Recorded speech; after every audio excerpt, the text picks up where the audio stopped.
Hey, hey, SBG solution-based gang, like, share, subscribe. Say no to rim, brothers, mothers, fear and sell no good suckers. Hype him up, hype him up. Shouts out, showroom, Bracy and the wildest. Wake up morning, show salute, big dog, shout out to the lure. PH, give a salute, Brownsville, SBG solution-based gang.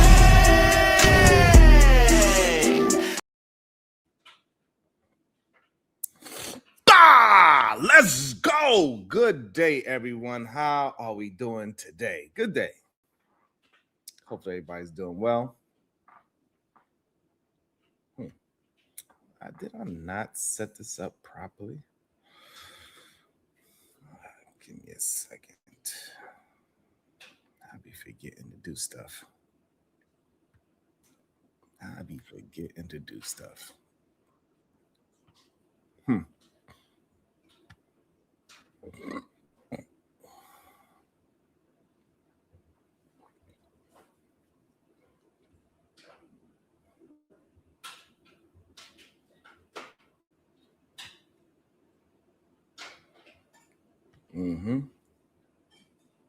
Okay.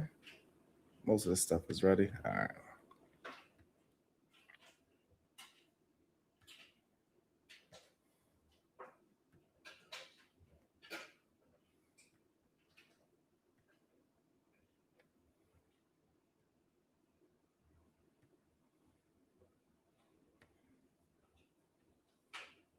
All right. Now we are straight. Let me pull up these damn videos because this is just insane what's going on out here in these streets.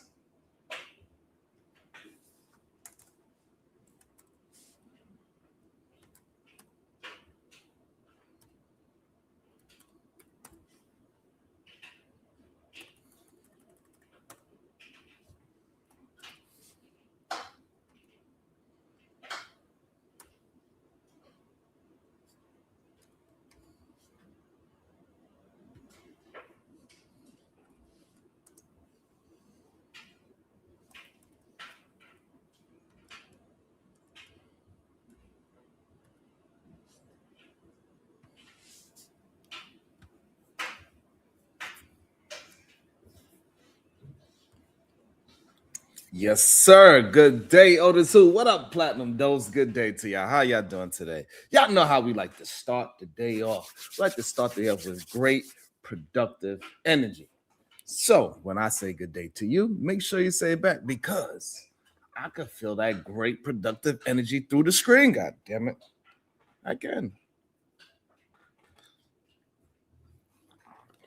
I did not know or think that this whole Minnesota thing would go this long. Is it time that we, I don't know. What is your thoughts about it? What up, Byron Turner? Good day to you. What is your thoughts on this, man? I'm starting to hear things, Southern Charm, good day to you. I'm starting to hear crazy things like the young lady, Ilhan Omar. She is worth $30 million. Where you get that kind of money? You only make $180,000. I said only, but you know, it is what it is. She makes $180,000 as being a government employee. But somehow they're saying that she is worth $30 million because her husband benefited from a lot of those contracts. If that is true, god damn, Black Beauty Game, that is wild. That would be wild and crazy. If she's really worth $30 million. I'm sorry, but that's, hey, shout out to her husband that figured out a way to use the guy. Hey, we need to be using this internet so we can get ourselves elected, god damn it, because shit. We need to make Otis who? What you want? What position you want over there in Missouri, Otis who? I don't know. Have a sovereign person ever been elected? Shit. How would that work? Huh, Otis who? Can a sovereign person be elected as a government official? Is that legal? Good day, MJ.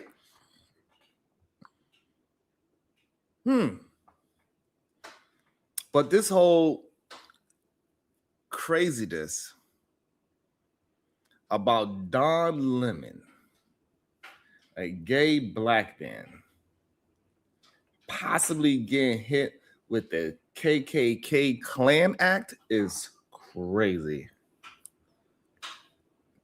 That would be absolutely, especially a day after the MLK Day. Like, the irony in that is just ridiculous. Others who say, yes, it is okay for a sovereign to be a government official. Interesting.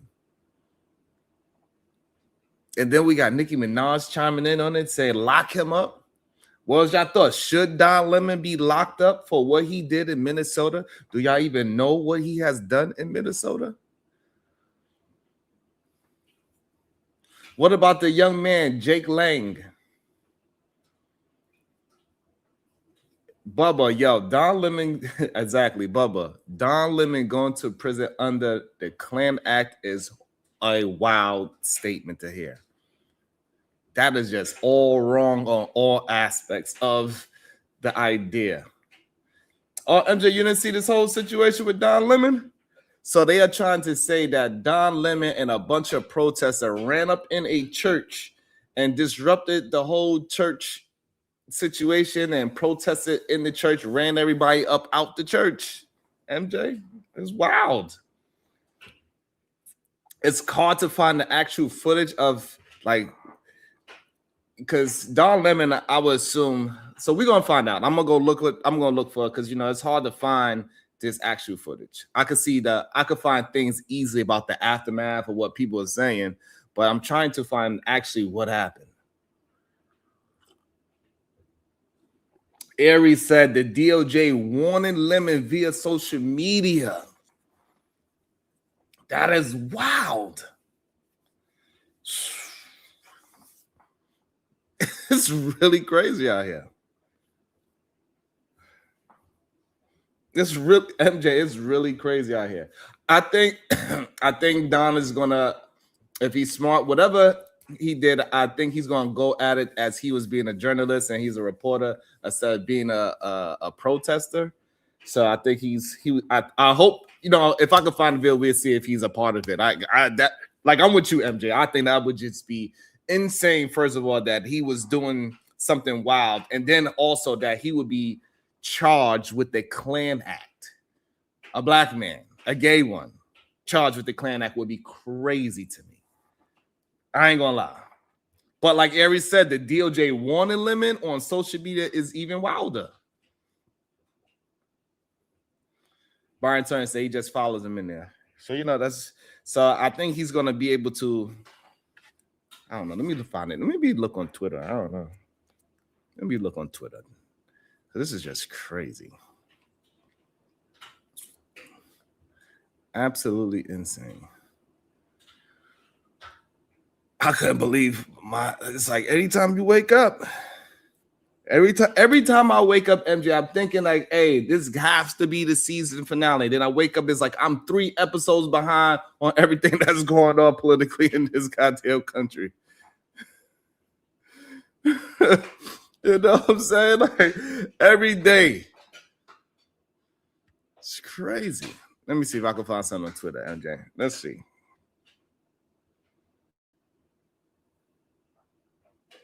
Let's see. All right. Let me see. What's this? And in the end, it's not helpful. Ultimately, I believe they've lost. These people have come into our house.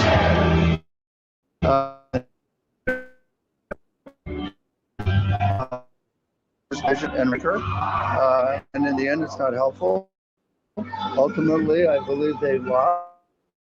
They beat a house worship. He's gone home. Their point has been proven worthless. And so, in the end, I think they lose. But more importantly, if I was to break into any of their houses uninvited, cause derision and upset according to their values, I would be kicked out ultimately. It's not a good way. I feel violated. Oh, Okay. I feel angry.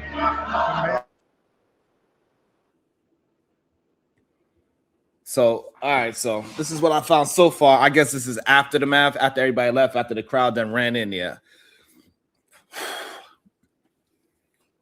And if you know the way how this man's communicating, that he's very calm about being angry and violated.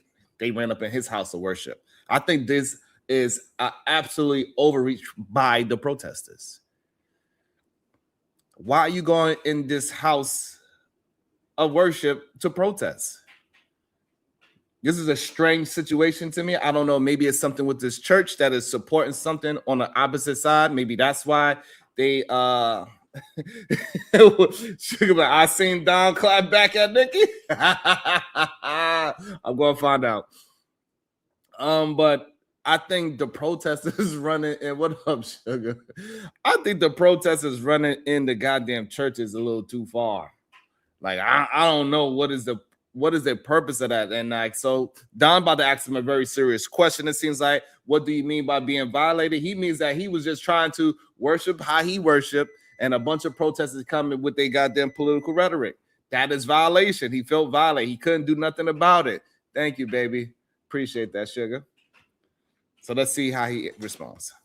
They're saying that people are showing up at houses where they're citizens without due process and breaking and entering the house. One that we saw, I've been watching from New York, with a battering ram into someone's private property, and there's no recourse.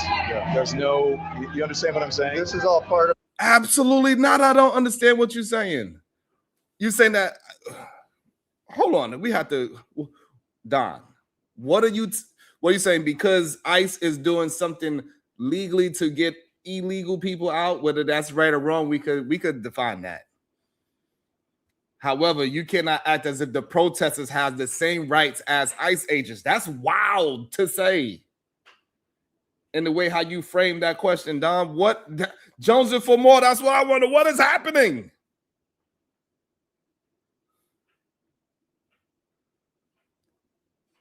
That's crazy. Hold on.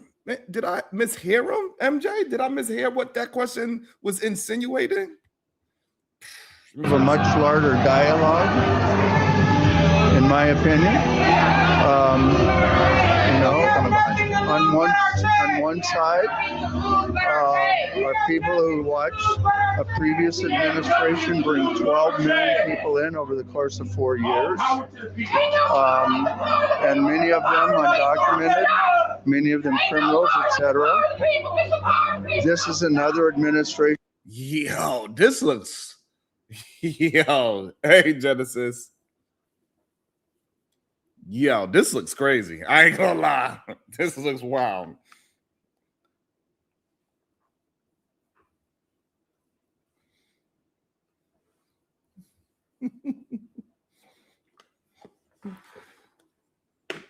Yo, this is wild.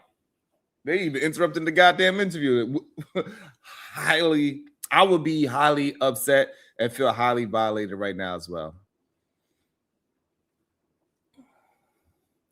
Goddamn, BMU, you saying send Don Lemon to jail? Yeah, MJ, that was a weird way to how he questioned. I can't believe he even questioned it like that. Like, I see why people are saying that he was.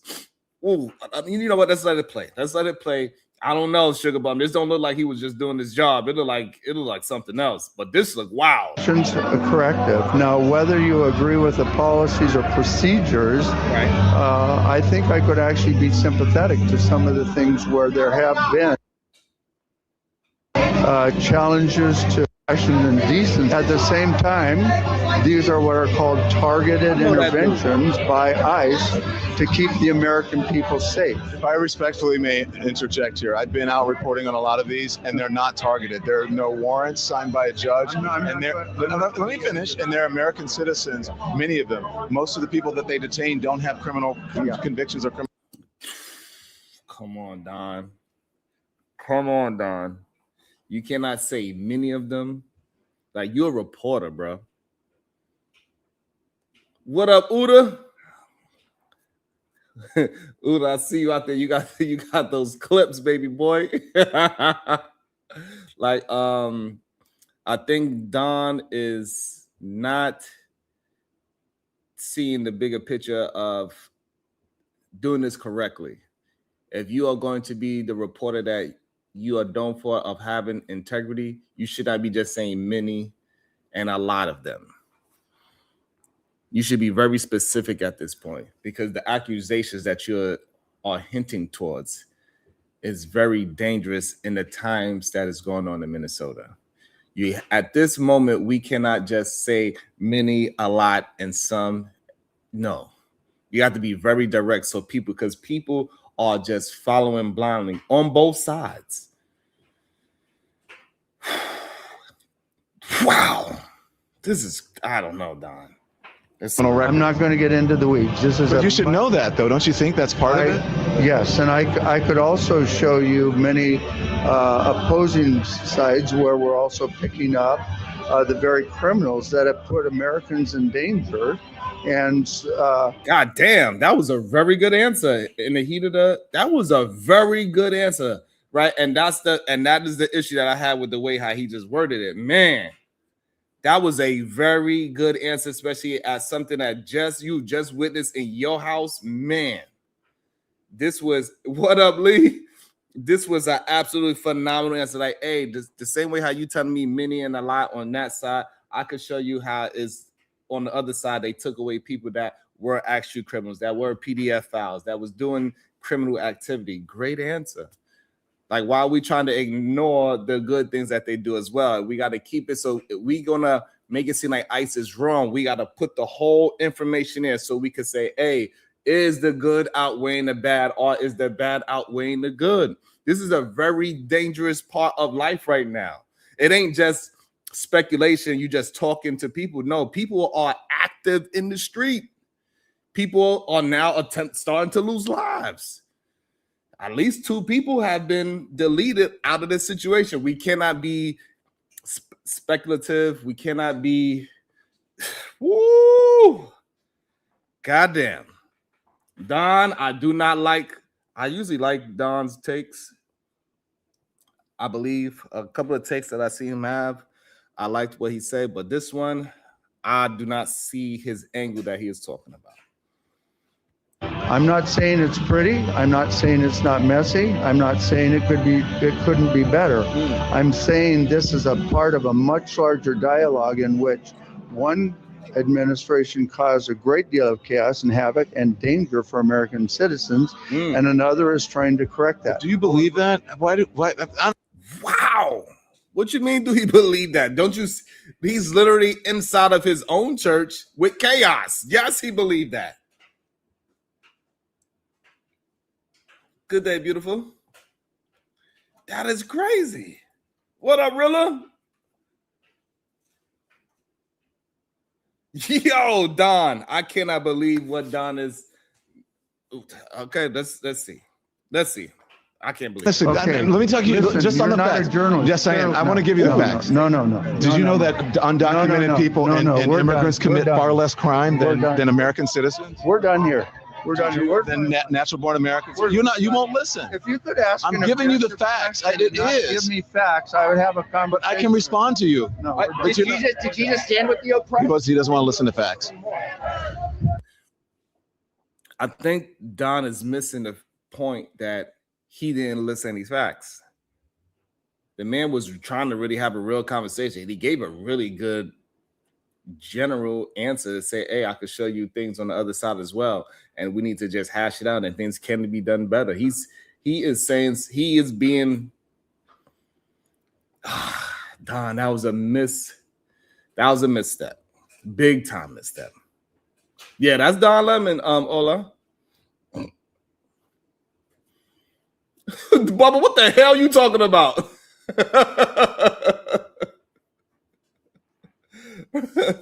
MJ, yeah, that's what it definitely, and that's what the this gentleman picked up. It seemed like it was a little bit more personal than journalism. It wasn't he was trying to see what this man was actually thinking, what this man is going through, see why he is thinking like that. Because that's what journalism should be. You should be asking questions to get more of his thoughts out there so you can understand his worldview, why he see it from the side that he's seeing it from. And then you can get the protesters and see why they see it from the side they see it from. And then we can have a meeting of the minds and get down to the facts, and then we can see which one outweighs what. However, Don is dropping the ball, which I'm very surprised that he is doing that right now. It does seem more personal than journalism. That's unfortunate. But I think it's unfortunate that people are trying to act as if it doesn't seem like, from what we just seen just now, that Don Lemon was actually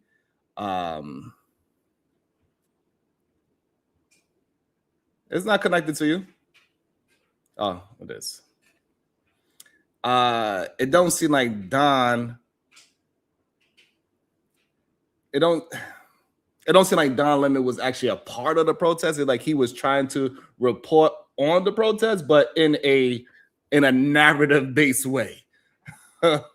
Let's see if anything else comes out of it. It's another.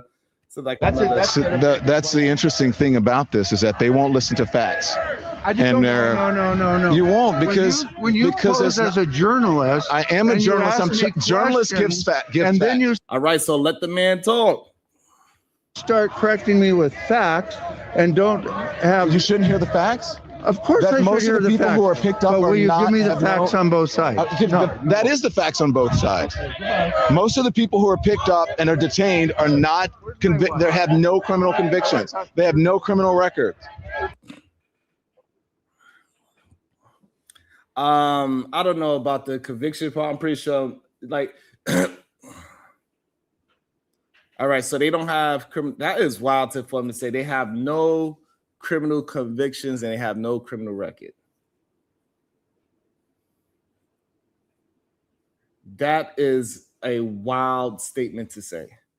People get arrested and picked up all the time that never had a record. So them not having a conviction or having a criminal record doesn't mean that they are not doing criminal behavior.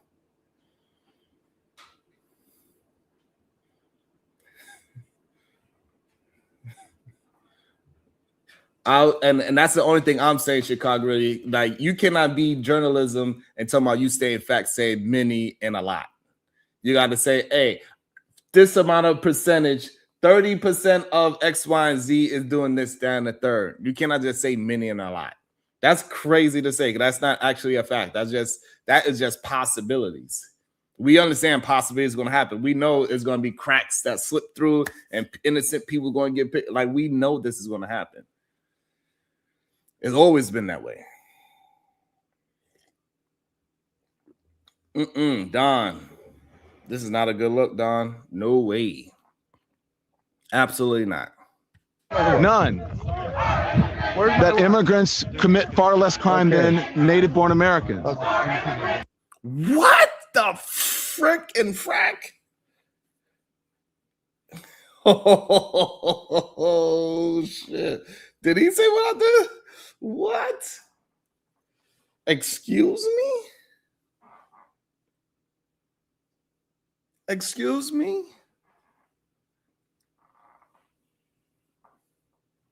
What about the illegal immigrant?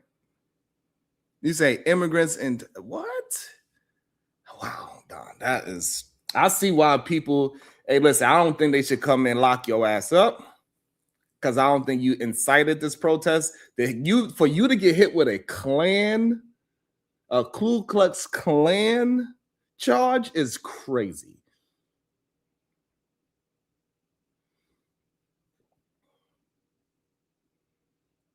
That is just, whoa. What do y'all think? Is Don Lemon tripping? Put a 1 in the chat. Y'all believe Don Lemon is tripping, or put a 2 in the chat if he's on point. Let me see if I can find some more videos, because that was wild. So they won't listen to the facts. Anyways, these folks are still out here. Woo-wee. So now, Don, I would say this. It doesn't seem like they could hit you with no Klan Act. It doesn't seem like you're a part of the protest and running in those people's 1.5. Yeah, so them trying to hit you with the Klan Act is wild as well. That's a wild accusation. BMU talking about lock him up. That's a wild accusation. That's craziness too. Let's not get that part twisted. To say lock Don Lemon up is kind of crazy as well. Shit. Let me see. I got this. It's a 41-second video. Type of Christianity that I practice. Okay, let's see what this one is saying.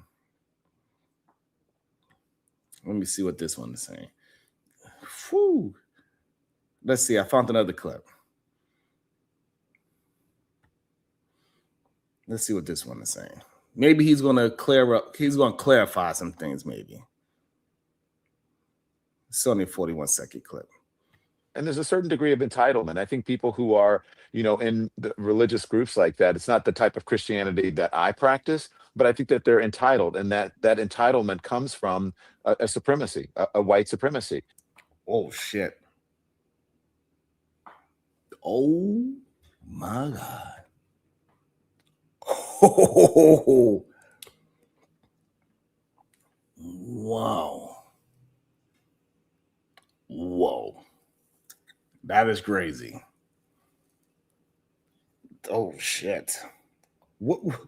Okay. And they think that this country was built for them, that it is a Christian country, when actually we left England because we wanted religious freedom. It's religious freedom, but only if you're a Christian and only if you're a white male, pretty much. And so, yeah, I absolutely 100%, but it's an intimidation tactic.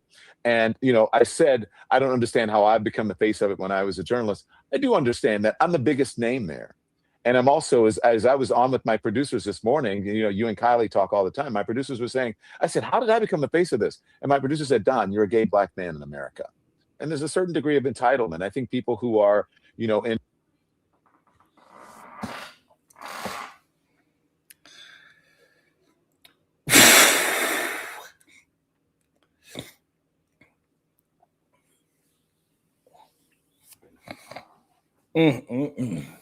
I don't even know what to say at this point. That was a good place to clip it.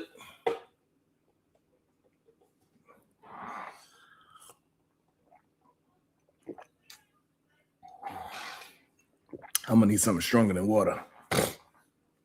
I'm gonna need something stronger than water. I can't believe that he tried to race bait us like that. He tried to race and sexually bait us.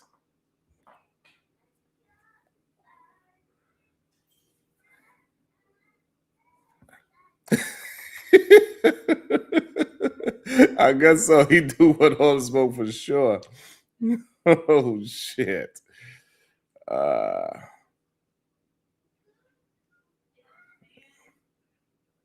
Okay, we found this a young lady talking about it. Let me see what she said about it. Let's see what this young lady said about it. Let's see what this young lady saying about it.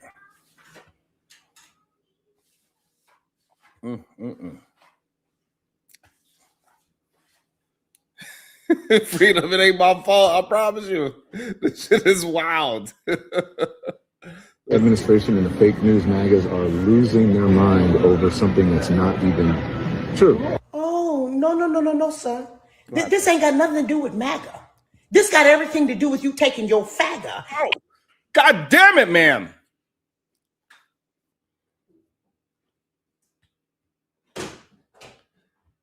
God, ma'am. I should have known better. It's Twitter, ma'am.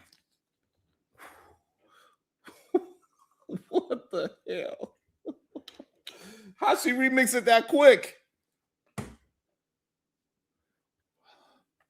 Yo, ma'am, calm down.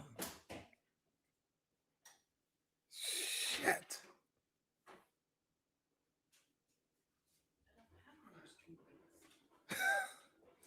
God damn it, ma'am. Ass up in that church and harassing people like that. Now you want to circle back and act like, oh, well, I am in no affiliation to. Why do her eyes look like that and her eyelashes look like that? What's wrong? What's going on? She had the ill remix though. I ain't gonna lie, that was an ill remix. God damn, that was a trip. Association. No. Okay. You are in 110% corroboration. Okay. With the Democratic Party that is causing more and more and more problems. All right. Me, by the way, who keeps saying that white people are devils, but you married to a white man. What? Why y'all keep? Whew. The man that, God damn it, leave that man's husband alone. Don't worry about what man is, but behind every good man is a good man.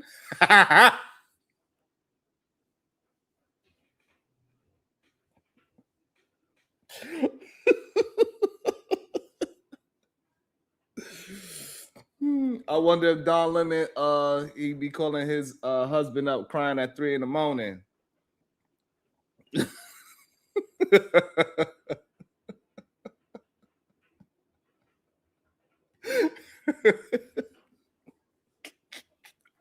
Shout out to Platinum Dose. Thank you so much for becoming a member. I appreciate you so much. Thank you for all that you do. Make sure y'all hitting that like and that share button. Oh boy. That was crazy, Ronald. Yo, Ronald, that was crazy. Shout out to Time Wise with the $2. He says, LOL. Yeah, this lady off the chain. Lord, she off the chain. Davey, what is going on? Oh, what up? This is Sense of the World. She wow. So does that make you the devil's broad? What? I'm trying to understand, what is it exactly that you are doing, and what is it exactly that you want us to think that you're doing? He's reporting. You are opposition Damn. to any and everything that is successful in this country. Shit, that's some strong claims. I wouldn't go that far, man. That is pretty far. Man, can you please talk about his political view and not talk about his goddamn husband that's behind him at all times? Anything that is trying to get this country together, you are in direct opposition of. Oh, okay. I understand. But then you want to come back and try to play the victim. No. You're not a victim, Don. What is he? You are not a victim. What is he? You are 100% guilty of all the shit that you have already done. Wow. And then you keep doing it. Damn. Then you keep doing it. Then you want us to come in and talk about, oh, well, you know, it's the news. You're a damn journalist yourself. He is. Listen, people. Okay. I keep trying to tell you, we're doing a complete separation. If you are not a melanated American, if you are not one of our non-melanated cousins, all y'all can get out. Even the people that were born here. If you do not like this country, right? And Don, you got plenty of money. Damn. Take your ass somewhere else. You and your husband. Why don't you go somewhere? Where is all the rest of these people? Where did what people? What's the name? The white lady that had the TV show. Go with Portia. Go over Ellen DeGeneres. Oh, okay. Why don't you go be neighbors with Ellen and them? I don't know. Just get that fuck out. Damn. She meant that. She meant that.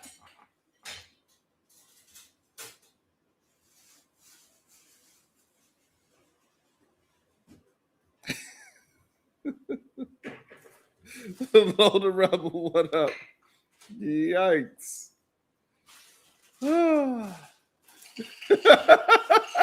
This is what, hey, look, every day when I wake up in the AM, man, I swear it's like it's a new episode. Like, I don't know what I'm going to see. Like, this is wild, man. Shout out to BTOA becoming a brand new member. Thank you so much for all that you do. I really appreciate you. Thank you.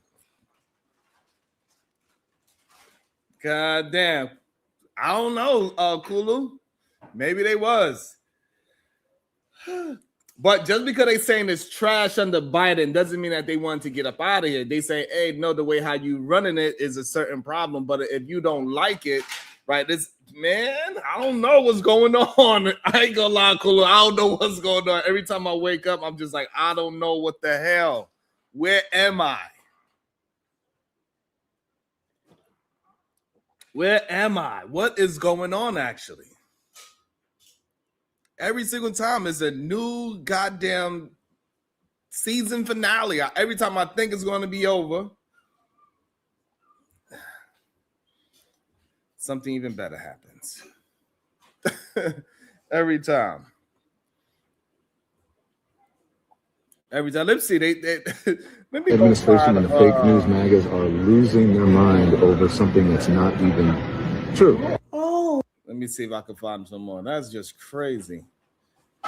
It seems like all the other stuff is old stuff. So we'll find some more. We got some more stuff to find. Let me know if y'all find anything else, because that was just wild. No, I'm gonna go find. Let me go look at Instagram, see what they got on Instagram. Oh, Nika is schizophrenic. Goddamn! Not a schizo. That's crazy, Robin. Y'all be tripping. All right, let me see. Hold up. Is that a Nicki song? Is that a Nicki song, babe? I don't know neither.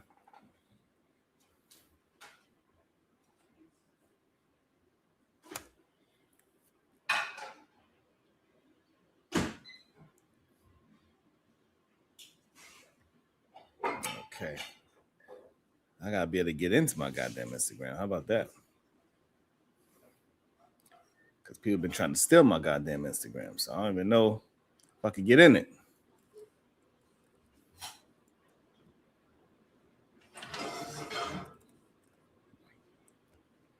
I don't even know if I could get in there. Sugar? Shit.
My bad. Thank you, MJ. So, man, that is crazy. So Nicki said, hey, Don cock sucking lemon is disgusting. How dare you? Question mark. I want this thug in jail. He would never do that to any other religion. Lock him up. Whoo, that is some very strong words there, ma'am. Shit. Damn it. Lord. Damn it. Oh, Nika. Let's see what Don said. Me about responding to Nicki Minaj's unhinged homophobic tweet about me. I usually don't respond to this stuff, but let me just say this. Nicki Minaj, stop talking about shit for which you know nothing about. This is you're out of your depth. Whoa. Okay. It's out of her depth. Damn. They going at it. They squabbling out here. By the way, and you are a homophobic bigot. You don't care about African Americans, and you're not an African American. From what I know, you are reportedly an undocumented citizen, so you should be deported under Donald Trump's rules. And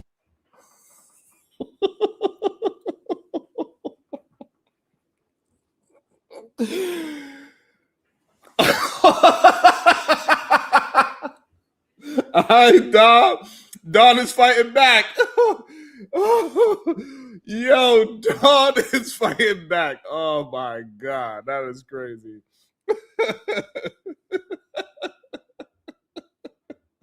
Yo, go. It ain't my fault. I'm just trying to report the news. Oh shoot, that is crazy.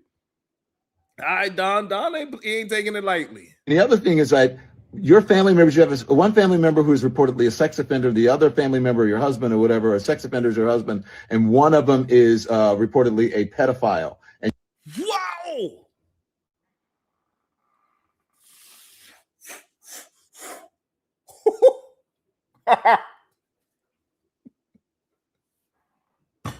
God damn it, Don.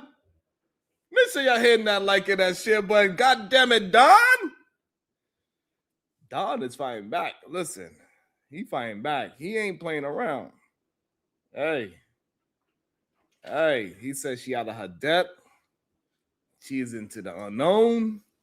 And you have nerve to talk about me and what you think that I do? Nicki Minaj, get a life. Damn. Stop being a pick-me. You should have put a pick-me doll on that. So people have been asking me about responding to Nicki Minaj's unhinged, homophobic. He called her a pick-me doll. That boy, wow. Ah, man.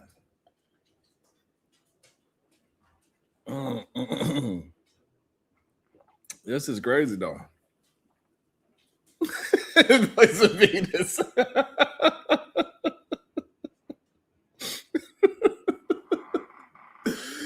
I promise you, I don't even know if this is like real life politics anymore. Like, what is this? This is like new episodes every day. This is what I don't know.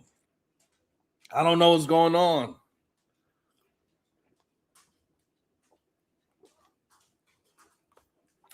For real, I don't know what's going on. This is crazy.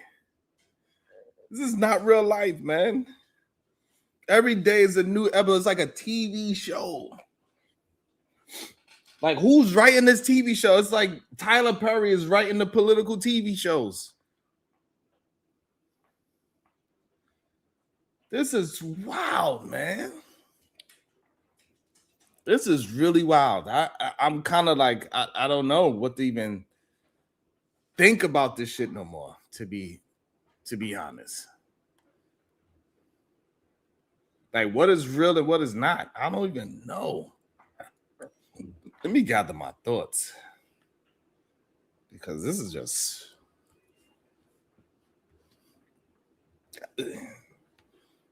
All right, let me get my thoughts together.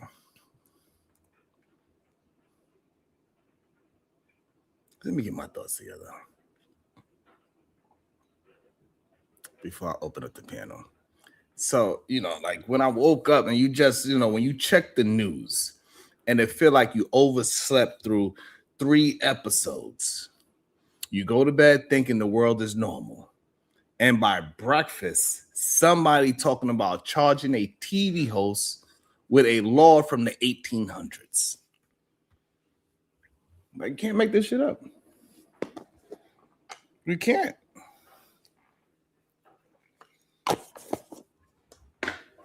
Go. They tried to charge Don Lemon with the Ku Klux Klan Act.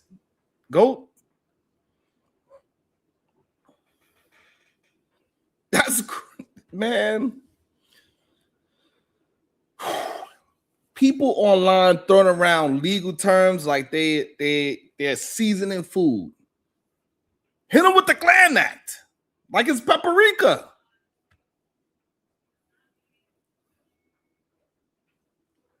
Like, just to sprinkle it on anybody you mad at.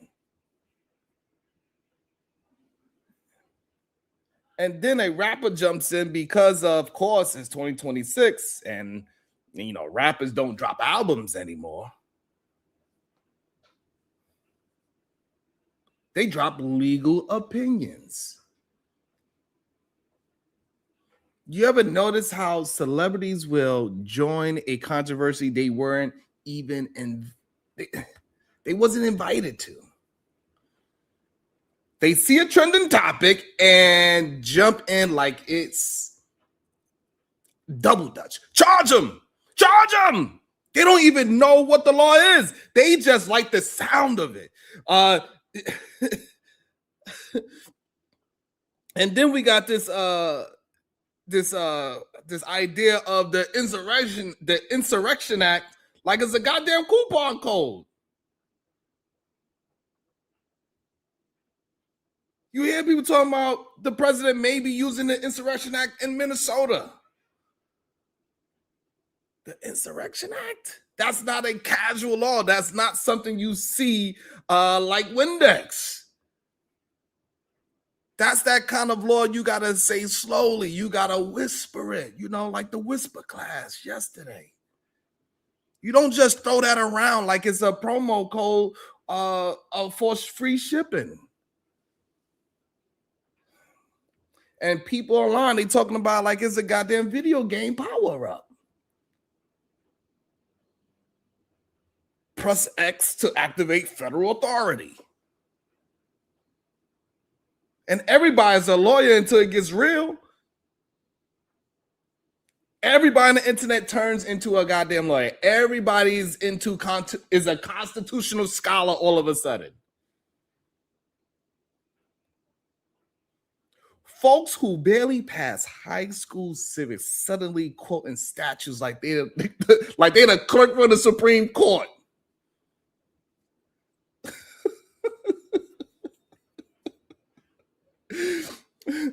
Actually, according to subsection 14B of the boy, you don't sit your silly ass down.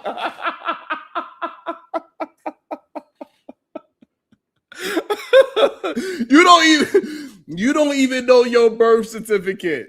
You don't even know where your birth certificate is. Boy, stop. Get out of here. Oh, man. And nobody reads anything, right?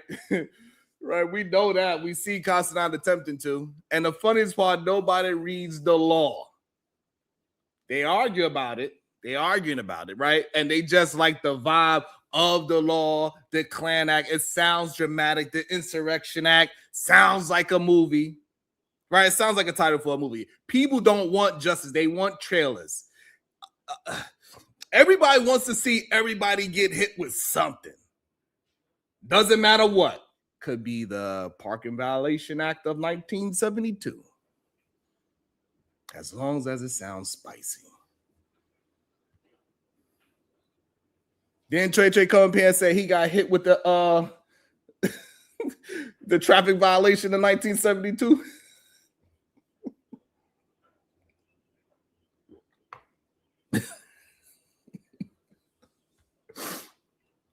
But America loves drama more than facts. So what did we learn this morning? 1, people love throwing around legal terms they don't understand. 2, celebrities will jump into anything if it gets them trending. 3, folks treat serious laws like they cheat codes. And number 4, the internet is the only place where every argument ends with lock him up. Even if the person just spilled coffee.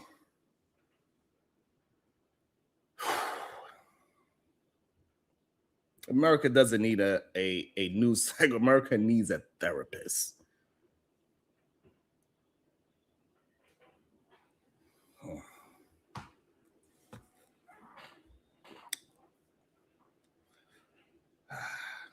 That's what I got. That's what I got. Those are my thoughts.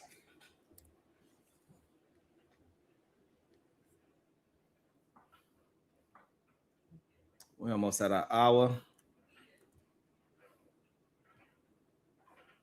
Shit is wild.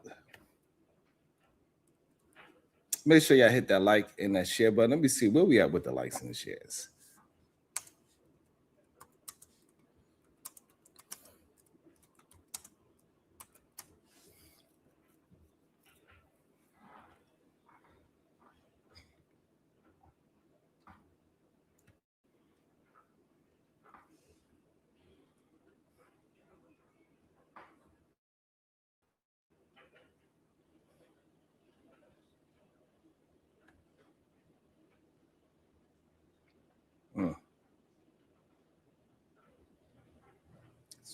Crazy.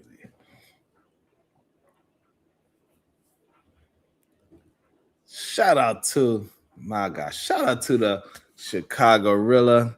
Everybody that got gifted 5 of those memberships, please maintain them. Thank you for all that you do. I really appreciate it. Seriously. As we get out these crazy situations that happens every day on the wake up. Man, it's wild. Man, that is wild. And Sugar Bum, make sure you maintain it. God damn it.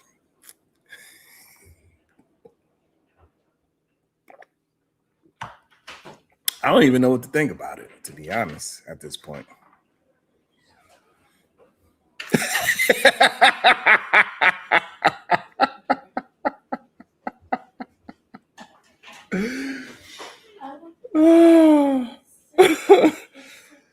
Oh shit, that was funny.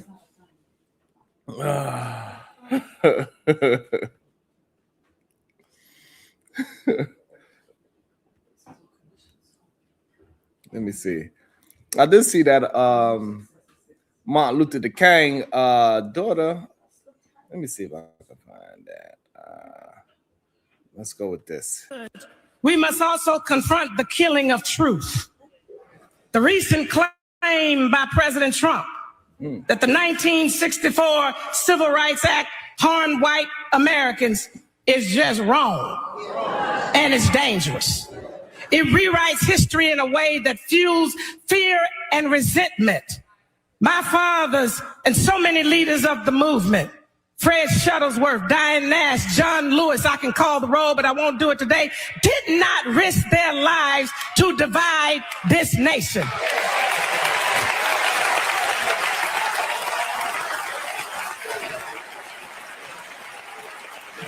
They did not risk their lives to divide this nation. They did so because America was denying millions basic rights, the right to work, the right to vote, to live where they please, to move through society with dignity.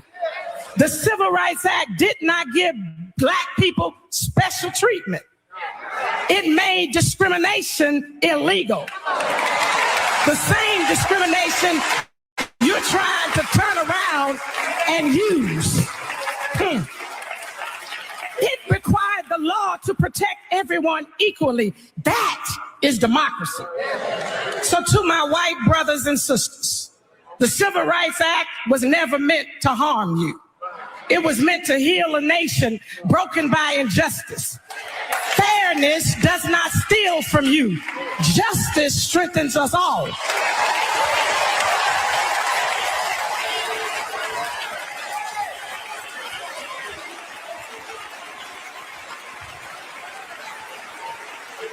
And so we must not fall for the politics of fear, the lie that we must choose between one another to thrive. America is stronger when more people are included, when we are united in respect and love, not when we retreat in fear. The beloved community is not built by blaming one another. It's built by protecting the dignity of everyone. And so, on this King holiday, we are not going backwards.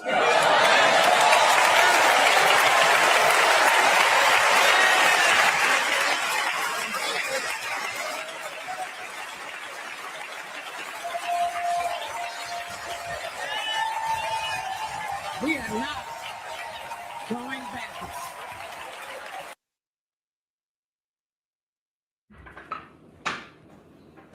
That was beautiful.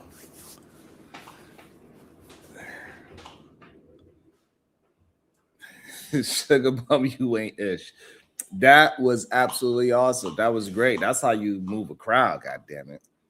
Powerful voice, powerful words. Shout out to that. We need more of that being pushed out there in the world. That was dope.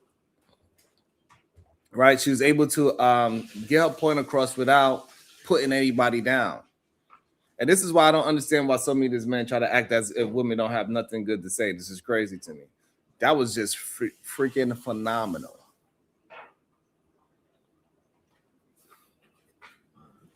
I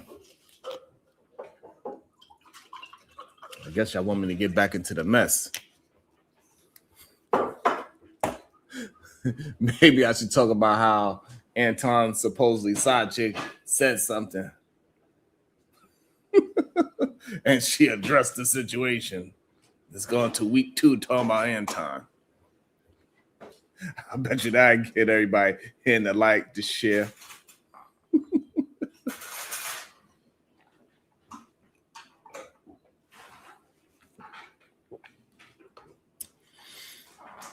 That was a really good speech.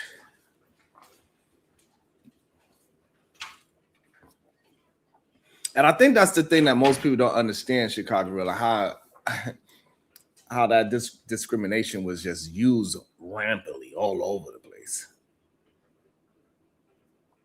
You know, so I'm glad that it happened. I'm glad I wasn't, I don't know, man. People are just not recognizing what actually happened back then. Let me get some more coffee in my life.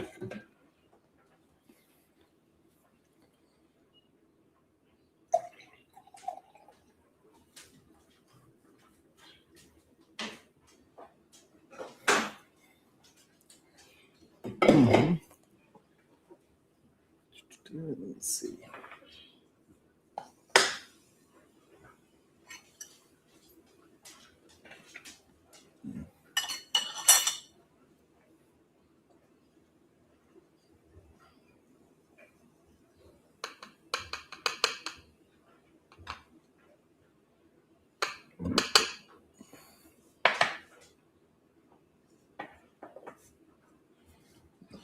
Yeah, we got all this shit going on in Minnesota. David talking about play what Mika said though. y'all love the mess. I didn't give y'all enough mess yesterday. Oh Lord, Chicago Riddler, I didn't give them enough mess yesterday. Shit.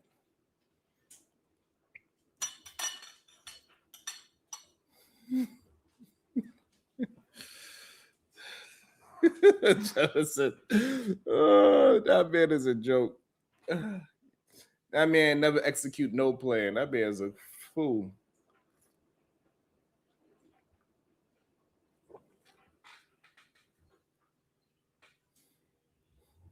I guess so, Rilla. I'm just gonna have to accept it, right? I guess I'm just gonna have to accept it.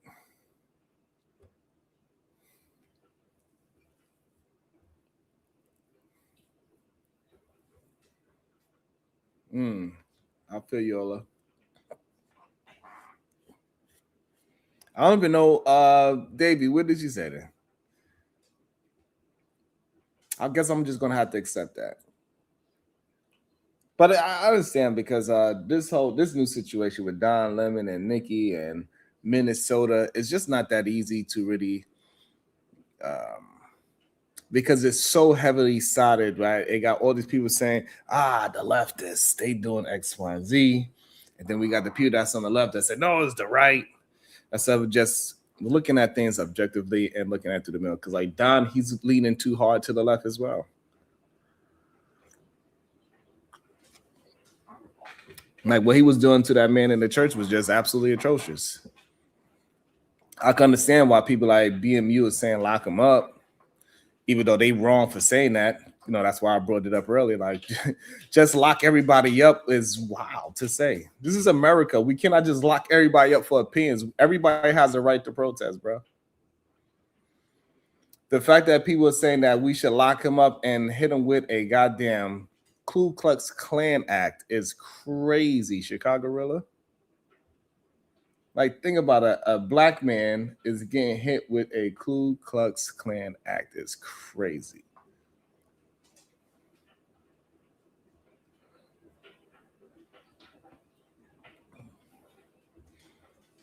Like, you know,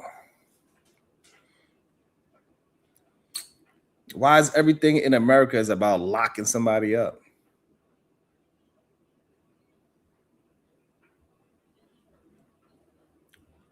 I don't understand when did that became a thing that everything in America is lock them up for opinion. Oh, you on the left, like you should be locked up. I thought they was mad that somebody got shot for speaking their mind. Now we talking about lock everybody up. Now everybody got to be a political prisoner of war. That's crazy.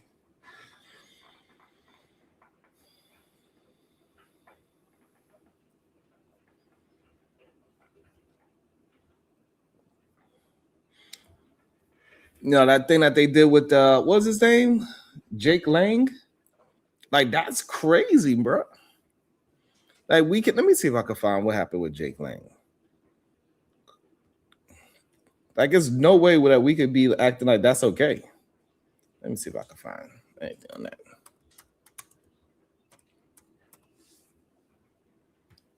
Let's see if we can find what happened with that man.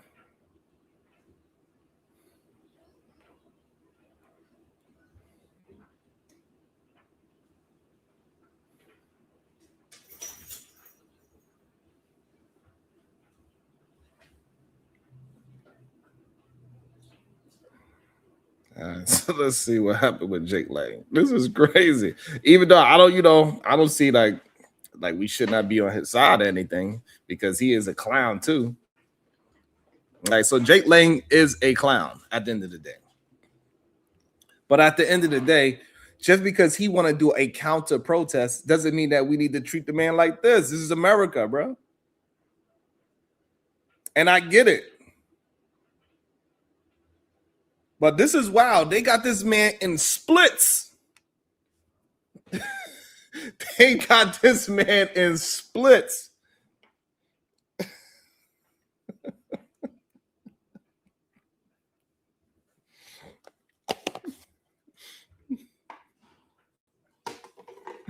Uda, why you say the black guy was the real clown? Because this man is a white supremacist. I do find it hilarious that this man, Jake Lang, he went there to be he want to be anti-protest of the protest. He want to be the protest of the protest. Just think about that. Like, what is going on in your mind? You want to be the one person that is protesting against the protest. That's number one. And then not only that, you have a microphone on your back. You have a microphone and a speaker on your back, and you are preaching white supremacist views at a protest. That is completely opposite of that by yourself. And the funniest thing about it, as Uda is pointing out right now, that you have a black man trying to save a white supremacist, a white racist supremacist. How wild is that? How ironic. Like, this is why this shit is like a TV show every single day. It's really like a TV show every day.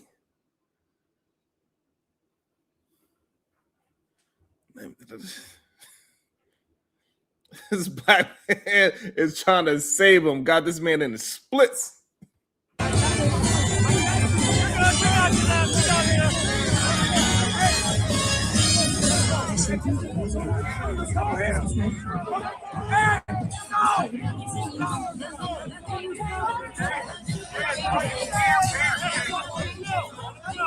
That man is afraid of his life, boy. Hey, listen, mob mentality is wild. Once that mob start going after you, ain't nothing you can really do.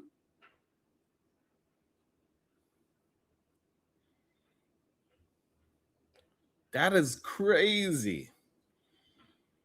Into the unknown.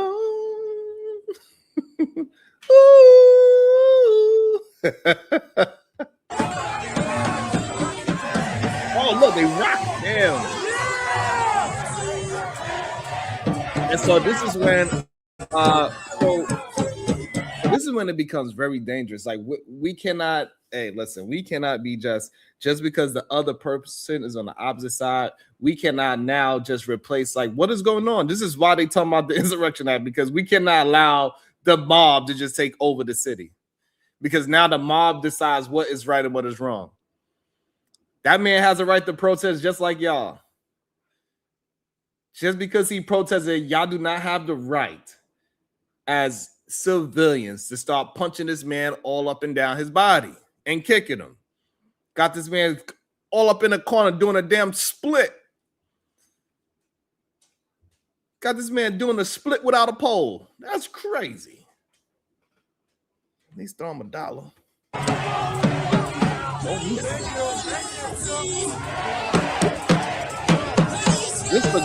This looks like it is out of order.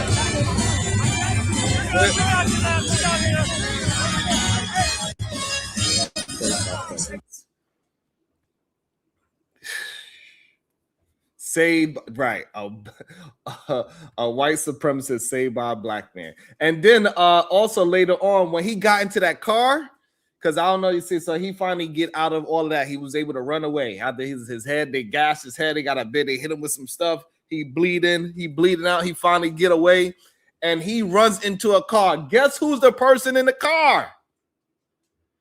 You won't believe it, but it was a transgender woman. Is what saved him. Or who saved him? Who dropped him away from that goddamn mob? He jumped into this lady car smelling like goddamn urine and everything else.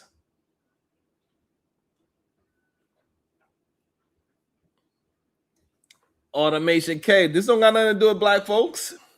This don't have nothing to do with black folks. Absolutely not. This man was saying what he's saying. He got saved by the very thing that he was protesting against. And then also he got driven away. He jumped in a car of a goddamn T person.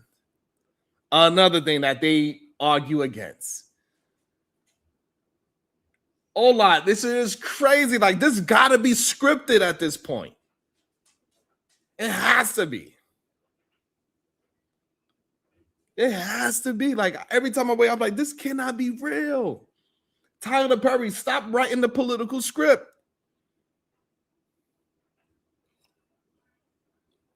Like, you cannot, like, if this was in a TV show that the man, you did, you sent me a video, where at?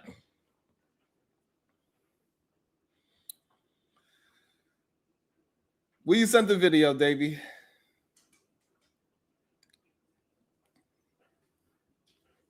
Hola, that shit is crazy. Like, the T person actually happened to be the person that saved this man's life. Don't be duh in me. God damn it. There's a lot of shit going on. God damn it.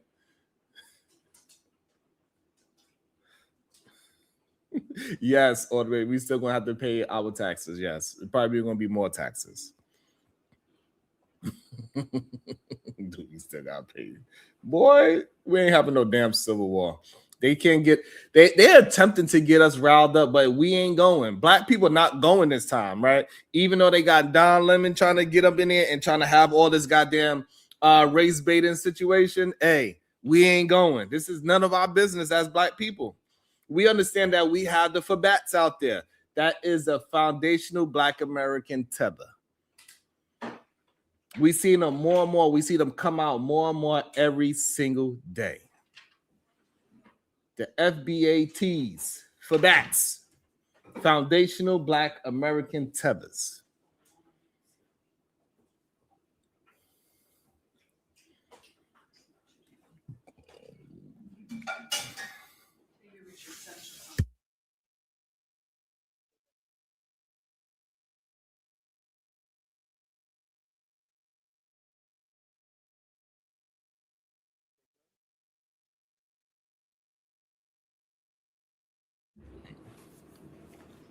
Send it to me on Twitter, Davey. I'm already in Twitter. Send it to me on Twitter, God damn it. I gotta go there and do all this extra stuff. Y'all be having me working. But yeah, so for a white supremacist to get saved by a black man and a T person is just like Tyler Perry had to write that. And then the T person drove off and then the T person did a goddamn TikTok about it or something of that nature as well. And try to give him a life lesson. The T person had him in the back of the car trying to give him a life lesson. The T person turned around and said, I hope you learned your lesson to stop inciting all this goddamn thing. How crazy is that? A person like me is saving your lily white ass.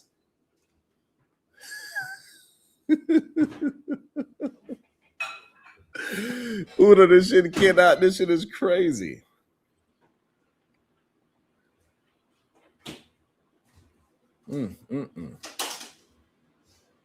But I guess it needs to be happening. We need this goddamn wake-up call. You know?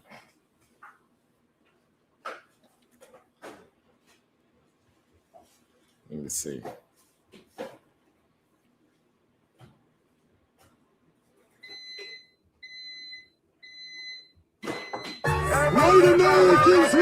Okay, so I found the beginning. Let me see. Let's see how it started for this man. It's crazy. I think we really do have like some kind of mental health issue going on in America for sure. It's a lot of our brothers, especially that I'm witnessing. We have an issue with what we are actually seeing. We have a serious mental health issue going on in America. I don't know what happened to all of the asylums. What happened to all the goddamn crazy houses? Why we don't have no more crazy houses? Where are they? What happened to them? I don't see no more orphanages and I don't see no more asylums. Where the hell is Batman and where's the Joker? So the Joker's supposed to be in the asylum and Batman's supposed to be in the orphanage. Where are they? The new Batmans and the new Jokers. What's going on? A few inches later. He said, hold on. A few moments later.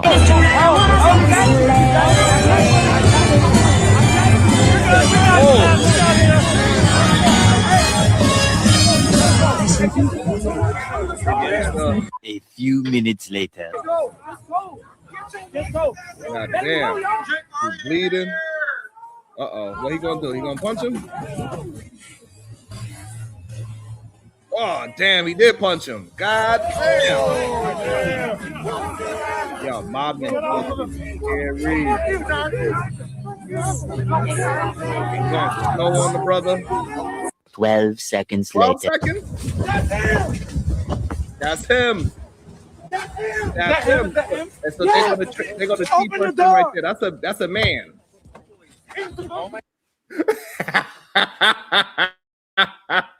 That's a man right there. That's a man. It's not a woman. Even though I know it looks like one. It's crazy. They squabbling. Let me see. I cannot blow it up anymore. Run. Oh my God. Stop. Wait, let them go. Let them go. Hey, pull over. Damn. Pull over. Hey, leave it. Get out of here. Leave it off. And so, but what this dude shows that, like, hey, listen, what this dude show is that we are willing to help each other in a time of crisis, clearly.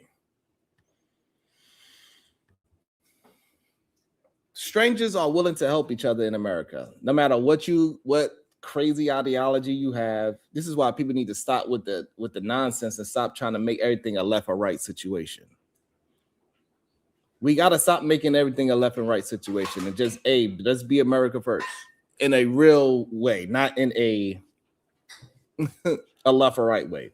Because even when they say this new thing that's going on with this America first situation, we see that is a right-leaning situation as well. They turn every goddamn buzzword into something out there left or right. That's the issue.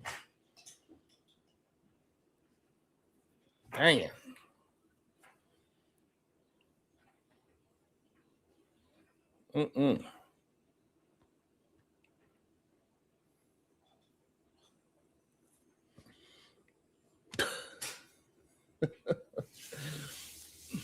And look, this lady, Ilhan Omar, that is out here just creating, like, she went from She make $180,000 in that position that she is in. And this is why we need to start paying attention to politics, because shit, I want to elect Uda into a position where he making $180,000 and he can help out the people.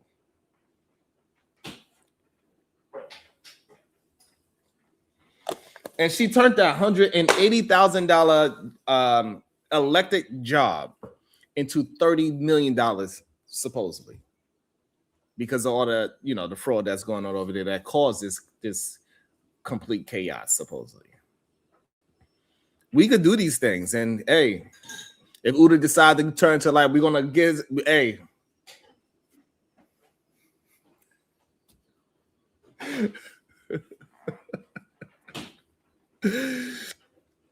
But it shows the power of the people. Like if you get everybody concentrated into a certain thing, hey, we could get our people elected into office. And then once we get our people elected into office, we can start pushing jobs towards our people, whoever voted us in the correct way. All these things is possible.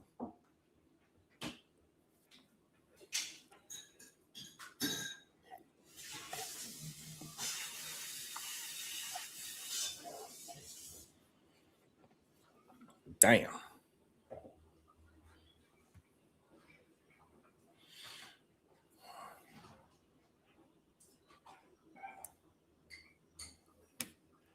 Hey, shout out to Bridget. And we got to just stop being so goddamn divided, because it's not working. Let me see what else I can find.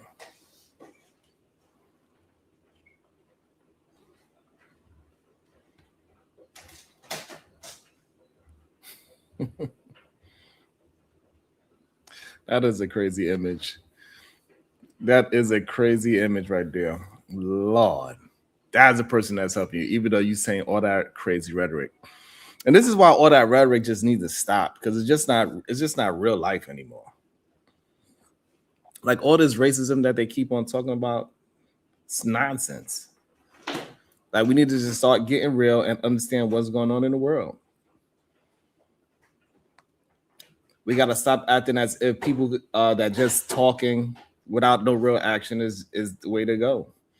We got to get involved in our local politics day in and day out. We need to start knowing who's who. Stop just allowing whatever to happen. We cannot only focus on friends type of situations all the time. We get it. We had our friends moment yesterday.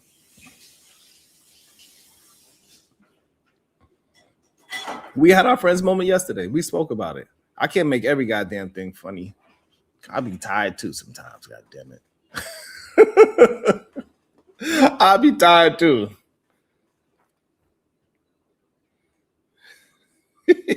I don't know, BG.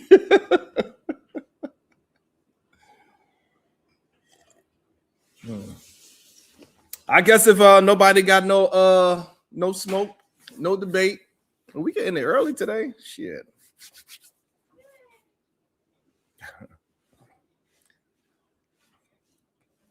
It's called Gemini fatigue. It's possible.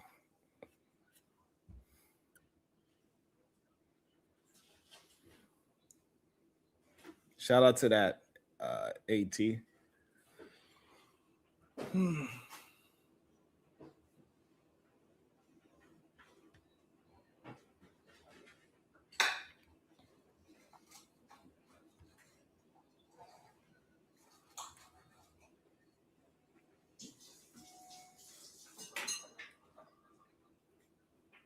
I don't have. I'm actually like clear-minded. I don't really have no thoughts. I'm just chilling. Huh? I don't think they have no arguments here. I don't think they have any thoughts about anything. So it is what it is. I guess that we are all in agreement. Or they just don't care about politics enough to disagree. They act like they want to talk about politics and what's on the red and blue side, but they have no idea. Take us to the Diamond District. You want me to do it in real life video of walking through Manhattan? See what's going on. They did have a big, massive. You okay?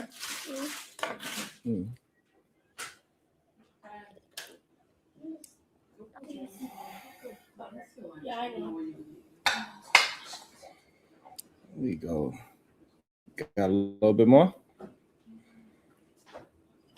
While y'all get the lights together, the link is pinned to the top. Wildest wake up show. We get it cracking, no acting. Say what you say, but bring facts with it. I'm Sharon Bracey, come face me. All love. But we saw the case be. Boom, boom. Hey, this the wildest wake up show. Lights on, case closed. With sips on deck, no capping. Just proof exposed, facts. Challenge me, let's see what's happening. We don't pretend, nah. Sharon Bracey, come face me. Truth gon' win, night turns to evidence. Mics, receipts in the file. We talk that street gospel, broadcast live. Wildest wake up show, the truth unfold. Ain't no games, we chasing facts, we taking hold. Lights low, in the studio, the tension thick. Chat scrolling, comments heavy, they expecting this. Look, I drop a jewel, it explodes, scatter in the crowd. You talk tough in the ends, but vanish when it's loud. I've been smelling smoke, fakeries and fraud. Boss frontin' in the streets, but the paperwork flawed. Receipts stacked tall, timelines crossing the line. This is ghetto court with a beat and a rhyme. Bring your courage, bring your proof, or get exposed tonight. I ain't afraid of the truth, I live for the fight. I'm sure I call your name, come stand right here. It's all love, but the case gotta end this year. It's the Wildest wake up show. Lights on, case closed. Receipts on deck, no capping, just proof exposed. Challenge me, let's see what's happening. I feel you, Justice. I'm Sharon Bracey, come famous. Witnesses calling, testimony heavy. Facts, city on my back, foundation steady. This ain't petty beef, this a purge of the lies. We strip masks off, truth televised. Every edited race, no escape from the lens. Your moves documented, beginning and end. I'm the host with the hustle, the streets on my chest. No capping, the truth manifests. A lot of them scared when the light hit true. Scared, hide in the shadow, ducking the proof. But it's the arena, respectfully loud, where the righteous get heard and the fakes disavowed. Stream overflow, donation, captive vibes. We dissect illusions, stitch timelines tight. March through the smoke, no fear at night. If you came for smoke, you best wear a mask. We spray facts heavy. Can you? Yeah, and if you go to Minnesota, you better wear a mask as well. If you go to Minnesota, you better wear one that's there as well.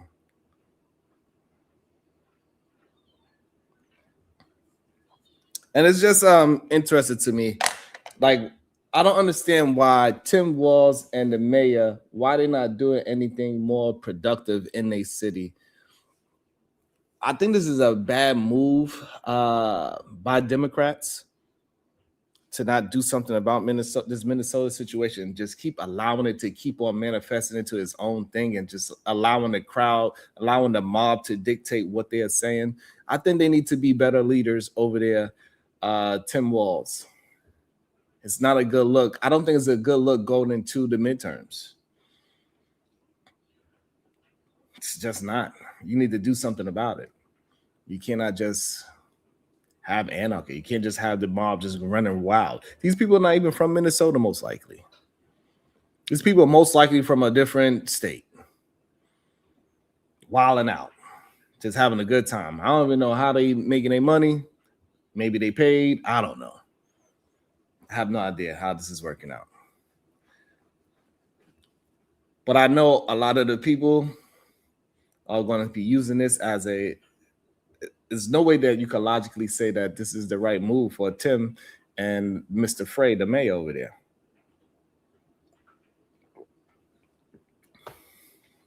It's definitely not a good look. It's not a good look for America neither. What they doing over there, Justice? Should be looking like Iran at night. And then we also got Greenland over there, sending troops over there now, all of a sudden. What up, Mari? So now we have Greenland over there. They got the Denmark Special Services over there preparing for Donald Trump, because Donald Trump ain't stopping with this whole Greenland thing. And I get it. Greenland is a very important place for strategy-wise and military. Because we allow this place to get taken over, or we allow these goddamn submarines just be sneaking over there, they could attack us very easily. So it's a very important place, without a doubt. And we can't act like it's not. You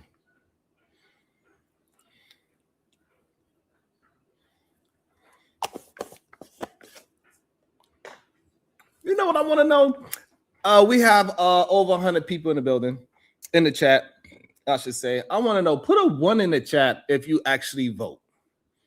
Put a 2 in the chat if you do not participate in voting.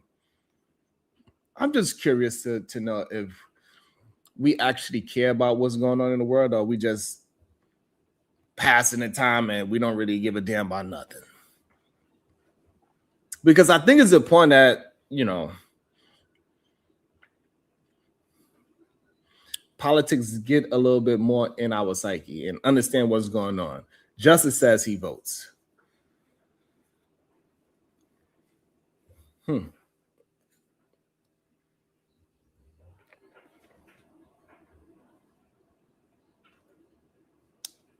That's it. Said we look like China won Taiwan. I don't think we look like China looking like we won Taiwan. I think it's different. Greenland is a different situation. Yes, they have minerals and all those things underneath their feet. However, but it's still strategy-wise is a good place for our military to be, so we can pay attention, because that is the only place that our so-called enemies, whoever that is, our global enemies, can go and actually do some damage to us.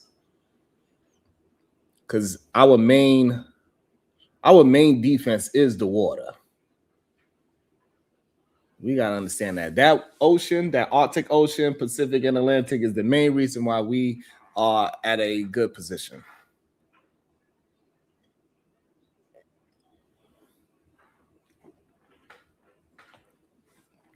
Okay, so we got Mr. Center World saying that he does not vote. He's so serious about it that he's willing to fight to not vote, which is his right.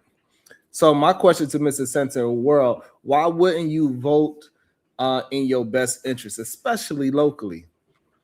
And not voting is an actual vote. I think most people do not really understand that. When you don't vote, it is still a vote.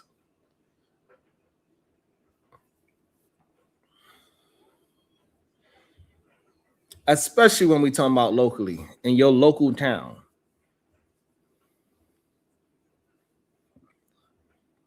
Euro L, yeah, I agree.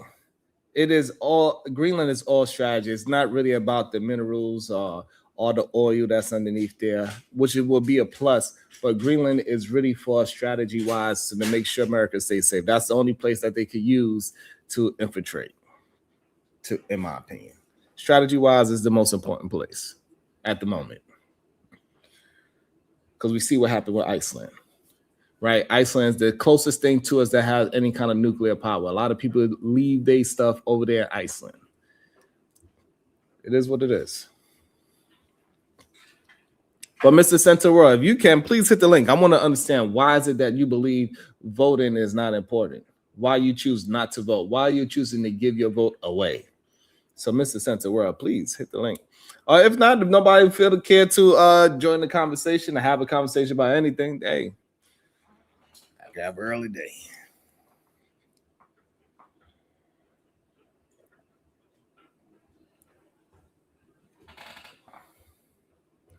Yeah, I agree, Al. I agree 100%.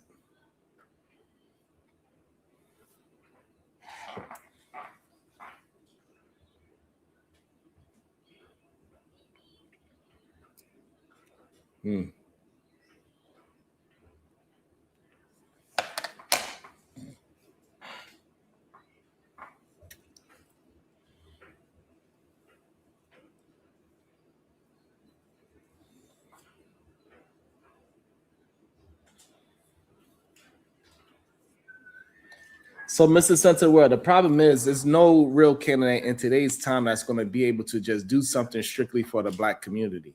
I think people don't understand that no more. We're not in a world where things are not done for Black, that people cannot benefit from. We don't live in a situation where Black people cannot take advantage of all the legal things that's in America. So this whole idea that it's only strictly for the Black community thing is a little strange to me at this point in time. It kind of goes to show that people just believe in the rhetoric. There's plenty of things that whatever is for the white man is for the Black man. Plenty of things. Now, when we talk about something like reparations and things of that nature, hey, yeah, let's get that on the books. We got to do something about that. However, everything else, anything that is legal in America, a Black man can absolutely do. So this idea that you could do something strictly for the Black community is very difficult, besides reparations, to do anything else.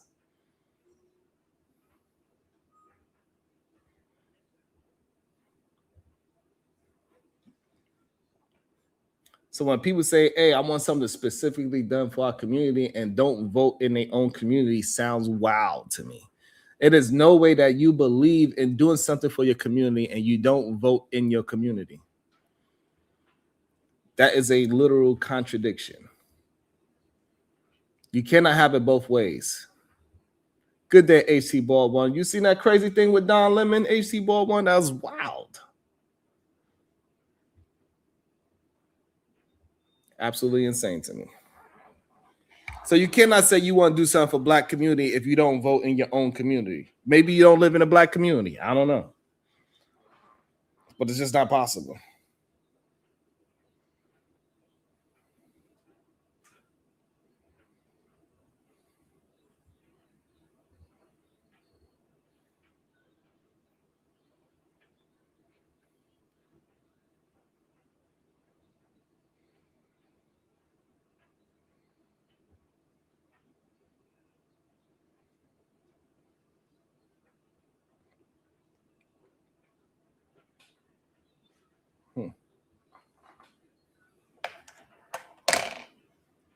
But maybe I should just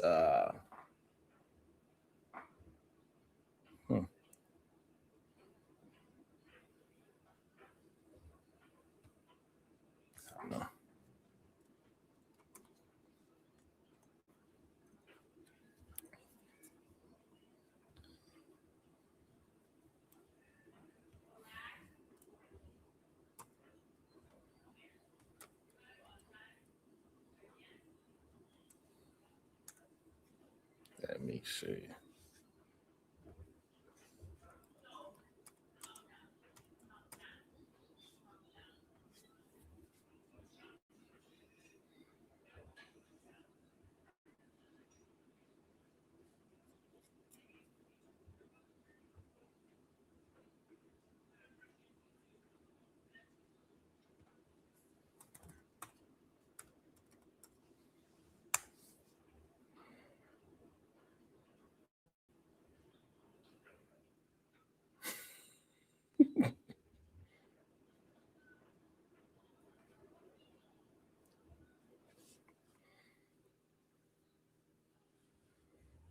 Let me see.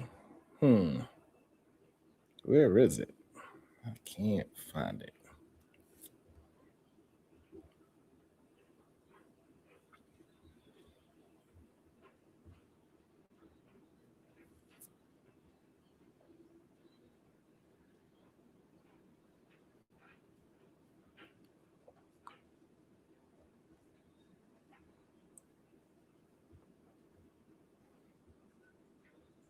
Where is the goddamn actual?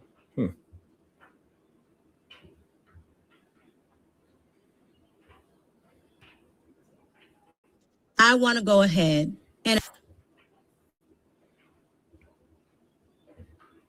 Okay, hold on. Let me see.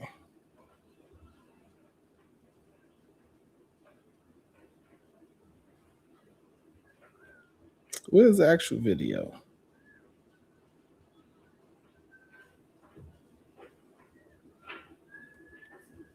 I don't know. What is Okay, I got it.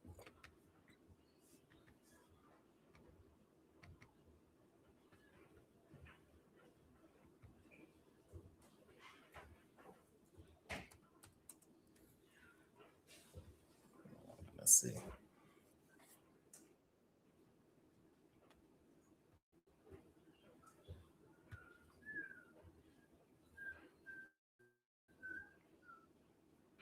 Either man, good day to you, sir. How you doing? I am doing really good. How you doing? I'm doing well. I'm chilling. Mind clear, relaxing. I said, I see you been up there cooking, man. And was up there lifting all that torch down and that roof. And I said, man, boy, Sharon Show to make you laugh. We out here doing this manual labor, boy. You be having clowns up here, man. Yeah, it looked like it was snowing out there. It was what? It looked like you got a lot of snow on the ground. And you still on the roof? Yeah, well, it's not snowing, but it's cold. But yeah, man, listen, you got to protect the Lord's house. There's no snow gonna stop you from protecting the Lord's house. It's been good. What you think about Don Lemon going up in the Lord's house and asking that man questions? Shout out to the Titan Wives with $2. He says facts. Hold on, who this? Who this? Hold on, Eda, man. Welcome to the show, the Big Dripper. Good day, sir. How you doing? Man, what's good? What's up? Is that my boy Dripper, the main stepper, the one who make the drip come up out of the drip nation? I had to come harass you and Eda Bear this morning, Sharon. You still got your Christmas tree up. I see it in the background. I'm on your ass. What's up, Eda man? What's going down? You say your boy drifting, been walking 15 minutes to the left and to the right. You know what I'm saying? Yeah. What's going on, fellas? What's going on? Been good. So you lost some weight. You look like your face got a little slimmer. That's what I'm saying. Yeah, bro. I'm down 42 pounds. No bullshit. Woo. Let's go. Woo! Yeah. I told y'all these I'm down 42. Us fat niggas coming. We already got the women. Listen, we already got the women. We got the women. We got the women, and the only thing they can say about fat dudes, we was fat. They couldn't say they had more money than us. They couldn't say they had more women than us. And the only thing they said that since they had a strong forearm from jacking that meat, that they were stronger than us. But I'm telling them, we coming. Man. Oh man, y'all are nuts. Nah, I just come to holler at y'all, man. For the be up too long, man. What's going on, though, fellas? Y'all boys good?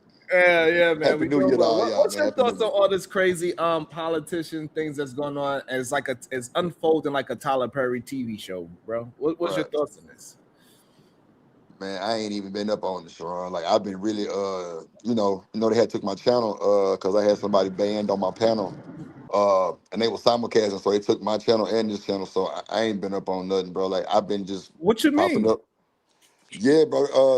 The actual Drip Nation channel is gone. I had a person that was banned on my show, and what you mean they was banned? What you mean they was banned from YouTube? YouTube. Yeah, you gotta watch it. Yeah, and they actually started another channel and simulcast the day they started another channel, and they took that channel and my channel the same day.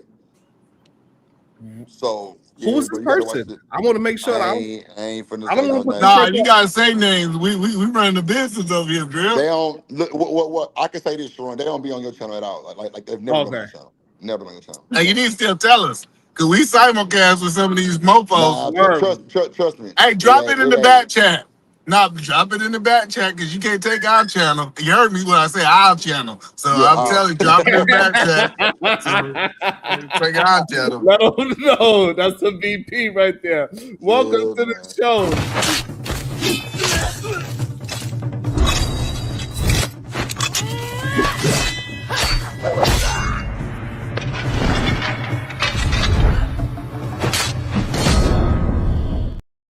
Good day, Supreme Vaginal Vessel. Good day to you. How you doing today? Vaginal Vessel. Until you do right by me, everything you even think about gonna crumble. I'm gonna write your name on a piece of paper and put it in a jar. I'm gonna write your name on a piece of paper and put it in my left shoe. Everything starts to crumble. until you do right by the supreme vaginal vessel. How y'all doing? I'm bowing down this morning. I ain't got time. I'm bowing That's down. our Chicago Rilla drinking coffee like he doing some work today. Oh, Lord. What's up, Diva? How you doing? Happy New Year. Happy New Year. Happy New Year. Happy New Year. Happy New Year. I'm for real I'm though. sipping Until tea, you do Eater right man. by me. What's It's up, all Rilla? gonna Happy New crumble. Year, G. What up with the drip? Colder, man. What kind of tea you sipping over there? You look like a green tea type of dude. Damn. Chamomile. Yeah, Now green tea got a lot of caffeine in it, but yeah, chamomile. Yeah. I knew he went down with the black tea. Oh, Jesus. Hey man, go shovel some snow. Hey, Chicago, what's your thoughts on all this Tyler Perry situation going on in Minnesota now? Like, what is up with it? What's going on? Hey, It's like, you say Tyler Perry? Yeah, it's like he wrote an episode, like he wrote a whole new season, and then now we got this man Jake Lang. He went out there with his white supremacists, anti-protesting, and then he had to do a split, and a black man saved him. And then the person that got him out the city was a trans person. What? Oh, wow. So I saw the clip of the guy. Man, hey, Project 2025 is doing exactly what it's supposed to do, man. You know, hey, listen. You see how them Democrats do? He ain't want to talk about Minnesota. He want to talk about Donald Trump. Listen, you got to watch them Democrats. Because listen, he literally went he went completely over Minnesota, right? He completely talked. He said, I don't want to talk about my kinfolks, my gangbangers. I want to talk about Donald Trump. Man, Hey, Donald Sharon, Trump you know got what's some- interesting? What's that? I only said Project 2025 is doing what it's supposed to do, and That's all he Eaterman said. created a whole narrative. That's Shout out all to he said, Eaterman. G. I done heard your talking points before. See, listen, they act like this be the I don't first time gangbang. I run up against these Democrats, right? Hey, shout out to my people. Look what they put on my cup, man. Look at them. They're trying to encourage me for the day. Man. God, dog. I got to deal with Eaterman. They trying to encourage me. Listen, you know what I look at? This is what I look at, man, because I look at is that these Democrats, they actually taking a strip out of the Republicans' book. The Republicans are gang banging better than the Crips. Listen, I don't care what nobody say. Hey, he butchering it, Diva. Right. I mean, he just can't help it. I know.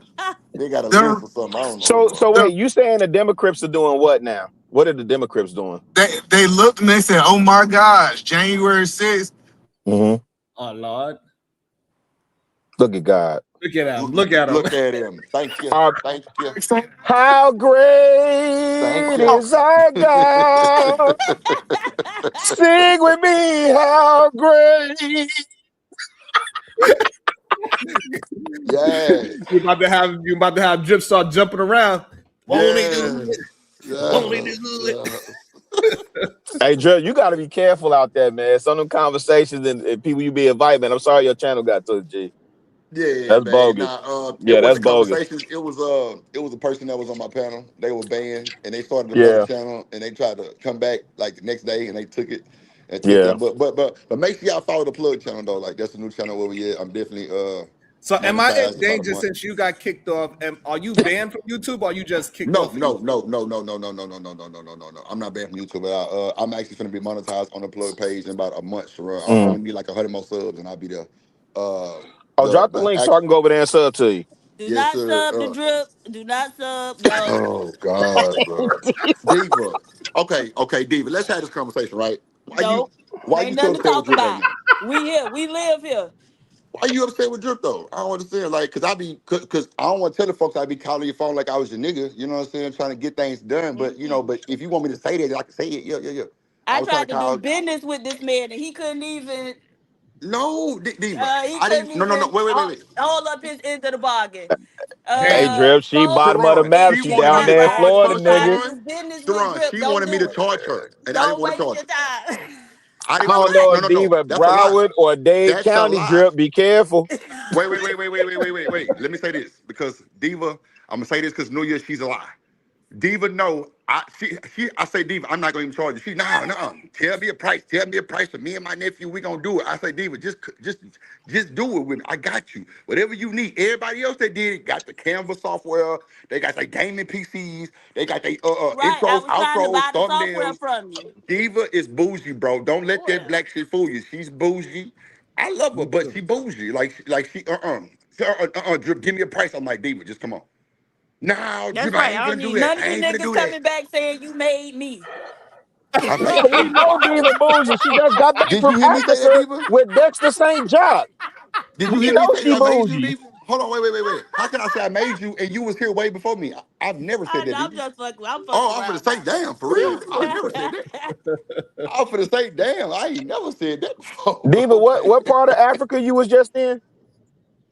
Ghana, Togo, Benin, Oh and wow. Cape Verde. Oh, Benin. I love me Oh. some. I ain't So gonna wait, lie.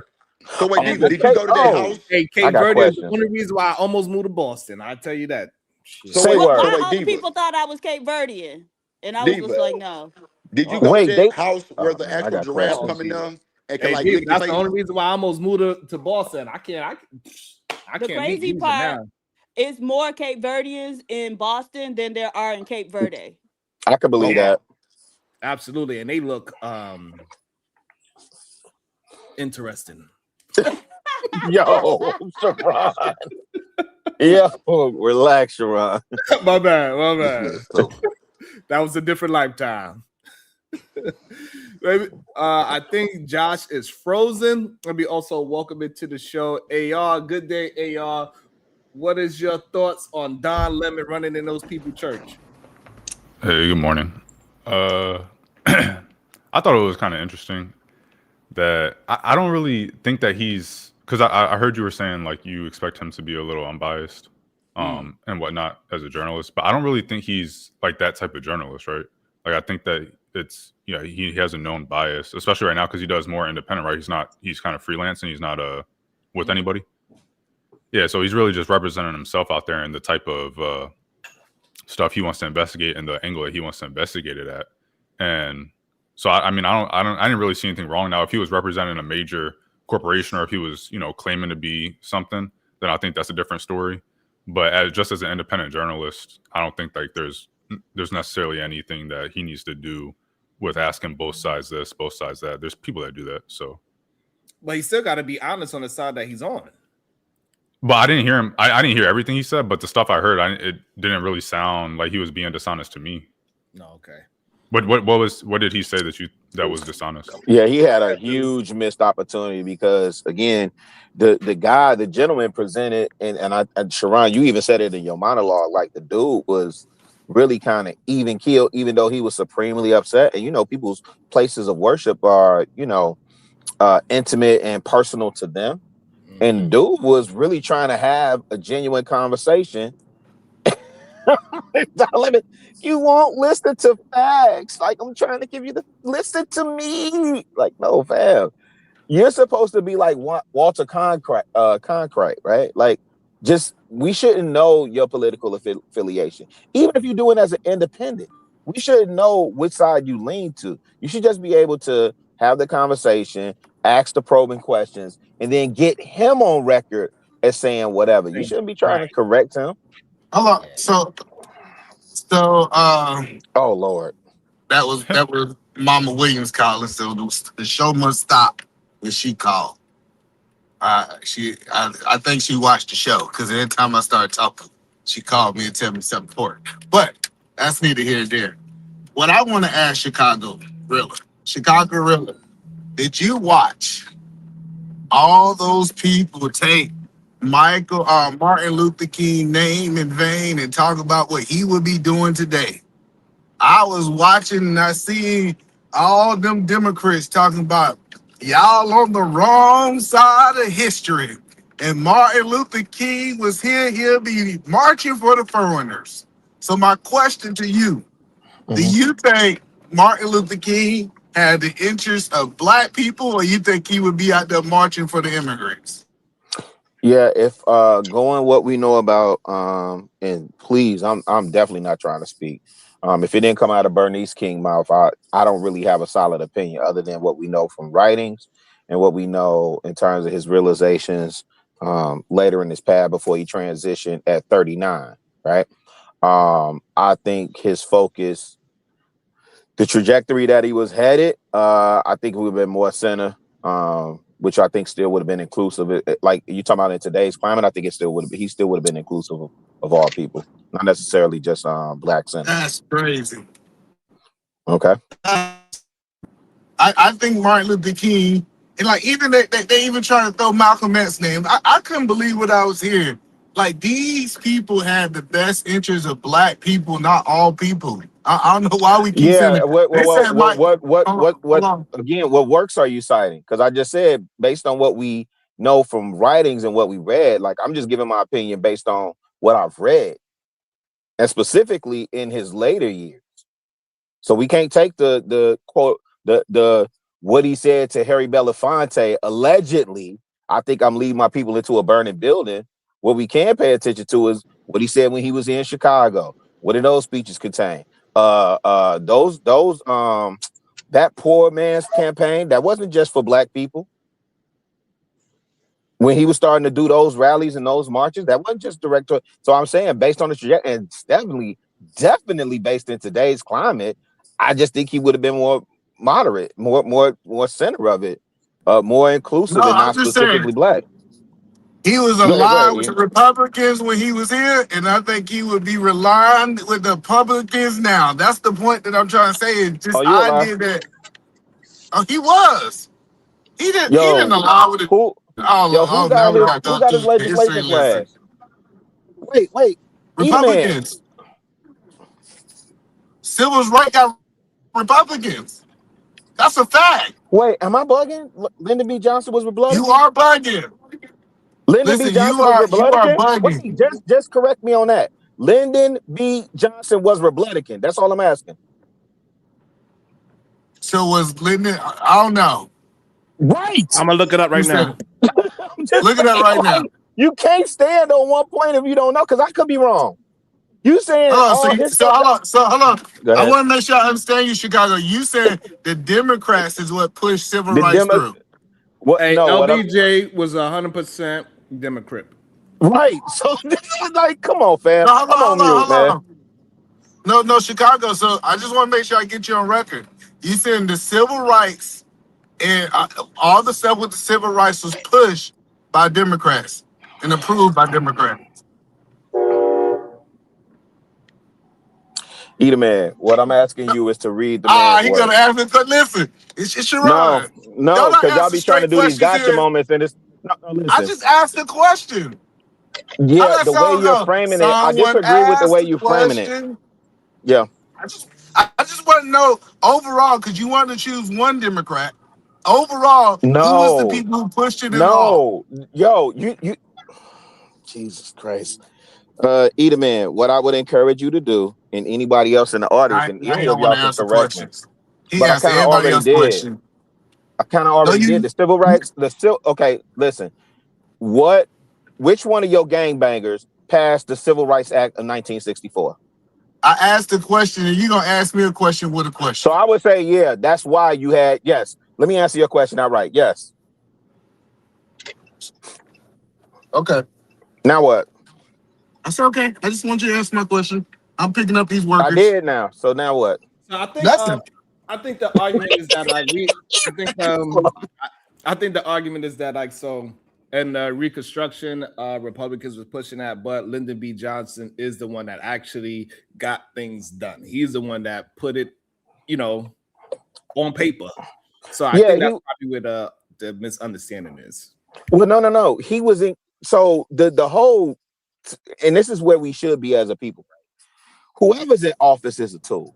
Whether it's JFK, RFK, Lyndon B. Johnson, Nixon, so on and so forth. You're going to have to engage in these conversations regardless of who's in power, but you have to leverage it to your benefit. So to me, it's not even about like, did the Republicans push it through? No. Like we bugging if that's where we land. We can't keep gangbanging like this on some more, well, the Republicans. No, that's one of the reasons why so many black people flip Democrat? Because they started espousing the messages of, you know, hey, equality and all that, and we put black people in civil rights and Voting Rights Act. What was that, 1965? Like 64. Well, the Civil Rights Act was 64. I thought the Voting Rights Act was 65. Let me see. Let me double check. I could be, listen, all of this I could be off. Anybody in the comments could correct me, but I just don't do that whole game. But that's weak to me. That's weak. Because you ain't seen, because this the other thing, Sharon, I got to go ahead into this meeting. This what I would ask y'all Republicans that keep telling me black people need to show me locally where blacks live in Republican controlled municipalities and we're doing good. Great point. At scale, not individual. Don't tell me about how you got 6 figures out of your business and how because these taxes work for you. Show me at scale where black people live and the Republicans control. And they could be black Republicans, conservative, all the other things. All that's beautiful. My point is we really need to stop gang banging. And what I like what you've been doing since top of the new year, Sharon, is you just calling it straight down the middle. You come up with the topic, you see what you see, and Republican, Democrat, it is what it is, man. We gonna call a ball and strike the strike. I appreciate that part of it.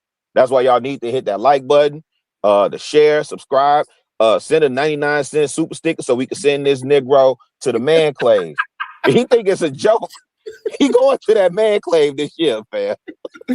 And yes, you was correct. It is 1965.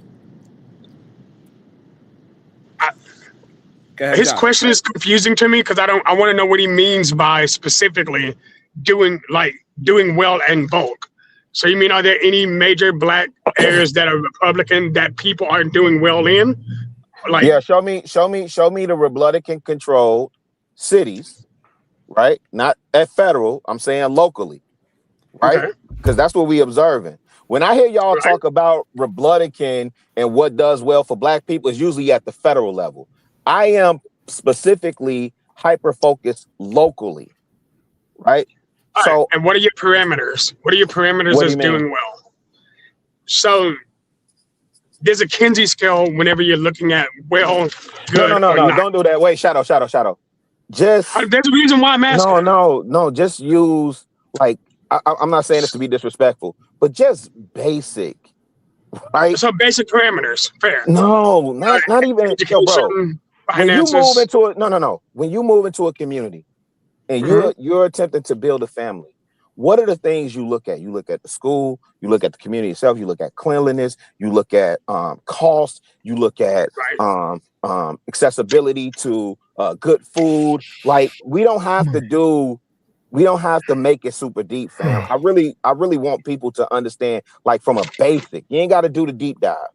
Just from a basic perspective, I just want y'all to tell me where black Republicans are in a scale in whatever city. Pick a city, Utah, whatever, wherever the Republican mayors are. Show me where those mayors are and black people in their cities are doing well. Okay, give me 1 second. Can you do that? Yeah, give me 1 second. Okay, thank you. I'm pulling over for this one. I appreciate it. I mean, because I'm not saying that the Democrats I'm not saying we're doing that much better under Democrats, but I just, I hear these conversations and I keep hearing people say, get off the Democratic plantation. And I'm like, well, what's good over there with the Republicans? And people can't never say, what did Trump say? What do you have to lose? So now I'm gambling. Right. I'm not a gambler.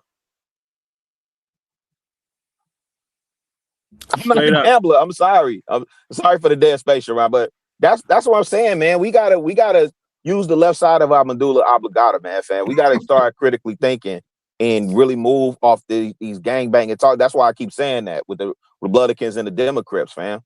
I'm not saying one better than the other. I'm saying use the tool that's in front of you and leverage that to your benefit, like every other group does. Right. I'm ready. Okay. Because, AI made life a lot easier. So I'm very happy about this. So literally in entrepreneurship and cost of living, Jacksonville, Florida has a large positive black demographic. Oklahoma City, home ownership and affordability as a whole. Oh, Fort Worth, Texas. You know what? What are we talking about? Hey, Diva. Wait, Diva, did you hear what about? Okay. Go ahead. No, I was. Hold on. Look, you just asked me to give you the list and the metrics, and I just gave 3.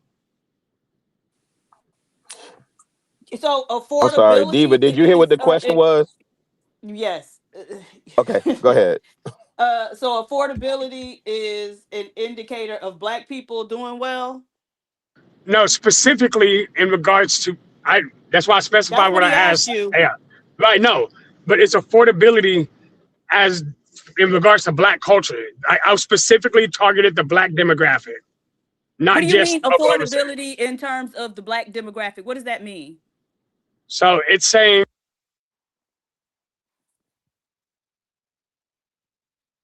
Damn. Won't he do it? Oh, let's do it.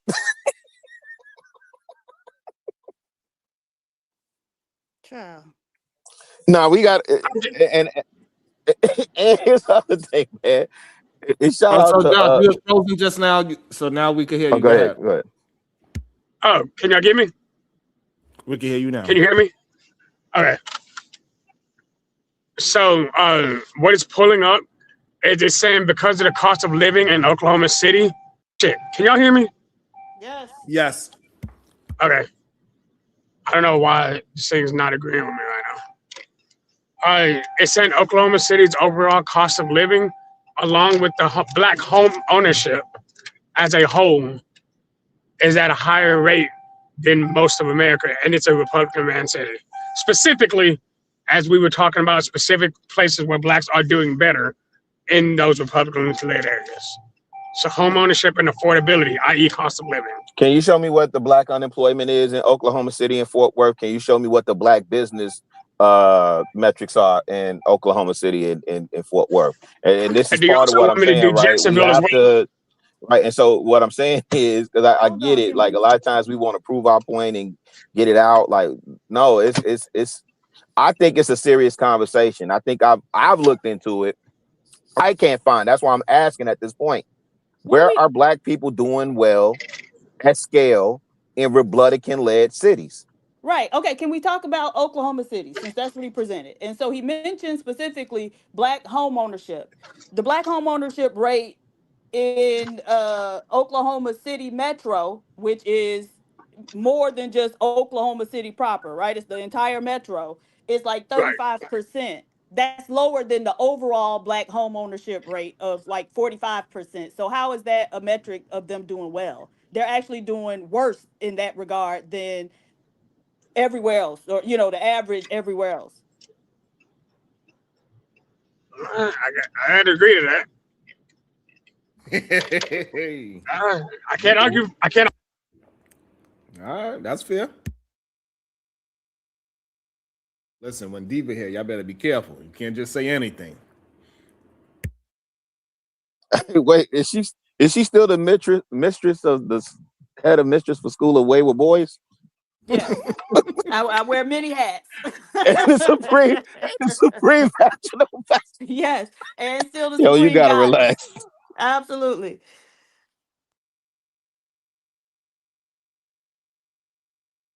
And so, hey, Sharon, I'm so upset. It's like 3 degrees out here right now, fam. I'm so upset. What would be some of the Democrat-ran cities that you are you guys saying, like, there are Democrat-ran cities that the majority of the Black population is doing well? Listen, are you just bringing it up because people say come to the Republican side, and you're saying like there's nothing inherently right about the Republican side for you to go to? So how do I approach it? I would say this. Montgomery County, Maryland. Right. Easy. Right, very easy. Montgomery County, Maryland. The it's the ones in California. It's shit. What is it called? Baldwin Hills. Baldwin Hills. Baldwin Hills, Altadena. California. Right. That's another one. So why are Houston, blacks doing Texas. better in Baldwin? Houston, Texas, Atlanta, Georgia. I, Right. I was trying to stay away from Atlanta, D. Right. But I'm just saying, like, Those what are we talking easy about ones. here? Like, right? That's why I'm posing the question, and I really do want brothers to kind of like examine that, because they keep saying leave one plantation to go to another, and it's like, okay, well, what's the benefit on that plantation? Listen, if you show me the benefit of being on that other plantation, I'm more inclined to hear your argument. Right? But I'm 52 this year. I got 48 more years left. I'm very strategic and deliberate about what I'm doing. And I don't have time to gangbang. All right, speaking into existence. I like that. Oh, yeah, I've been on that for a minute, Sharon. Yeah, me and wifey, we believing for a hundo. Easy. I like it. I'm going to chase you, too. I'm going to chase you down, too. Okay. So I'm going to touch Houston because it's the first one I looked into. It has a 37% black home ownership as well. Okay. So you were the one who made that criteria. So in terms of employment and like salaries, black people in Houston tend to do pretty well. Okay. We are looking at, because you got to understand, Chicago Rilla and PhD is looking at the overall embedment, not just one aspect as in not one aspect overall. No, Correct. that I can see. Correct. Yeah, not just in home ownership, but again, I let me say it this way, and I'm not saying this disrespectfully, just in common sense stuff, right? So like, since I got back to the crib, the reverse migration, I don't think, if y'all up north, some of y'all know, but the reverse migration is in full effect, especially here in the Midwest in Chicago. It's Dallas, Houston, Atlanta specifically, right? You go to Atlanta, they moving to Charlotte more, right? But they're moving for more opportunity and home ownership. So my question becomes, most of where people are moving that are black for better opportunity are to Democrat-led cities and municipalities. I'm only asking, can any of the people that's saying jump to this Republican platform plantation, can y'all show me where black people are doing well at scale?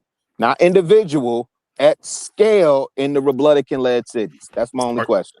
Is that scale like, is that a majority, or what does that mean? Because would you take 40%? I'm just wondering. 40% is cool. I just looked up Houston, for example, and the median household income based off of this is $40,000 for Black Americans, while the average or the average median or whatever for everybody would be 60,000. And so, is it like you would compare that to again? You want to compare that to blacks in Republican-led cities? Okay, that's okay. Tracking. Right, and then also, I think y'all also, Diva, what is the median income? Because I don't know if he's saying families, men or women, but I can't remember because it changes every. Well, what is the median household income for blacks overall nationwide? Yeah. I thought the whole point was you guys. I mean, you said don't deep dive when Shadow was talking about trying to get more to the specifics. You said don't deep dive. Let's just talk about the basic. You're muted. No, I'm saying I know I'm muted on purpose. I'm saying that's what y'all doing now. Y'all trying to do a deep dive, and I'm saying just common sense. I'm looking at where people are moving to. Deep dive. No, I'm on mute. You just told me to break down what the household is and how they're doing all this. Right. So, what's the question? Do you have AR? Do you have a Republican ran city? Oh no, not at all. Doing as well as some of the Democrat ran cities of black folks that's doing well, and we can have a comparison to the good Democrat cities that's doing well for black folks versus the Republican-led cities that's doing well for black folks, so we can have a apples to apples conversation. So we can say, hey, over here we do see the, and we could compare. We don't want to, because so far what we see is that everybody on the Republican side of the black folks, they act like pearly things. All of a sudden, you start asking them questions, and they just like, then they just start saying a new talking point. Instead of answering the question and say, hey, this is what is going on in the cities, X, Y, and Z. Put 1, 2, 3, 4, 5 cities and say, now we could compare that to Houston, Maryland, and Baldwin Hills, and then we can have a real life comparison analysis, right? They do not provide it. The only The only provision they have is that, hey, look, me and my business is doing good, and then they don't even tell us what business it is. Well, yeah, it's there's the solo LLC. Right. Yeah. No, I 100% agree with you. A lot of these people, their personality, like they mix their politics with their personality. So when you attack the politics or what they believe in, they feel like it's an attack on them. So they're never gonna shift away, and they're just tied to it so much. And so I agree with you guys on that. I was just asking because, like, even if you look at Houston, for example, Houston, a big part of the reason that the black population in Houston is doing well is because of the conservative, not necessarily Republican, but more conservative policies, such as, for example, the zoning laws there. House ownership is housing affordability is either the first or second highest cost. I can't remember if it's in front of or behind healthcare. And so when you look at zoning laws and how they influence the cost of housing, and you have a place that has less barriers to entry and less barriers to be able to build and all this stuff that you can do, and you keep the housing. Less barriers to entry and being able to build. What does that mean? What zoning laws make it result in less barriers to entry? So from what I would have to look it up again just to be sure, but from what I understand, from what I remember looking it up, for Texas, or I don't know if it's just Houston or Texas in general, but mixed use zoning, for example, is a big thing. So if you look at some of these more, left-leaning cities like San Fran, or I don't know about New York so much anymore, but these other places, they're going to have, you can only build single-family housing here. You can only build that. You can't have this amount of dense housing here, or whatever the case may be. In Texas and Houston, as far as I'm aware, it's not like that. You can have a lot more mixed use. So you can have a house on top of a store there's less regulation to get through to do that, or no regulation at all regarding it. You can just build it because, hey, you can build it. And so that helps bring housing costs down, which is why you don't see that cost of housing rise in Houston as it does in other major cities. That's a prime reason. And so I 100% agree with you guys. Don't have zoning laws? I didn't say they don't have zoning laws. They're just more lax. Right. Yes, that is Houston why. doesn't. I used to live in Houston. There are no zoning laws. You can build whatever Okay, you want. well, yeah, sure. Sure, yeah. So, right. And so you're saying that's what makes the housing more affordable. That's a prime reason. Affordable. Yes, that's a prime reason. Yeah. I think, if I'm not mistaken, the study I read showed like it was a minimum of 30% of housing costs go to zoning. A minimum of 30%.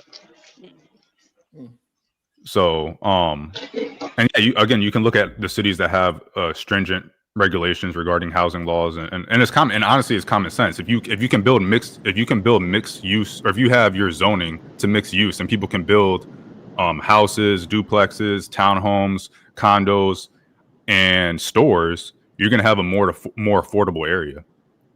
That's just I'm really big about walkable cities, and so like a lot of this zoning stuff completely negates that. Because you can't have a walkable city when you can only build single family housing and this, however large you make that zoning area. So yeah. The point I was making though was because I agree with you guys about, don't just go Republican or Democrat because that's what you were born into, or that's what people say or whatever.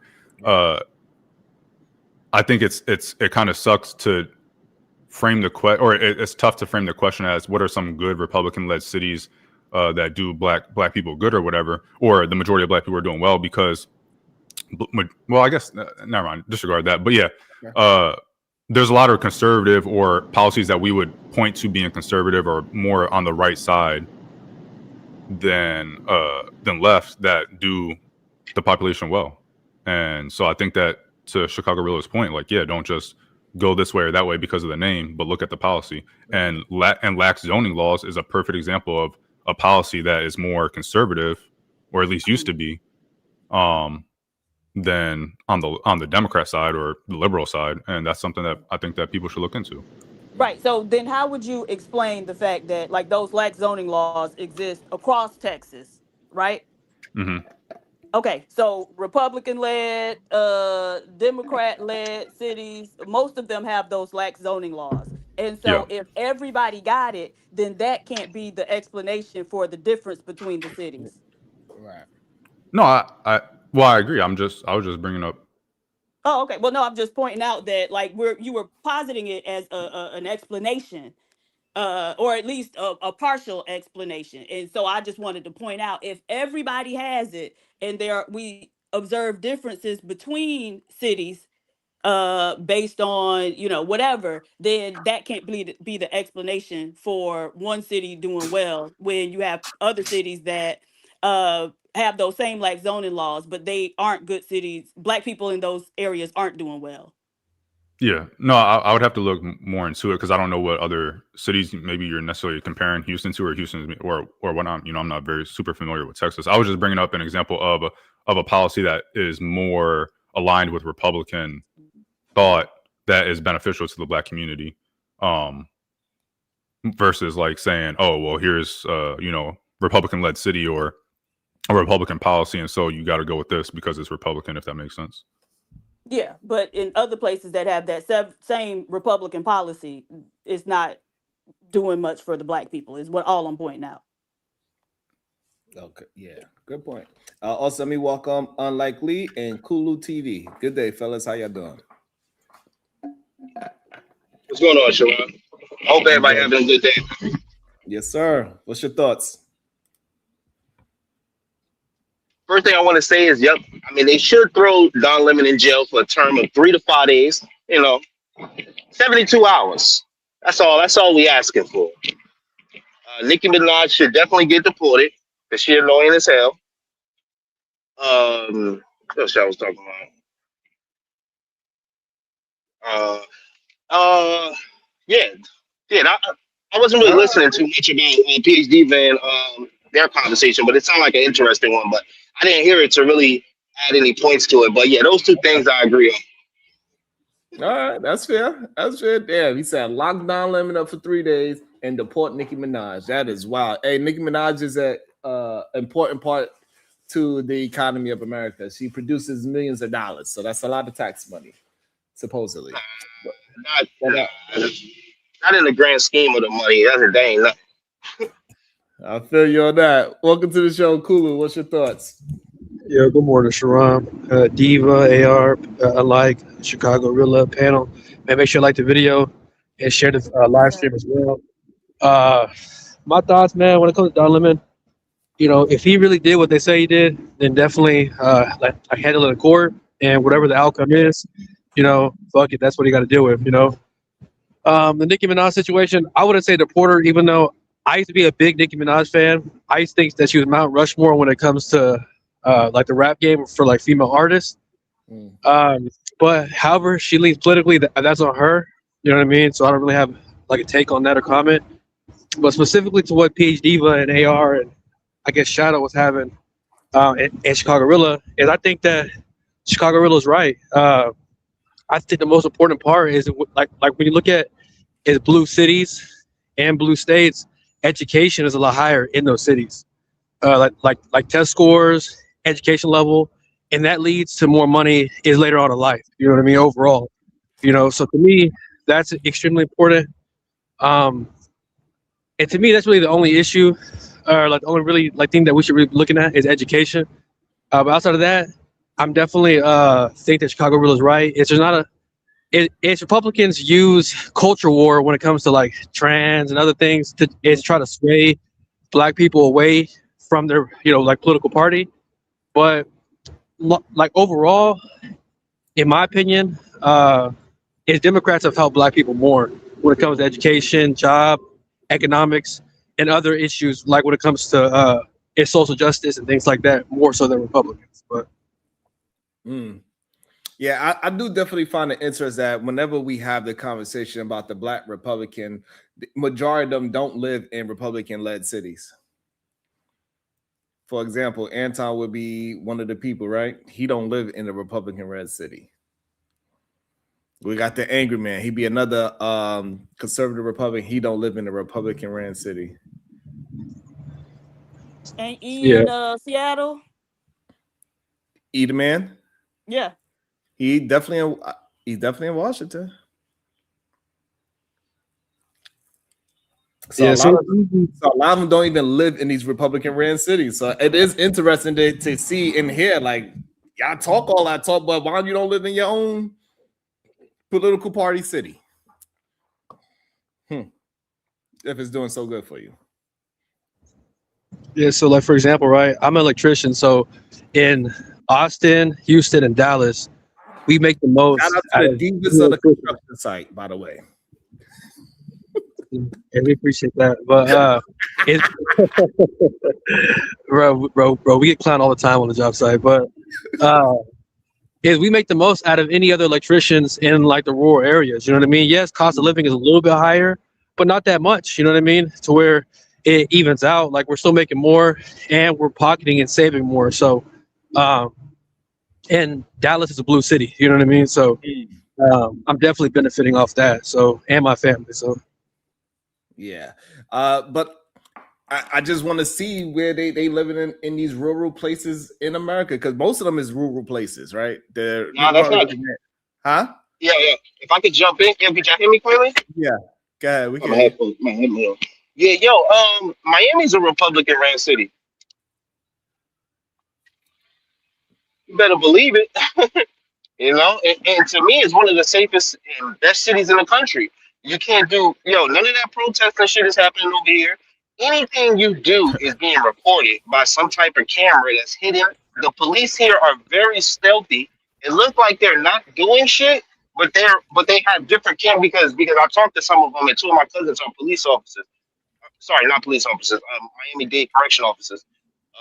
And they've shown me like they have hidden cameras on palm trees and all type of shit, like where you wouldn't even think they would be. And they capture crimes, man. They like I don't even think we got over Are you bragging about living in a police? Are you bragging about living in a police state? I'm talking about Republicans. Stop trying to start a fight with me, man. I'm not trying to start a fight. You just said the way you worded that, bro. Like, stop it. I mean, man. yeah, we're because talking about Republican. Okay, yeah, stop. Okay, so stop being sad. Whatever that word is. Look. Zesty? No, I don't want to call you that, but like, don't. You like, can just what relax, you want, bro. man. We're talking about Republicans and Democrats. I'm just bringing up I know, but I'm pointing out. It, that's great. That's I'm it. pointing out That's that it. you're talking about your city is great because of how many cameras and you can't protest here and all this stuff. That's all I'm pointing out. It's like there's a lot of people that don't. Okay, yeah, you're right. My bad. All I'm saying is that you're talking about Miami and you're like, oh, it's so great because they have all these hidden cameras everywhere and they stop you they can find you no matter what, and you can't protest here, and it's like, so you're giving up like fundamental freedoms to get this, this utopia that you claim is Miami, and that's all I'm pointing out. Miami is a very safe city. I mean, you could be outside of unlikely. You think Miami is doing very well for Black folks? No, Black people are actively being pushed out of Miami. Cut it out. I didn't even answer the question. Why y'all so aggressive today, man? I didn't even answer it yet. I would say, Jesus Christ. What's wrong with people? But the conversation. Let me answer your question. Let me answer your question. Got. What PhD was saying, yeah. It's not for it. Like, it's more for just people that got money. If you're Black and you got money, will you be able to live in Brickell? Would you be able to live in downtown? Would people look at you funny? No. But if you're living, in an area where it's predominantly Black, are those areas being built up? No. They're building up the areas where the money is. They do that in every city. In Jersey City, there's Jersey City where are building up those areas. They're actively being gentrified. If you go over there to Liberty City looks very different, both in terms of the landscape and in terms of the demographics than it did 20 years ago, 20, 30 years ago. They are actively gentrifying these places. You could go down and it's cracker stand in Ghouls now. They pushed them as far down as damn Florida City. Are you crazy, nigga? But see, this just shows you Lee stay in his area. He might be close to like downtown. Lee don't really know Miami for real. Bullied him off. Oh, nice. Yeah. Well, no, I'm just saying because that's my city, nigga. Don't say that's his city. That's my city. No, I'm just saying, but he really don't know what's going on. No, it was just crazy. That was his response. Like, yeah, Miami's so great. Man, I was talking to the cops, man. They got so many hidden cameras everywhere, man. It doesn't matter, man. You can't do nothing here without them seeing. Like, I love this place. It's like, what are we talking about right now? Like, you're kind of trading off your, any type of freedom you have to be able to say your city's supposedly safer. And it's like you kind of don't want to do that. You would optimally you would want to have the freedoms and the safety. And creating a safe state is actually easy. Like you can create a police state and it would be super safe. If you look at Iraq under Saddam, there was like no murders like ever. I think they would say, I think there was I don't remember what book it was in that I read or article, but one of the what was it? Minority Report. No, one of the morticians, whatever they're called, he had said like usually there was an average of 1 or 2 like homicides before the invasion, and then after the invasion, it skyrocketed or whatever. So it's like easy to create a police state. You just make everybody live in fear, and you lock anybody up or harm or otherwise anybody that gets out of order.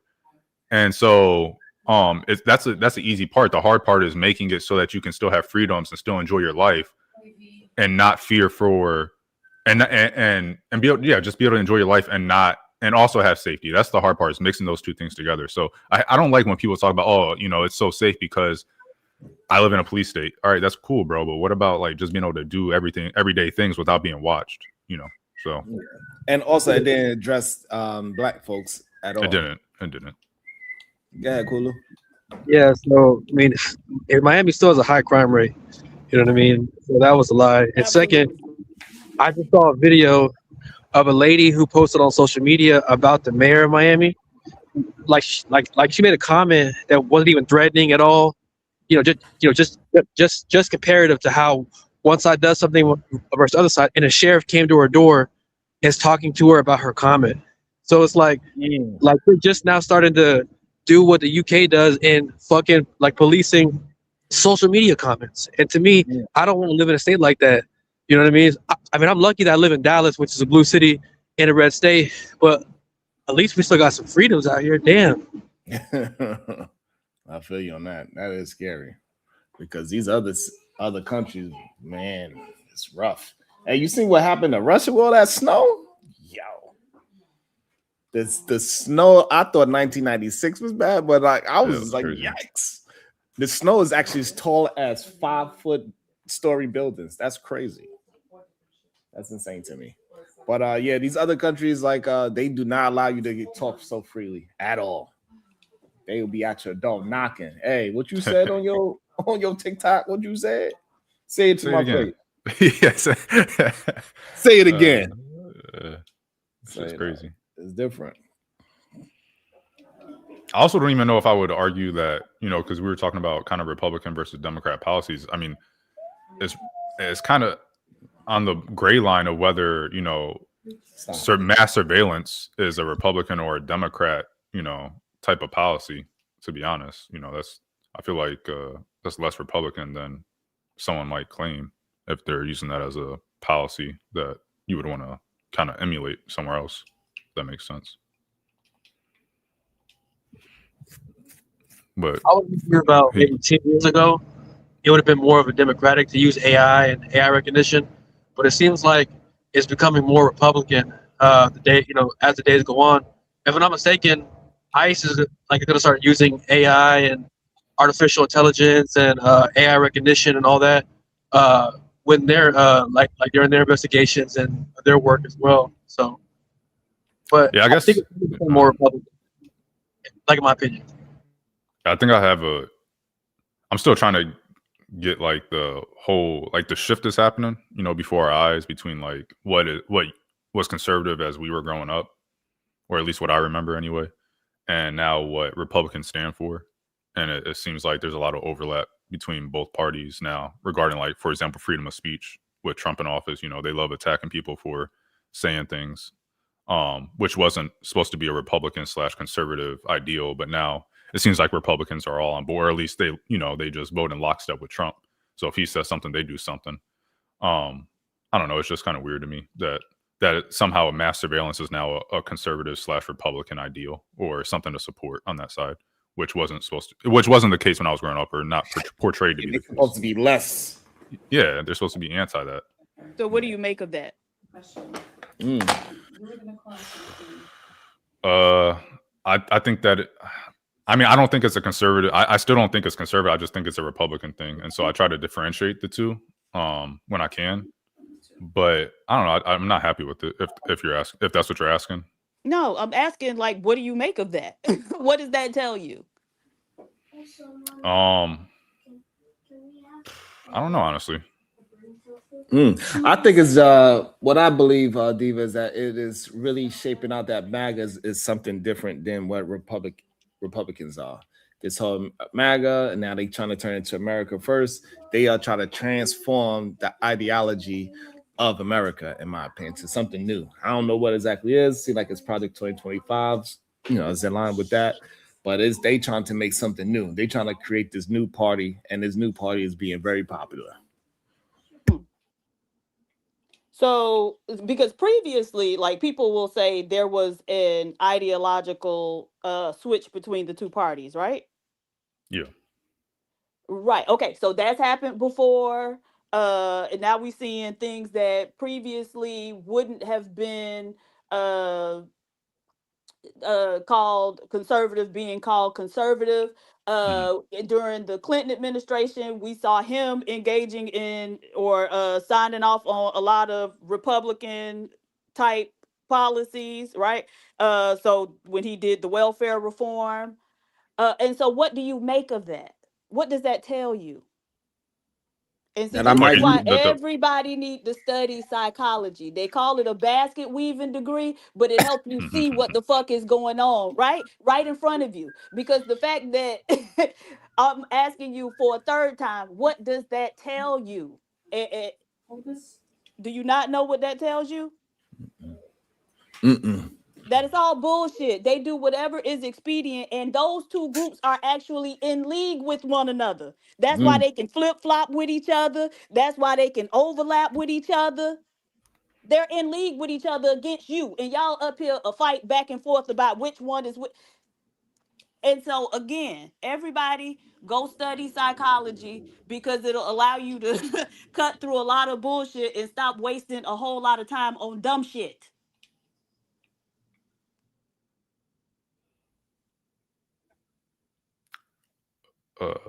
And also, it means that I'm living in the Mandela effect, possibly. I'm going with the conspiracy theory, Diva. Hey, Diva, how do the song? Can you finish this lyric? Street dreams are made of these. Who am I to you said these or this? disagree? What you say? Sweet dreams are made of these. So who am I Diva, to disagree? So Diva, me and you are from the same timeline, because clearly that's what I always heard. But it says this: street dreams are made of this. I don't know about that one, man. No, because it has to rhyme. Go ahead and look it up. Diva, I swear they Mandela affect us, goddammit. They done did the whole Kane beta, they switched us. I don't know what happened. I don't know.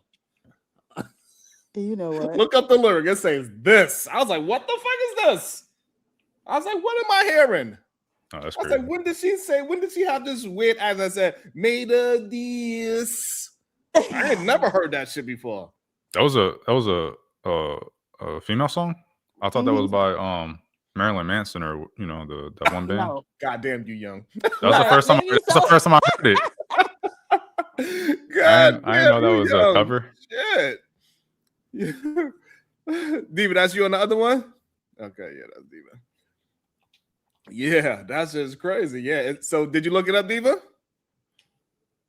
Hold on, not yet. I was changing to my computer. Let me look it up. Diva, I was like, what the hell is this? I heard it. I was like, this is not, I was like, this is a remake? No, that's the original. I was like, I ain't from here. There's something going on. I ain't from here. It can't be. That's why everything is so weird to me, because I ain't from this timeline. I don't know how I got here. It must have been in my sleep. They done snatched me up and put me in a different timeline, Diva.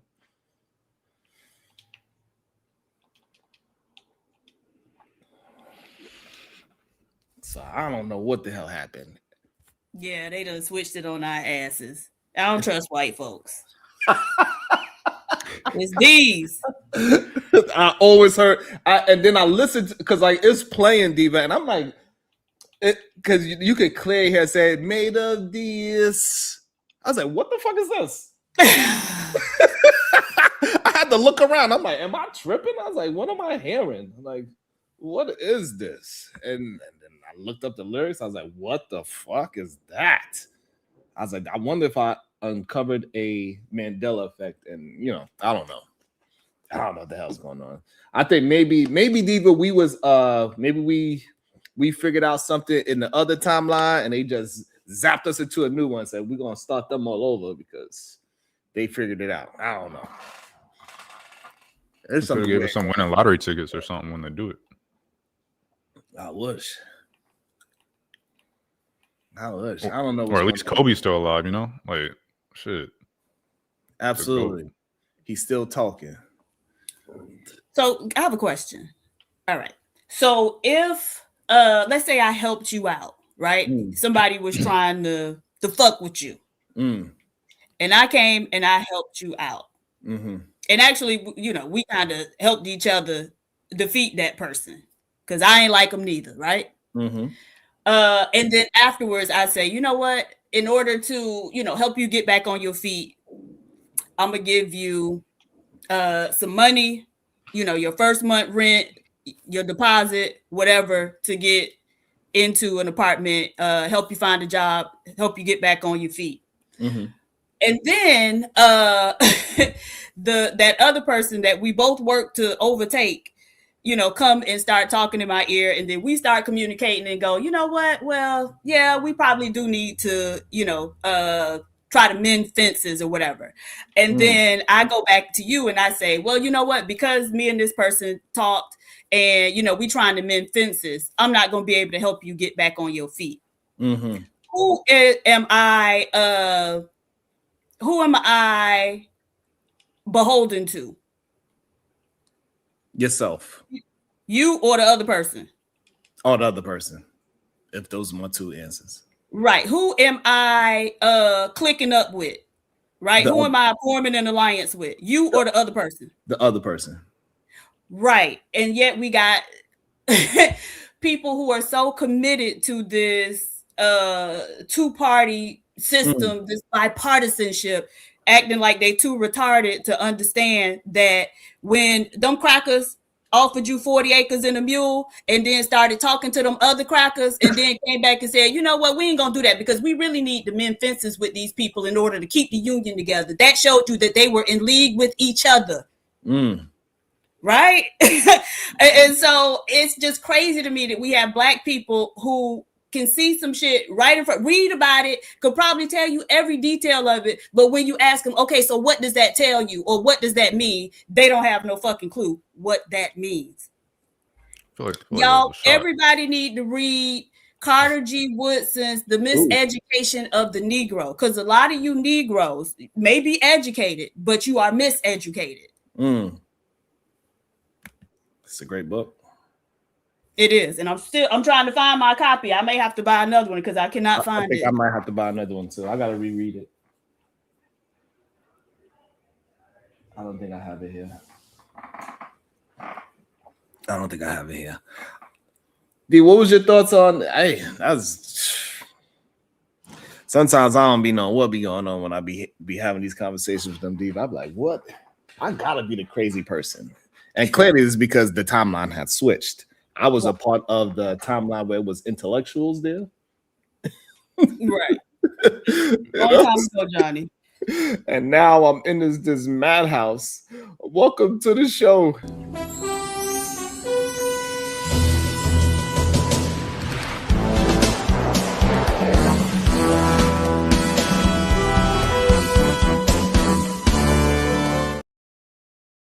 Good day. Welcome to the show. Brownsville, New York. Yo, peace and love, peace and love, peace and love. First and foremost, Cuzzo, can you hear me? Am I coming through clear? Absolutely. Hear you loud and clear. Yeah, man. Let me take my shoes off before I walk into your room. Peace and love to the beautiful queen, the supreme goddess, PH Diva. Peace and love to you. Peace and love to all the beautiful queens in the chat, man. Anya Bracy, the SBG First Lady, Robin M. DB, Sugar Bum, Maya Reed, Bomb Cherry Juice, Rogue, C, It's Me, Dr. G, Sexy Red TV, Conversations with MJ, Miss J Lynn, Genesis, the voice of Venus, the verbal assassin, talking to kinfolk, the victorious one, zero tolerance, Keisa G, Renee, Dawn, Black Beauty, all the queens, man, all the queens. I don't want to forget about none of the queens. Every time I hit this platform, I'm making my purpose to lift y'all up, give y'all flowers, and show these men, show these knuckleheads how they should be treating the ladies, the queens, and the women on the internet, man. And peace and love to the kings as well. Can't forget about the kings. PH Diva made a very interesting point, and I totally agree what she said. And also, The Miseducation of the Negro is also a great book. I also concur with that synopsis, right? To illustrate her point further, I think it's highly ignorant for Black people to subject themselves to one party or the other, right? Because when we subject ourselves to these parties, it's almost like we have to attach ourselves to a certain level of degeneracy, right? So if I have to call myself a Black Republican or Black conservative, it's almost like I have to attach myself to a certain level of anti-Blackness as well, right? We see it every day on these YouTube spaces to where these Black conservatives, these Black Republicans, they got issues with Black women, right? They got a hatred for Black women. That's why we came up with the RIM Brothers acronym. Red Pill, Incel, Manosphere, the No Good Suckers, right? Because we know that they have issues with Black women and they align themselves with the Republican Party, Conservative Party. Then we could take it a step further in more current events, right? We see Anton Daniels on a public platform. He was asked a question. He said, hey, do you align yourself with Black people? He said, no. I don't align myself with Black. I'm Christian, right? That's what he said. And then he's also on record saying F Malcolm X, F Black culture, and things of that nature, right? So if you have to align yourself with the conservative or Republican Party, then you also have to align yourself with a certain level of anti-Blackness. And that is not conducive to Black people in general. And then on the Democratic side, right? Because we're talking about the Republicans and the Democrats. Democratic side, same thing, right? If we have to attach ourselves to the Democratic Party, then we also have to attach ourselves with the LGBTQIA movement, right? That's not conducive to Black people. And also, we have to attach ourselves to the illegal immigration movement, as if us being involved in that has any benefits to our people. So as PH Diva said, hey, we need to wake up, right?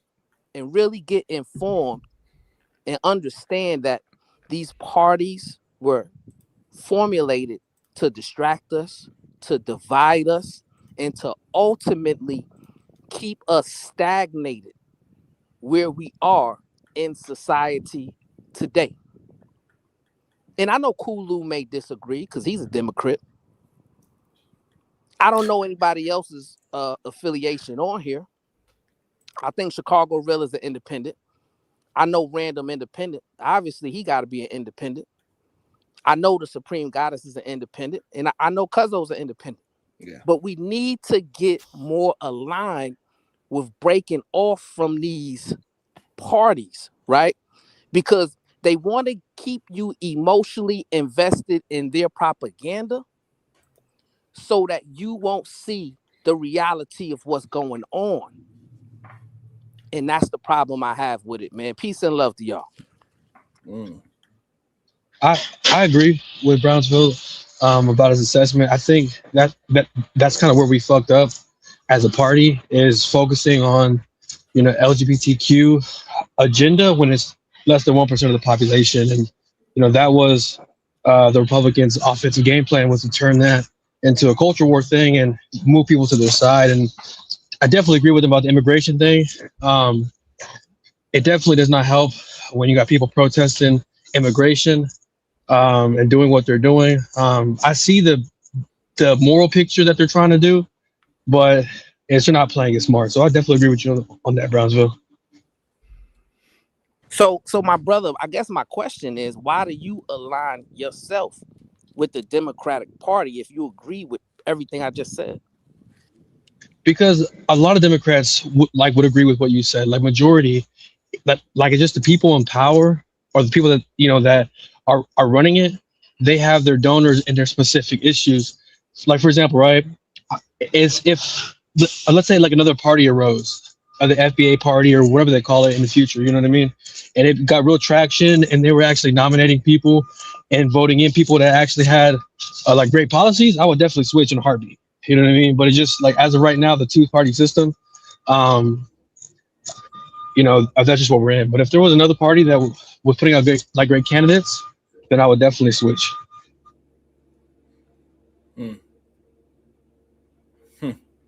But so what about the? Because I always wonder, why not attach yourself to policies rather than party? Right. Are you asking me? Yeah. AR?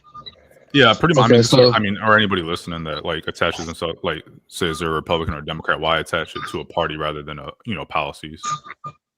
Because like for example, right, as I've noticed with Democrats more so, there's more of a diversity of thought, right? You got your Mondanis, you got your AOCs, you got your like your Bernie Sanders, like you got all your different types from Gavin Newsom versus like MAGA and like the Republican, like they kind of follow in one accord. And now, especially like outside of Thomas Massey and maybe Marjorie Taylor Greene and a few others, like they all just follow the Trump agenda, and there's not really a diversity of thought, in my opinion. So, how many were following a separate train of thought when Biden? Because that it just so happens that when the party is not in power, it seems as in the presidency, that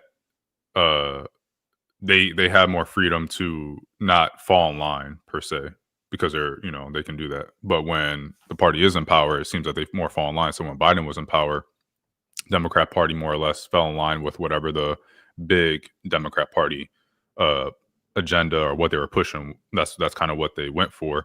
And now you also see it with Trump in power, that Republicans more or less kind of do the same thing. So it seems like it's more of a just a feature essentially of the two-party system rather than, because even when you named like the Democrats, you named like there's like a handful of Democrats that are super leftist like that, and then you have like more moderates and more just liberal left than quote unquote progressive left. And then on the Republican side, I would say you probably have the same amount that are extremist right versus moderate right versus probably closer to between moderate and extremist right. So I definitely think Republicans are more right on the spectrum than the lefts are left on the spectrum, and generally speaking. But it doesn't seem like there's really that much more diversity of thought. If anything, I would assume you would have less diversity of thought on the left side, since they love calling anybody that doesn't agree with them whatever they can name. Well, as I think on both sides. So for example, I think any party, whether it be right, left, or if let's say the Libertarian Party got in there, or just say like a new party, the FBA party in general, the majority of people will fall in line with the party that's in charge. Like that's just what they're going to do, because that's how they're going to get is majority stuff done via their agenda, right? They're going to fall in line, whether they disagree or or agree, is they're going to fall in line. I'm pretty sure that's every party that would be in charge. Where we kind of part ways, AR, is when Biden was in office, you had your AOCs, you had your other people that went against him, that talked against him, that didn't like things that he was doing. It seems more so in the Trump administration, if you do that, then he's using his political power to get you out of your seat in Congress, and stuff like that. So that's where it's like kind of different, is that if you can talk when Biden's administration or the Democrats in, and it not really affect your political seat. But if you do it against Trump, Trump's going to do everything in his power to get you out of office, like slander your name. And as I would say that now, right, if you let's say are Republican and you side with the protesters, or you're pro-Palestine, right? They'll call you the woke right. They'll call you a liberal when you're not really a liberal. You know what I mean? Like those are like calling you names that you aren't really are, just to make you fall in line. Because those names have stigmas to them. That's literally the entire playbook of the left, though. And I would say it's both parties. Like both parties do it. Okay, so let's say both parties do it. That's fine, because I'm on board. There's definitely elements of both parties, regardless of which one does it more. So it goes back to the original question, which is, why are you attaching yourself to a party rather than policies? Because everything you said can be true about, Democrats, generally speaking, they have more freedom, or they encourage more diversity of thought, X, Y, and Z. Republicans do this, X, Y, and Z. But you're still not, I still don't understand why that means I'm going to side with the Democrats rather than just policy. I can side with the policies of encouraging diversity of thought while also siding with policies that maybe are more Republican in nature or conservative in nature. So why tie yourself to a party rather than policy? I just think, I don't attach myself to a party. Even though that I come up here and say I'm a Democrat, that's because I voted for Kamala.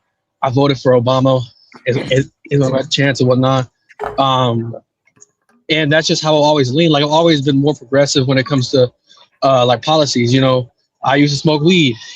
That's a big thing about it. And to me, let's go ahead and. But yeah, so no, are you good? So like policy wise, I've always been more agreed with the Democrat, just because it's to me the better policies than Republican policies. So I don't really lean. So for example, if there was a better candidate that was a libertarian and they had a chance of winning, I would definitely vote for them. You know what I mean? If their policies fit my policies and what I think like best, I would definitely vote for them. I'm not attached to the Democratic Party. If there was a Republican that had similar beliefs in my, it's to me, that would stand up against Trump and the MAGA, then I would definitely vote for him. But you don't really see that. Like Thomas Massey, right? I agree with some of the stuff that Thomas Massey says, but a majority I don't. You know what I mean? I just agree with him about the Epstein situation. But more so he aligns with Trump's on his other bills and things like that. So I'm not really held down to a party, but in today's times, you got to be tribal, and I'm proud to be a Democrat, even though people want to make it seem like they're all gay sissies and shit like that, when in reality we're not. Like we are hardworking with this colorful picture as his profile picture. So I'm fighting back against that. You know what I mean? There's a bunch of Democratic men that have families, that take care of their families, that provide, that also listen to their wife, that love their family, and don't view like themselves as like the Chad MAGA guy. Yeah, I don't think saying you don't have to be tribal nowadays. I'm not sure where that comes from. I think that you're falling into like pressure, essentially, is what I'm hearing, or almost counterculture. I'm going to do it because they say this about them, so I'm going to fight back and be a contrarian, essentially. But like, I don't think you have to be tribal. I think that's the opposite of what we should be doing right now.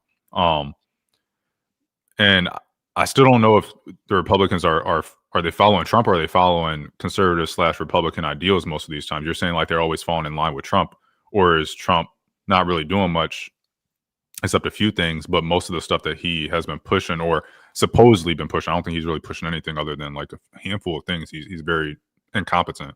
Most of the stuff comes from, as people have said on here multiple times, Project 2025, which is supposedly a conservative agenda, definitely a Republican agenda. So are they falling in line? Like, are they more likely to fall in line with Project 2025 or Trump? I'm confused, because to me, it seems like Republicans are more falling in line with things that the more extreme or, Project 2025 types have been saying for years, well before Trump ever got onto the stage, than they are following Trump. It's not like Trump says something opposite of what they believed in and now they fall in line with Trump, right? Like most of Trump's policies are really extremist right-wing policies for the most part, but they're still aligned with that right-wing side.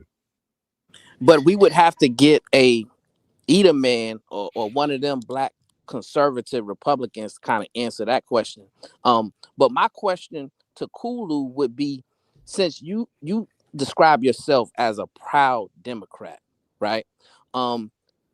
do you believe the party, your party, are they going more to the center, or are they becoming more extremist in their liberal views? I think so. You have that's a great question. So you have like the leftists, like AOC and Mandani and all them. They're going to the far left extreme because they think it's a way to counter the far right. But you see Gavin Newsom in his recent interviews and what he's been talking about, he's going more center because that's how he thinks he can win and get more votes. So you have half the party that's going more center, like a Fetterman and stuff like that, and then Gavin Newsom and whatnot. But then you got like the younger crowd going more left, and it seems like that, like the left side is going and becoming more popular every day. Right. So I'm the way I'm, viewing it. My perspective from outside is that both parties are aggregating more to the extreme of each party, which is very dangerous in my eyes. Because just like Don Lemon, right? Cuzzo, pretty much played the video with Don Lemon going back at Nicki Minaj. And in his soliloquy to her, he says, well, we shouldn't support Nicki Minaj because she's not African American. She's not LGBTQ. He threw that in there, right? As if to say, if you are African American, then it's inherent for you to support LGBTQ as well, right? And I just got an issue with that type of rhetoric. And I don't understand, as yourself, as a proud Democrat, why you wouldn't have that same issue that I have. I have the same issue. I didn't really hear Don Lemon's thing like that to like know what he said. I would just have a question because I'm not really that averse with the Gen Z or the Gen Alpha that's coming up. And I wouldn't know the exact number. Maybe PhD can educate me. But don't majority of like the youth coming up with like women and men are starting to identify more with LGBTQ? Like isn't it growing with every generation?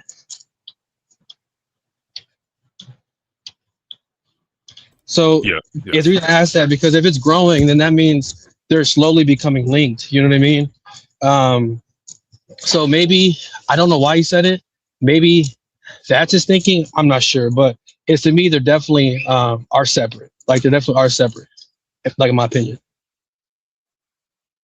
Well, I think the reason why it's growing, right, is because the propaganda for it has been loud, right, and has been put forward on the mainstream, right? And since most of us, as Diva pointed out, are miseducated, we're easily influenced by the people speaking the loudest, right?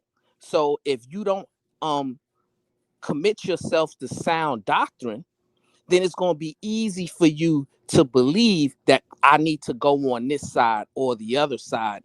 And to me, that's the dangerous ideology, that kind of where we are in terms of our future, right? Because we're not being properly educated. The mother and fathers aren't working together to incorporate their family in sound doctrine. And we're no longer having family conversations over the dinner table or the breakfast table in order to weed out a lot of the propaganda that's on social media, that's on the television, and so on and so forth. So I believe, as Black men and women, we are doing ourselves and our culture a disservice by blindly supporting one party or the other. And in order for us to undo the wrongs that's already being committed and going to be committed in the future, we have to recalibrate our mind and detach ourselves from both parties and just become independents and figure out a way how to incorporate a system that's more beneficial to our success and longevity. Yeah, I agree with that. Just so we have to, I just want to put the numbers out there. So in 2012, it was at 3.6%, and in 2024, it jumped up to 9.3%. Okay, so it's slowly growing, not like big numbers. Okay. Okay. Yeah, from 3 to 5 or 3 to 9, that's 6%. Yeah, and who knows? Like it may be more in 2030. You know what I mean? So like kind of my thinking is right with Gen Alpha and Gen Z is, would y'all disagree with me? Is if I was to say that majority of that generation is less racist than the generations prior? Yeah, I would say so. Okay. Absolutely fucking not. Why you say not? So because the trajectory of it is that they espouse more liberal views when they're younger, but then when they get into get past young adulthood, they start becoming much more conservative and racist, right? So they have a saying that says, if you're not a Democrat when you're young, you have no heart. If you're not a Republican, by the time you old, you ain't got no brain, right? And so that, yeah, absolutely. And so that's generally the trajectory of their development in every way, right? They rebel against their parents when they're young, which explains at least espousing more liberal or less racist views. But then, like I said, when they get past young adulthood, then they tend to get in line with their parents. Okay. So yeah, do not be fooled by white people. I don't understand how we be so fooled by white people. You got over 400 years of data telling you who these people are. So if they got less racist, then you would be able to see that. You wouldn't keep seeing it crop up. It is cyclical, right? They hide it for a while, and then when it's safe to come out, everybody come out and show their ass. Right.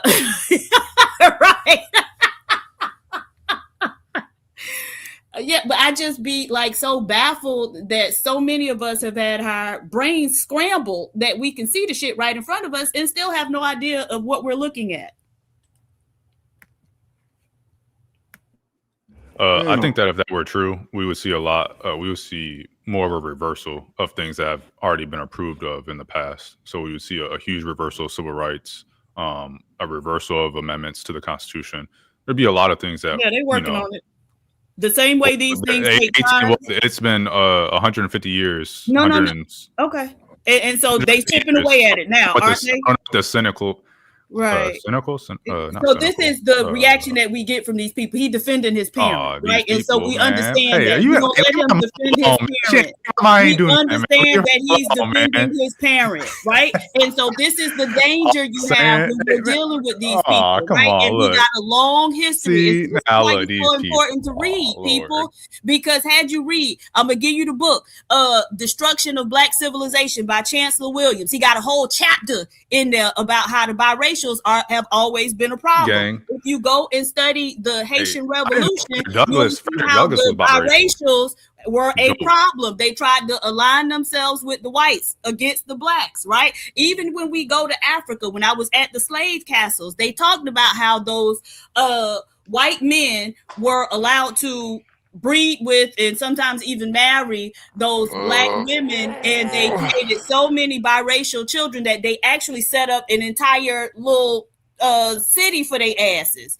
But we can trace even till now how they have participated in a lot of the bullshit. And so y'all got to look, I don't make the news. I just paint one side of the picture. You got to watch these people and understand the role that they have played historically in the subjugation and denigration of black people. What about the opposite side of that? No. What about paying attention to the benefits that they've, the sides that they've, helped the black community, right? Frederick Douglass, was he not biracial? He was biracial, and he was also an ass. I was just wondering. Also an ass, what right? did he? So he can be an asshole. He can be an asshole. my did friend he have a Uganda, positive right? impact? I'm just asking a That simple woman had to help question, him buy Diva. himself Why are out you of getting slavery, upset? right? Because she Diva, why was are you getting always upset? free. Did And how he he got his ass up and wrote his whole Why are you autobiography getting and did not upset? mention that woman at all, right? It's a And simple then he was question. bringing Did he white have a women net up positive in the impact house on the while black she community? was Did he have a alive. But net then after positive he impact? died, he just went and did what he wanted to do the whole That's time great. anyway and went and Did he married a have a white net bitch. positive? That's So great. now we can talk His about the personal character can be biracials, shit on all but you we're want. gonna tell the whole Did story he about have? the biracials, Did he? right? Yeah, tell the whole story. Did he have a net positive impact on the Right. black community and black history? I don't know about that. Oh my God! See, here we go. He's Like, this is what I actually mean. one of Telling my one least side of the favorite story. You can talk historical about these little figures. off. You know, you can talk about this 10% One of of the my biracial least community creating favorite some community historical somewhere in figures. Africa. You Sir, can't really you talk about it in answered the your U.S. question, and You now talk you're about the talking over 10% of the me when I biracial community answer that it. sides with whites, Sir, apparently, I not the understand that 90% you that jumping sides with out of your somewhere body else. right now, It's but as if you simple as that, man. ask me a question, please allow me to answer it without interruption. It's as simple as that. You keep on interrupting me when I'm talking, so I guess we were just doing that. I was just going back. Even before I asked you the question, you interrupted me twice. You interrupted me twice before I asked you the question. You jumped in as soon as I No, talked. I do was you want answering to? Ron's question. Was I talking? Was I talking before you interrupted? Was I talking before you interrupted? Right? Was I talking before you interrupted me? No, I was talking to Sharon. Okay. I was talking. It's not See how about they being act, right. y'all? No, you wasn't. I was talking, gotta and then you watch interrupted me. I was like, "See, y'all. this is what these people You do." gotta watch Hold them, on, y'all. Hey, you can watch me all you want. I am a handsome man with a nice voice. No, you're not. You drop a Honda. Put money on it. Hey, leave my listen, man. Y'all not about to sit here and shit on my mom, and now the Honda Accord is just a little too far. Nobody say that about your mama. You said my parent. You said I'm defending my parent, man. You said I let that slide, but the Accord, man. Nobody. That's my baby right there. Oh God, y'all are too much sometimes.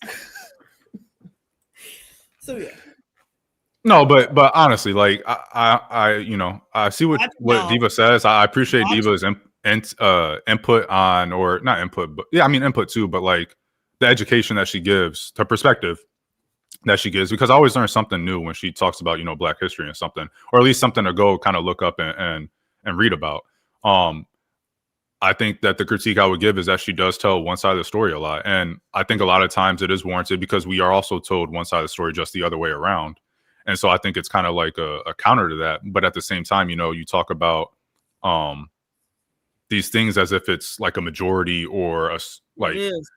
Okay, well, I think historically speaking, it would show that biracial, light skins, all these other people that could even no, be don't try to lump yourself in with light skin. Light skin and biracial are not the same. Okay, all right. thing. So, I said light skin as well because a lot of people kind of use them synonymously. I know what my sister light skin. Nope, my sister light skin. You will not denigrate my damn sister. Denigrate? No. I mean, first of all, biracials are just, we're just superior, but it's all good. Biracial, historically speaking, biracials, or if you consider light skins biracials as well, or biracials light skins, they historically have sided with the Black population and are 100%. Okay. Well, I think historically we would show only that. To the maybe I'm wrong. They were forced to, right? So if they could get over there with them crackers, they was going over there with them crackers. I disagree because I don't think right now I don't think it necessarily benefits someone to identify as white. I mean, I'm sorry, I don't think identify as white. They even let you do that. They could. It's not like they're watching you fill out your forms for a census or for your doctor's office visits, or doctor's office is a little bit different, but there's several places where when you're filling out your loan application, well, I guess that benefits you to be a minority. There are places where you could say you're white, and I don't think that you see I don't think biracial people are typically going white when they could go either or, because there's no benefit that's neutral whether they choose either or. I think most biracial people identify themselves as well, if we're talking about biracial as in Black and white, the benefit of them aligning themselves with Black people, shall we?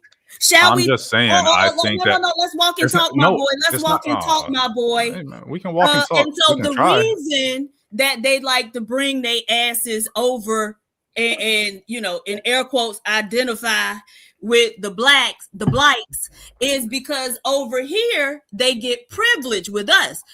When they go over there with they white parents, they at the bottom of the heap, right? They get elevated to the top of right. They say the cream rises to the top. Black people, do you hear me? I'm about to preach in this thing today. The cream rises to the top.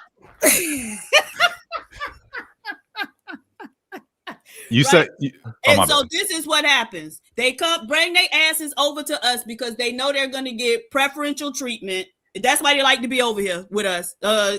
Clock it. And so they don't have that same privilege or preferential treatment when they over with the white people. The white people, get out of here, nigga. You know what I mean? And so, yes, they do like to come over here, but that's why they always crying. Now, let us not give them preferential treatment one time. Then it's, the black people, they was picking on me, right? Notice how we always get thrown under the bus for not accepting them, but they never had that smoke for their white side because they know that them crackers ain't gonna accept them. But they come over here try to make demands like we owe them something. Black people, stay woke. So what I'm hearing is whether they were forced to or not, they've still been on the side of the black community and been a net positive for the black community. That's what I'm hearing for one. No, for two, it doesn't matter where it doesn't matter where I go. Okay. I'm gonna get preferential treatment. Do you hear my voice? It doesn't matter where I go, white, black, it don't matter. I go to the Hispanic area. I'm a handsome 6'1". Boy, get out of here. White skin. I'm getting preferential treatment. You are out your mind. It's just a fact, bro. All right. My bad. Second or third. And I drive a Honda Accord. They love it. No, but no, like I agree to a certain extent that people will. I mean, people will use certain things to their advantage, and if it doesn't benefit them, they'll stop doing it. I just don't see that with biracial people. Well, of course, generally speaking, but we see it. We see you. We see you. So. I would hope so. I'm pretty light, right? No, I think that again, you tell one side of the story. I don't think that one side of the story. I didn't even bring up the blue vein societies. I didn't even bring up the brown paper bag right. So black people, these were not we've been subjected to at the hands of these biracials. What's that mean? Pull a Doja Cat? So yes, black people, we do not have to take it anymore. I think she's biracial as well. She is. We do not have to take it. Yeah, but what does it mean? Pull a Doja Cat? I don't understand that. Whatever, it doesn't matter. Nah, it is what it is, man. But she have enough blackness to be in our community, but she also have enough whiteness where she try to act like she's not, but she could talk shit about it. Okay, well, I don't think I talk shit about the black community. So I really don't follow her for real, so I don't know what her positions are. Yeah, I did like that bitch I'm a cow song. That was my song right there. What was it? Bitch, I'm a cow. Yeah, that was my song. I ain't gonna lie. I said moo. I was dying. That was my song. You don't like nonsense. That song is. You ever heard that song, Diva? I don't think so. Man, that was my song. I was jamming. People was looking at me like I was crazy. I said moo. I was like, this is hilarious. I thought it was a great song. But she turned that into what she turned it into. So shout out to her for that. But I didn't follow her after that song. Yeah, I just think me and Diva fundamentally disagree. Yeah, but I'm right. So that's the difference. Well, I mean, not only am I right, I'm righteous. Not only am I right, but I'm also righteous, sir. Yeah, something like that. And we just, biracials have been a net positive for the black community in America. Like it's just a fact. Like, don't fall for the propaganda, black people. It's positive propaganda, and I'm gonna spew it. All right. Let me. And I wanna respond to something Chicago Rilla said earlier because I thought he brought up an interesting point, and I thought it was something good to build upon. Him and Edelman was going back and forth about which party helped out the most when it came to the Civil Rights Act of 1964, things of that nature, right? And to me, the Civil Rights Act of 1964 was the origin, I would say, of Black dysfunction, right? And what I mean by that is you can take Black entrepreneurship, right? Prior to integration was a lot higher than it is now, right? You had Black Wall Street, You had many black bus transportation systems. Black people were forced to educate themselves, transport themselves to and from work. They had to have their own bars, movie theaters, things of that nature. So we were actually heading in the right direction prior to integration. Now, to specifically answer Edelman and Chicago Rilla's point, both of them were actually a little bit correct. Lyndon B. Johnson was a Democrat, right? Who was president when the Civil Rights Act was signed. But there was 80% Republicans who voted for it versus 63% of Democrats who voted for it. And the biggest proponent against the Civil Rights Act was the liberal whites in the South. So the Southern Democrats didn't want to have anything to do with it. But I agree with what Malcolm X said, right? He said it would be our ultimate demise, and it will make us subjugated to their system in perpetuity. So I see you got me and Edelman in a box. My question for Edelman is this, right?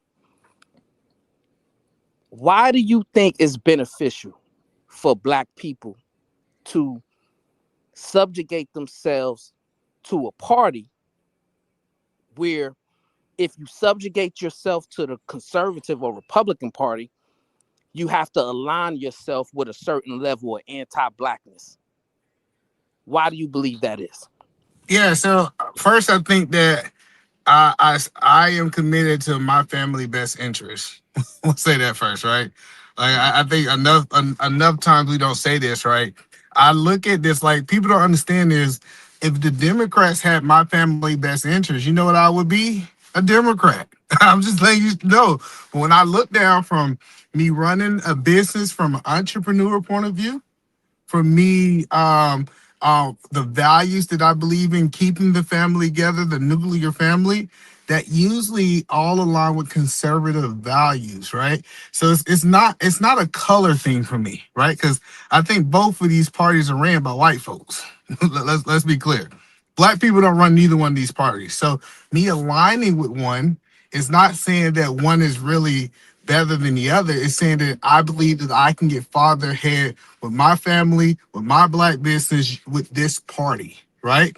Now, when we start asking questions about what's best for the immigrants, what's best for all these other people, cool. I'm glad that people have their vision of who their family, other people's families in their mind. That's just not how I'm designed. So the reason that I align to it, and you're 100% right. I believe that both parties do have a level of anti-Black. So I'm not saying that because it's racist people on both sides. But when it comes down to, I'm not the guy to say I'm not going to choose, because people who don't choose is not even in the fight. But if I'm going to choose what side that I'm aligned to, it's going to be what makes the Williams family and the Williams legacy go to the next level. So I hope that answers your question. No, it didn't really answer my question. And maybe I asked a bad question. So let me try to ask a better question. Do you believe the party that you align yourself with has an anti-Black propaganda in majority? No, in majority. I'm glad you asked it that way. No, I think that it is racist people inside of inside of the party. I believe that they have an agenda, but the party as a whole, I do not think the party, because you said does the Republican Party or the Conservative Party, do they have an agenda against anti-Black? No, in my opinion.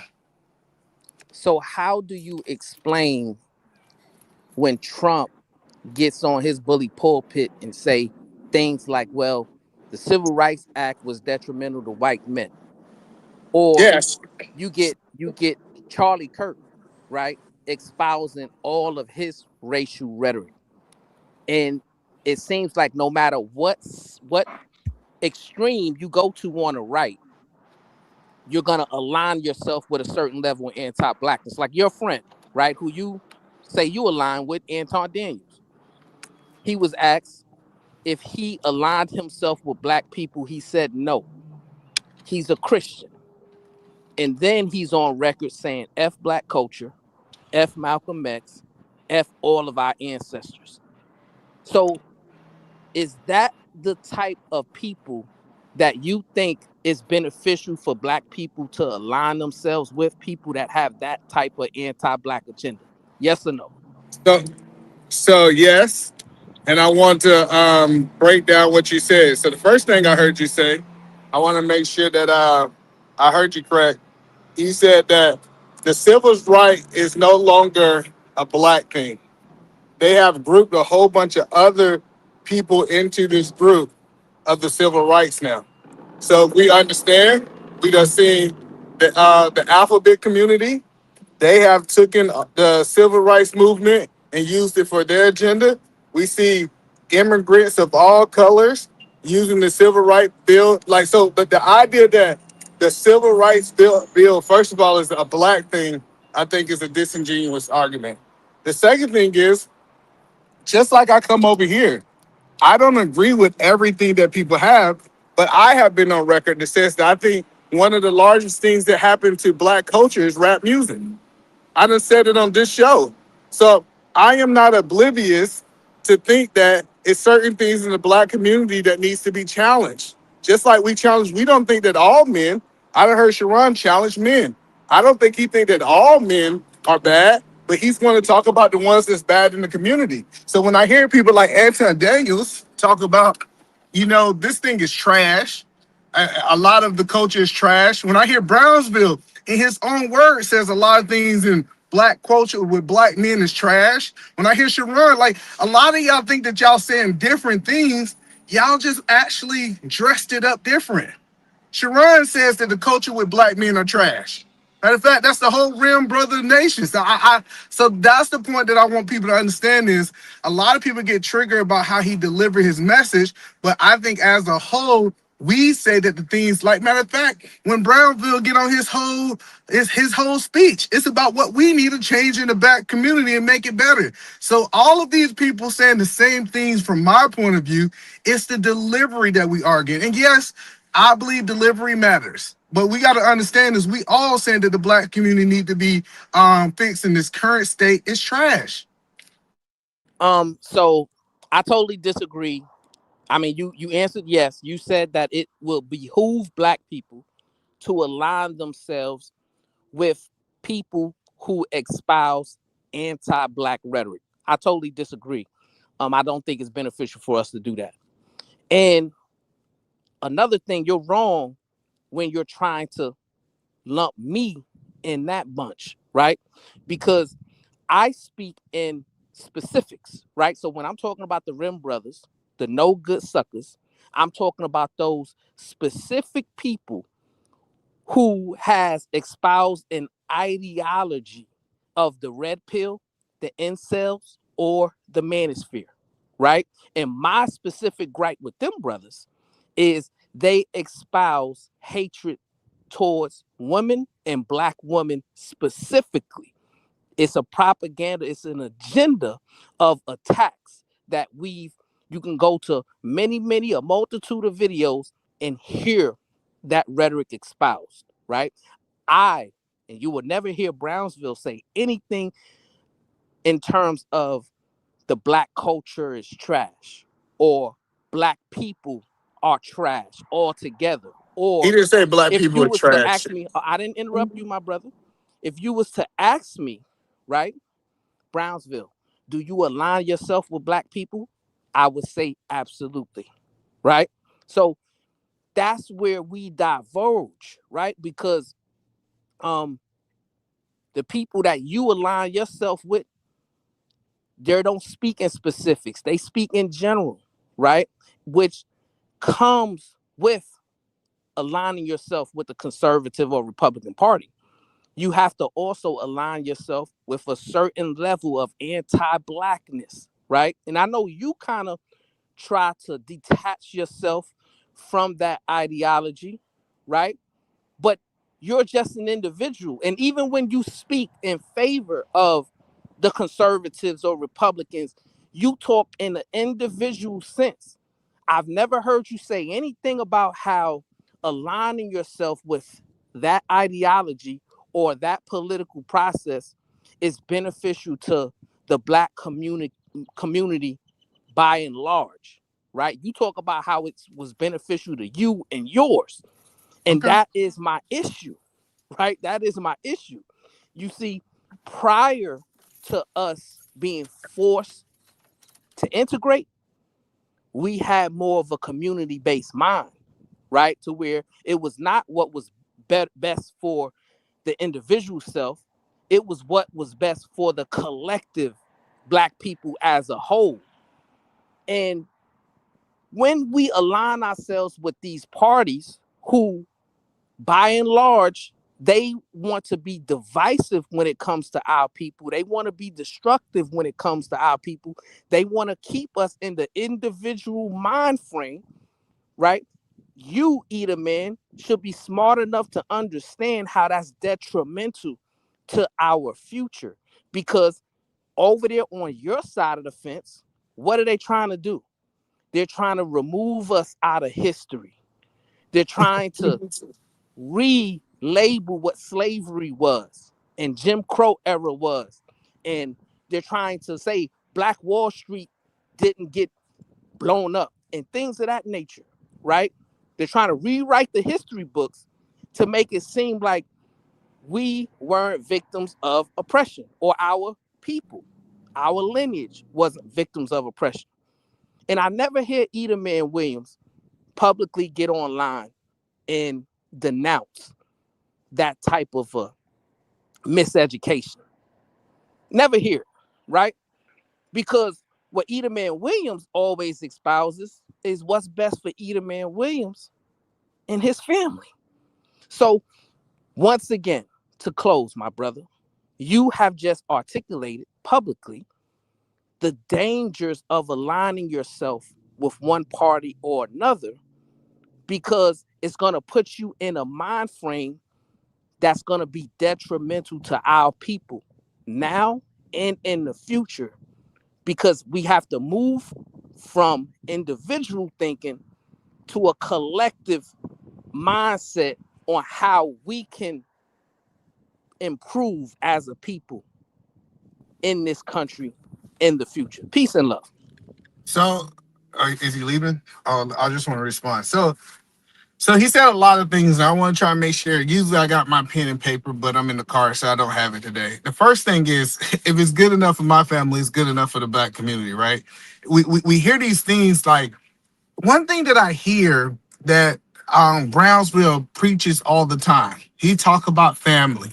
He talks about marriage. He talks about coming into this nuclear family.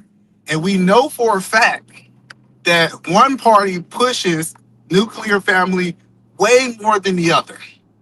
And so when he keeps making this an individual talking point, says, oh, that's good for Edelman family, but that's not good for the whole Black community, it's really bad faith.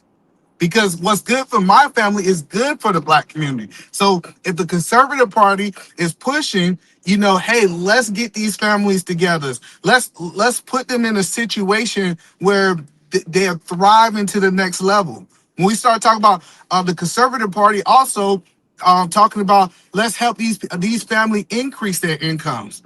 I bet you this right here, if I take a liberal family, if we take liberal families and we compare those to conservative families, guess what? Their income is going to be a lot, but it's not about money, right? So I'm telling Brownsville, based on this whole statement, is I agree. I have been on record. Matter of fact, I think I was the first one to come on Sharon's channel when he said, hey, nobody will speak about the negative things that Donald Trump is doing. I was the one that said, hey, Sharon, I don't like this, that, and the third. It went out the window because it wasn't a talking point that people wanted to focus on. So that's what I'm saying is, we done seen Black people, like, it's funny that Brownsville is making this argument, because all of the things that he's talking about, us being integrated, all this stuff, this is when Black people switch from their conservative ways over to more of a liberal democratic mindset.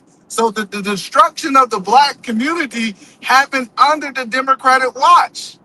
And we act like we don't want to acknowledge those things. And I get what he's saying. I hear a lot of people say this. Hey, you know what? Let's move away from Republican. Let's move away from Democrat. Let's completely leave, as I leave it in the hole. Let's leave not politicians, how policies and these parties all together.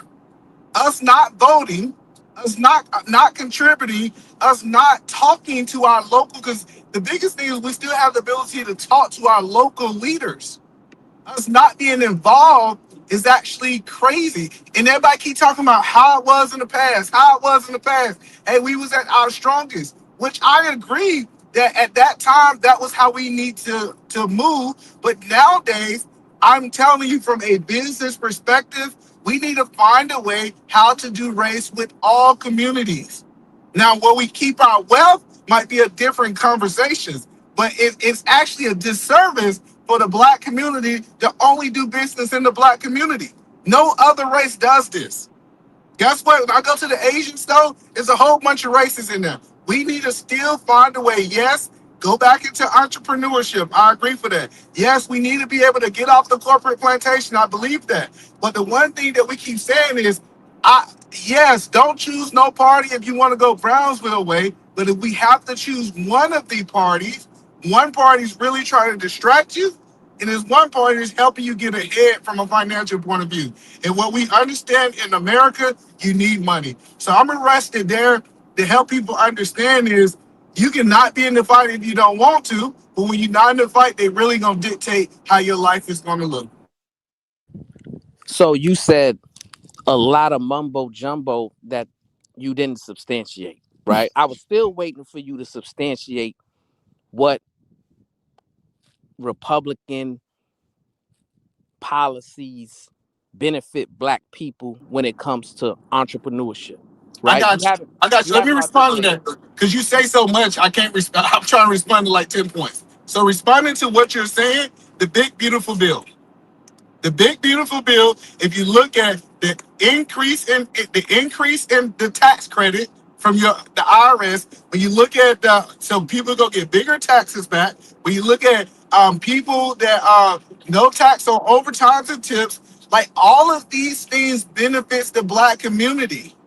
So when he asks what's one policy, the big beautiful bill when it comes down from a business point of view, I have set, and this is not what I think, Sharon, I have sat down with a business attorney and he showed me what 2024 looked like for a black business versus 2023 looked like for a black business versus I said it right, 2024 versus 2025. So when people act like these policies are not completely changing or affecting these small black businesses, I think it's disingenuous to say that that policy's not working. So let me ask you a question.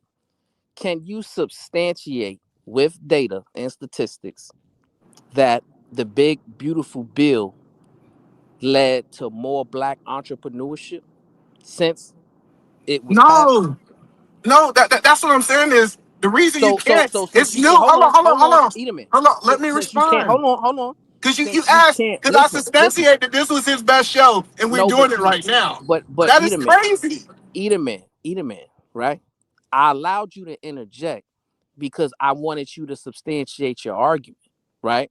Now, when I'm asking you for real substantiation, you're telling me, no, you can't substantiate it. Well, if you can't substantiate it, then you have to throw that point out, my brother. I did, because no, that's the point. I did. What you're asking is, okay, hold on. Let me help you understand what a disagreement. You said, can I get stats and statistical data? If you understand how statistical data is things that happened in the past.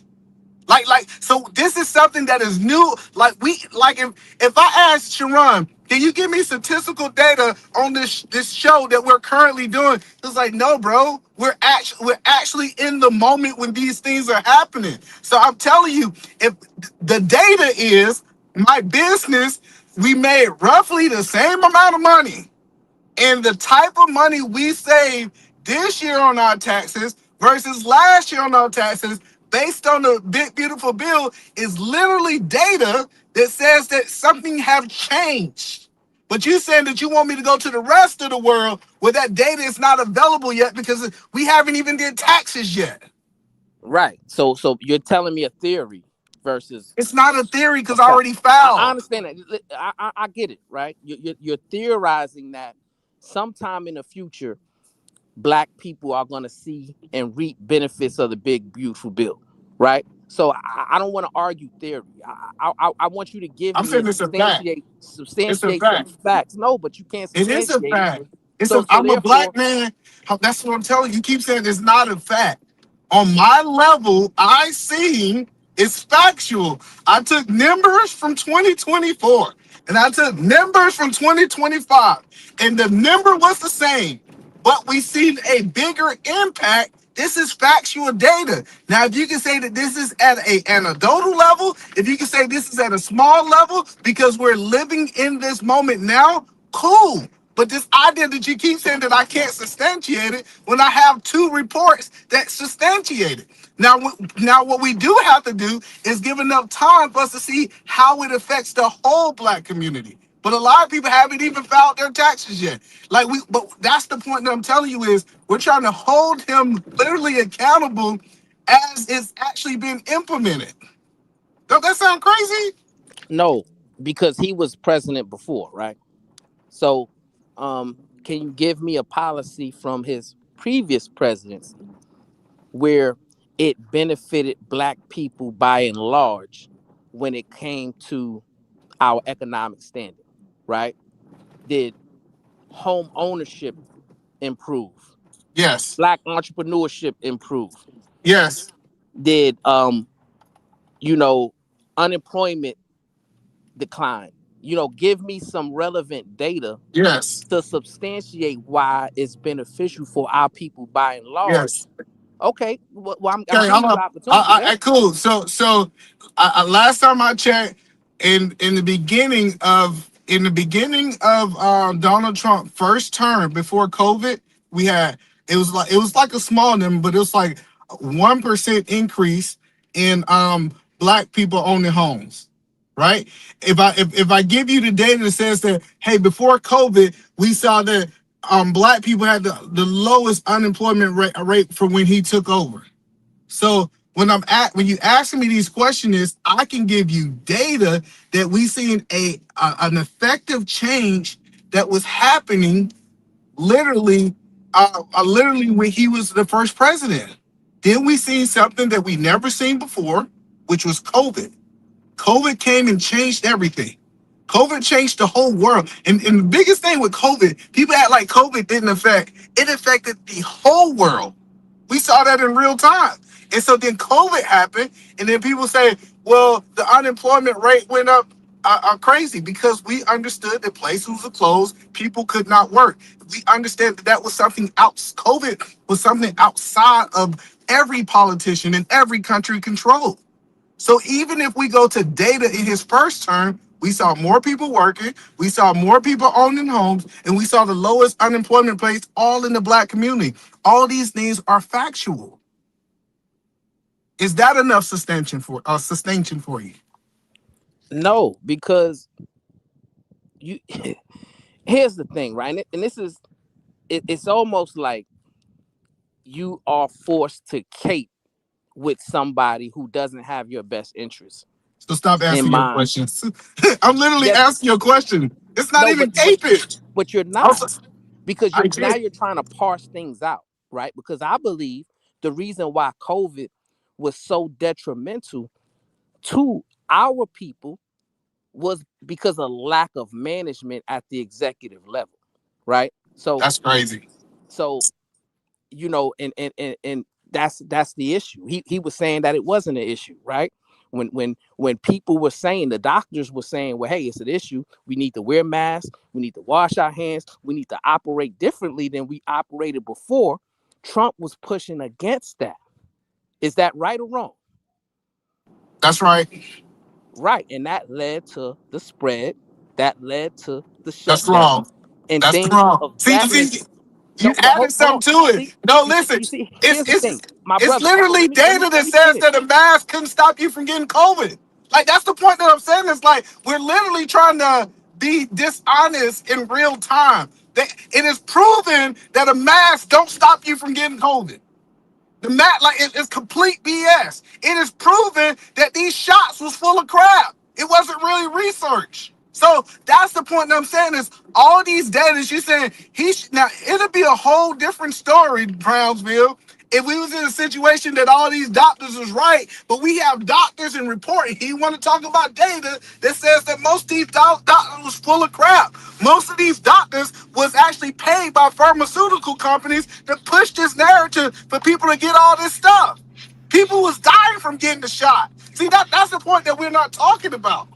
So that's what I'm telling you is you said he took the knowledge that he had and made that decision, and we're playing Monday night quarterback, Sharon. If we keep saying, you know what we should have did, he could have did better. I looked at football this weekend. There's a lot of stuff that they could have been better, but if I was in the moment, I would have had to make those decisions in the moment. And here's the issue, right? Because what you're doing, you're gaslighting. You know for a fact that he went against what the experts were saying he should do during that time, right? Because he didn't think it was an issue, not until he caught it himself, right? And that's when his kind of mindset kind of changed to, well, maybe I need to listen to the doctors, right? That's reckless, right? And I believe his reckless leadership style is what led to how detrimental it became, right? So those statistics that you're relying on pre-COVID, you got to also look at what happened after COVID, right? And we had a substantial amount of Black unemployment. Businesses failed, right? It was detrimental to our people because it was mismanaged. Not only in my opinion, but in majority of the doctor's opinion, right? But since you align yourself with the Republican Party, you have to tap dance in order to try to protect and cover up for somebody who does not have Edelman Williams' best interest in mind when he's making decisions. This is why Diva's 100% right when she says what y'all brothers need to start doing is reading more. Read Carter G. Wilson's book, The Miseducation of the Negro. Read books when it comes to the mindset that we need to have as a collective organism, not just worry about things that will help our people individually, right? And in order to do that, you have to detach yourself from one political party or another, because both political parties don't have your best interest. Whether you are a Republican, they don't have your best interest as a Black man or a Black family. So you said that Black people shouldn't vote. Or if so Black people shouldn't vote? It's the same way, right? So should Black people not vote? I didn't say that. What I believe, we should organize and come up with our own like-minded political network that's going to be beneficial to us, and we should advocate for policies that we're going to benefit from as a people. I agree. You're repeating me. This was me and Sharon. Me and Sharon talked about the FBA. We said the FBA need to create their own movement. It don't matter if you're Democrat or Republican, and that we need to move in the best interest of people. We all agree upon the point that you're saying. What do we do right now? Do we just not participate now until that happens? What you do right now is simple. You detach yourself. So do nothing. And denounce. No, you do something, right? Instead of getting online saying, hey, I'm Edelman Williams, and it's beneficial for you to be like me and become a Black conservative Republican. No, what I'm saying, you should stop doing that and stop just blindly supporting the Republican Party and start supporting the idea of policies that's going to be beneficial for your people by and large. But And that's what I do. If we do that, No, That's but what I do. I told you today, if Democrats start doing things that I thought was best for the black community, I align with the Democrats. I told you I'm not loyal to a policy. I'm loyal to what's best for me, my family, and the black community. And then Brownsville keep painting this picture. He said, well, let's detach from them and then let's do nothing. That's really what he's saying, because if the Democrats don't have our best interest, Republicans don't have our best interest, nobody got our best interest. As black people, we don't even have a party. It's literally telling a whole bunch of black people just to do nothing. And that's it seems like it's just very difficult for you to take on a recalibrated mindset in terms of who you choose to align yourself with. Because in your mind, you say, well, everybody that I align myself with, I don't have to disagree with or agree with. And what I'm saying is, I only align myself with people who are like-minded, right? If you're not like-minded, I'm not going to align myself with you. I can So you're not associate aligned with you. with Hold on, nobody. listen. I can You keep saying you're associate not with aligned you. with no politicians I because none can of them like-minded with you. So you literally said, I'm leaving how things are done in America. Just listen to what you're saying, Brownsville. I'm not aligning with none of them because none of them align with the black community. That means I want you to completely abandon how the system is doing in America. So you're saying that black people should not actually be involved in this American system, correct? That's incorrect. That's not what I'm saying. And what I need you to do is stop being so emotional, my brother. I'm not emotional. I talk like this every day. Y'all keep saying I'm emotional. Sharon, don't I talk like this every day? Every single day I come up here and y'all don't realize this is just who I am. Y'all keep saying I'm so emotional. No, I naturally talk like this. I'm a loud person. Everybody in my family's loud. Stop Y'all just ain't loud people. But when you ask questions, right, you got to give people the leeway to answer the question. And what you like to do, you like to ask a question and then answer it for them, right? That's not logical, my brother. That's emotional. I don't let you ask the questions, Brownville, really.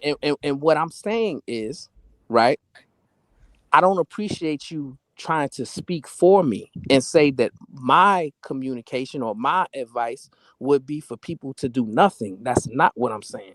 What I'm saying is people should detach themselves from being a Republican or Democrat, right? And decide to start really getting educated on policies that will benefit them and their people. First, So are you saying that I'm not educated? First, because you're implying something, and you said don't imply what you imply. So are you implying that I am not educated on policy? I did not make that implication, my brother. You did, because you said because I said I have done exactly what you said. I am not a Republican, but I align with people based on my education. I educated what was best for my family, and the best thing for me to do was to push these people forward. And I said that. I did exactly what you said, but since you disagree with my core values or what I believe, you saying that you're making these statements like I'm not doing what you're saying. So let me ask you a question, my brother. Do you identify yourself as a black conservative Republican? Yes or no? No. So you have you ever identified yourself publicly? That is something, the title I was given to here in a debate with Beans. That's what I keep telling you. And when he gave you that title, you denounced it. Is that what you're saying? No, I told them I have conservative viewpoints. That's what I said. Like, it's crazy that I have been over here talking to Sharon for as long as I have, and people don't understand that I have wiggle room, that I also understand that in what liberals are doing. I'm not saying, like, we had a whole conversation yesterday where I went in detail saying that yes, Kamala, she was pushing things that I think is better for black women for the birth rates in hospitals. I'm not saying that either side is 100% right. I believe that we need in this country a mixture of both. We need something that's in the middle, blue and green, for us to thrive as a country. I'm on record saying this. But now, since I align with some of the things on one side, we want to hold me to one side. So you're saying you're an independent. Edelman Williams is an independent. I'm saying that you said as I'm saying I'm independent. Yes. I'm saying I'm none of it. I vote for what's in my best interest at that moment.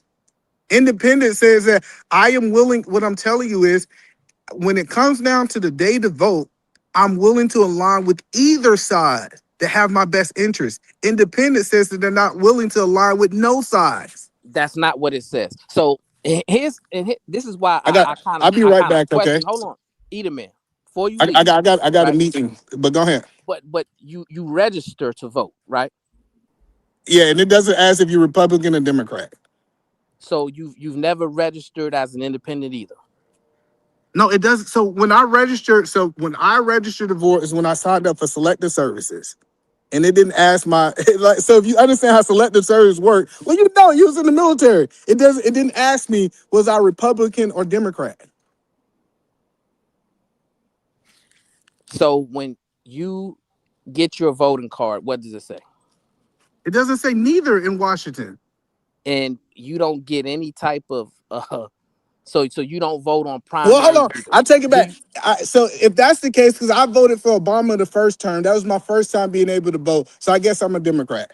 Based on if you talk about what the piece of paper say. Do you vote along party lines in terms of primaries, right? Are you able to vote in primaries? No. Here in the state of Washington, I voted for some Democrats because I felt that it was best for our local community. That's what I'm telling you. I don't go down the thing and I say Republican, Republican, Republican, Republican. I don't do that. I literally evaluate the two people in front of me. I say, hey, I don't care who they affiliated with. Who's going to be able to get the state of Washington, my community, to the next level? Who do I think will get the United States? And I have not always voted Republican. That's the crazy part, is just because we feel like we have to be on one of these sides that we think that we only go one way. And believe it or not, nobody else has asked me this question. So you're a registered Democrat? Is that what you're saying? No, you said based on when I originally signed up in for selective services, if it had an option, I aligned with Obama because he was black. And my mama told me to. So at 18. Edelman Williams is a registered Democrat. Okay. I just said, cool. If that's what you want, like, because what you register at have no effect on who you vote for.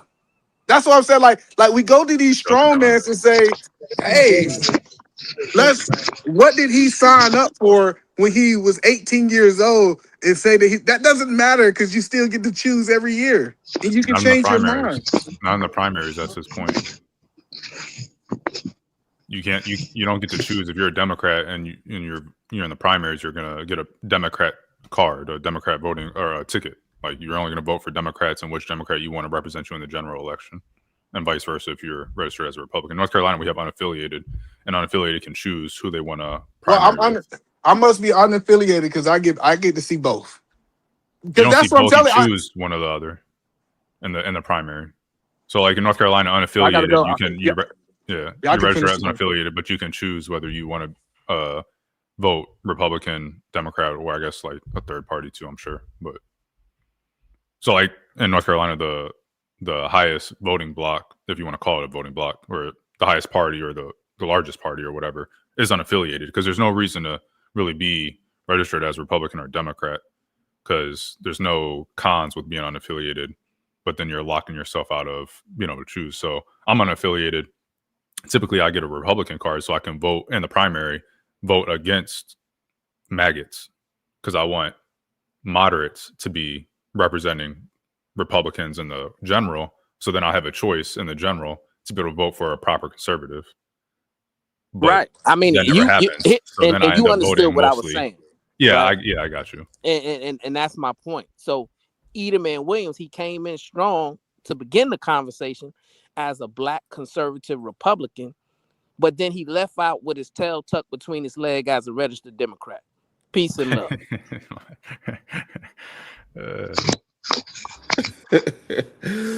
I'm not sure if Deepa's there. You there, Deepa? Shout out to Luku 5633 with the $5. Until there is more useful party, we still should vote. I am unaffiliated and cannot vote in the primary. Can't stop the radicals from winning.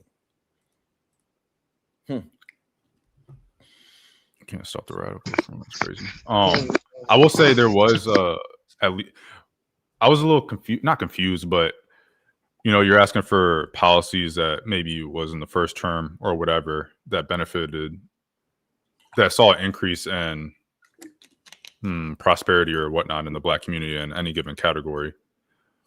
But if a policy is put in place and the Black community doesn't take advantage of it, how can you blame the policy? To play devil's advocate. So, for example, economic and Trump's first term. I don't know the statistics on whether it says, I don't know the impacts of this statistically speaking. Just off the face of what it did, it's a positive thing in my eyes. And it was I think they're called economic zones or something along those lines where you can invest. Yep. And so you can invest in those lower impoverished areas, and there's a bunch of benefits that come with it. I think if you hold the house or the real estate or whatever for like 5 years and then you sell, there's no capital gains tax. There's just a bunch of different things I can't remember off the top of my head that were positive about it. And I think it probably has spurred development in a lot of different impoverished areas. But if the Black community is not taking advantage of this opportunity, whether they don't know about it or a different reason, then you can't really blame the policy per se. If that makes I'm but AR before I thought you had a meeting. I know, but they told me it was delayed. Listen. Oh, nice. So what I'm telling you, in the state of Washington, look it up. It's called top 2 or top 4. We get everybody. We don't have to choose. So like ranked choice type voting. Yeah. So that's what I'm saying. In certain states, and sometimes I think this get diluted in these conversations. People say, well, this happens in my state. But look it up. In the state of Washington, no, they said, hey, we're going to let you choose from both sides of the argument, not just one side of the argument. I think it's like Washington, Arkansas. It's like 3 states that does. Alaska or Michigan does it too. Yeah, so that's what I'm saying is that sometimes people are like, oh, you're wrong. No, I'm telling you, my state is different from yours. That's all I want to say. Because it seems like I'm wrong because it's your way in your state and it's different in mine. That's all I didn't know. I didn't know that they had that. It is policies That's that cool. technically is not written in a racist way or is benefiting a race. But when we break down a policy and we see who benefited the most, that's when we know who that policy was actually written for. And so with the opportunity zones, majority of people, you needed a certain amount of money to get to really benefit from those opportunity zones. And that usually benefited a certain group of people, and it wasn't Black folks. It wasn't because they didn't know, it's because they didn't have the capital to actually take advantage of it. I'll come back to that in a second. Before either man froze. All right. I was gonna ask him something before he left again. But going back to that, I don't necessarily think that's true. If a certain demographic has less money, then a policy that requires money has a barrier of entry that is cost, then they're, by virtue of having less money overall, even if they do know about it, are going to your point, are going to not be able to take advantage of it as much as someone that's more well off. But that doesn't mean that the policy was for. I could take it off of money so you can understand it better. Stop and frisk. It didn't say go ahead and stop Black people in the policy. However, the people that got affected the most were Black people. I get the target. I think that's a little bit different because one is what's the word I'm looking for? Active enforcement versus one is a passive thing. So the active enforcement, you can pick and choose who you're going to force against, but this policy, now you don't we pick can and translate choose. that into that one. So it was targeted towards people that had already the capital to do certain things. So therefore, when you are writing a policy that's already going to benefit a certain group of people because they have a certain thing that's going on with their group, so we could easily say that that group was targeted and it wasn't Black folks. Is what I'm saying. Even let's just, for argument's sake, let's say that that's the case, that it was written or utilized for only white people or other whatever you want to say. Not only, but targeted. Yeah, targeted, if you want to say that. A group, a certain group. We don't even have to put a certain race on. Just certain policies is written to target certain groups.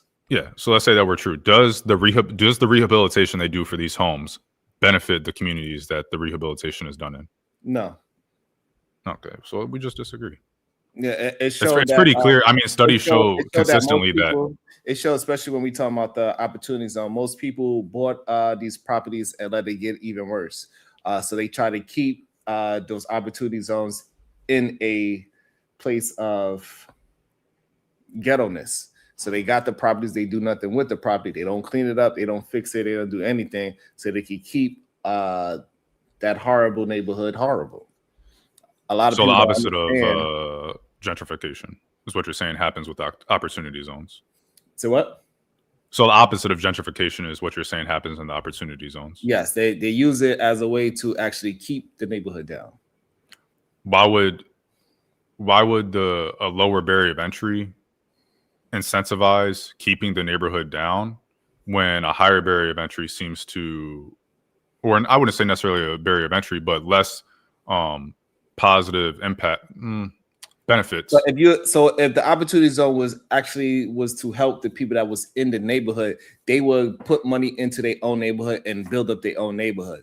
But what it was, it incentivized people outside the neighborhood to take advantage of the opportunity. So they would go buy the property, and then now it was more beneficial for them to keep the property raggedy and use it as a loss, and they gain more money of using it as a loss than to actually fix it up. And that's what happened in majority of opportunity zones. That's just the facts of what happened. You know, whatever it was written for was one thing, but hey, like I said, stop and frisk was written a certain way, but it affected a certain group. Lucas 5633. Both sides fight against rape boys voting hard. I thought you were still in the shower. You know what? I just don't get why Edelman thinks, or why some people think that the Republicans are better on family policy than the Democrats, because all I've seen is Democrats be like better on policy when it comes to education, like education, when it comes to child tax credits in 2021. The Republicans voted to end that. You know what I mean? And then you can educate me on this, Sharon. Didn't Mondani just announce a free or a universal child daycare for 2-year-olds, right? Yeah. Like, is it a beneficial policy? I mean, I haven't looked into the details, but to me, just on the face value, that's going to be beneficial to the families that that are paying thousands of dollars per year for their 2-year-old. Now they get it free, and now they can save that money and use it for other needs. You know what I mean? And stuff like that. So, is all I've seen when it comes to Democrats is that they're for family, they're for a paternal leave, like paternal leave, is they're for things like that, but the Republicans aren't. So I just don't get how. Too, right? They do it for both genders. Yeah. So I just don't get how like Edelman said, the Republicans are better on family, when the only thing is they're just anti-LGBTQ. Like, that's it, really. Yeah, I think that's kind of Edelman's position on it. What it seems like is more so his idea of what's better on family is a man, woman, household with kids, and essentially nothing else, or he ignores the rest. Because to your point, it's more than just that. Like, I think that based off of what Edelman has said, he would rather a poor man, woman household with kids than a lesbian household where those kids are flourishing. Because to him, that's not a real family. That's not a nuclear family. Based off of what he said nuclear. Who promotes nuclear family? Nuclear family has been man, woman, a couple of kids, or whatever the case may be. So in his eyes, if Democrats are promoting not necessarily a nuclear family, but they're, providing, whether you agree or disagree with the methods, ways for those families to try to succeed or whatever, that's their attempts anyway. But they're ignoring the fact that it needs to be a man-woman household, and either man's religious. And a lot of religious people have issues with this. They're going to find that to be not okay. They're going to find it to be that man-woman is better than a poor man-woman household is better than a flourishing LGBTQIA or whatever the hell y'all just said household. Alphabet, yeah. So. And my question to these, here's the thing. You ask what's the power in not affiliating yourself with a certain party? It's simple. Go to your local Board of Education meetings. as an independent, the ones that are public, and then speak on the behalf of what you believe in, right? And advocate for what's best for you and your people. Go to your local city council meetings when they're talking about zoning, how they're going to zone the city, what businesses are going to be allowed where, different things like that, and advocate for what's more beneficial for you and your people there. You have more power than you believe you have, right?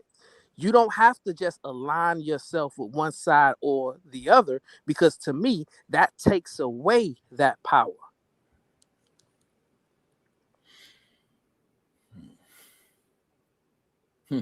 Yeah, local politics always good to talk about, because people don't pay attention enough. It's like a lot of things they just don't really care. I think the difficult of talking about it on the internet is that we are all from different places, so it's hard to have an actual local politic conversation. I mean, more so talking about like getting involved, because most people aren't. Like, they don't go to their town council meetings or budget meetings, like anything else. That they're boring, but at least like go to one and see. I remember the first town council meeting I went to when I moved to this town, and it was a little spicy.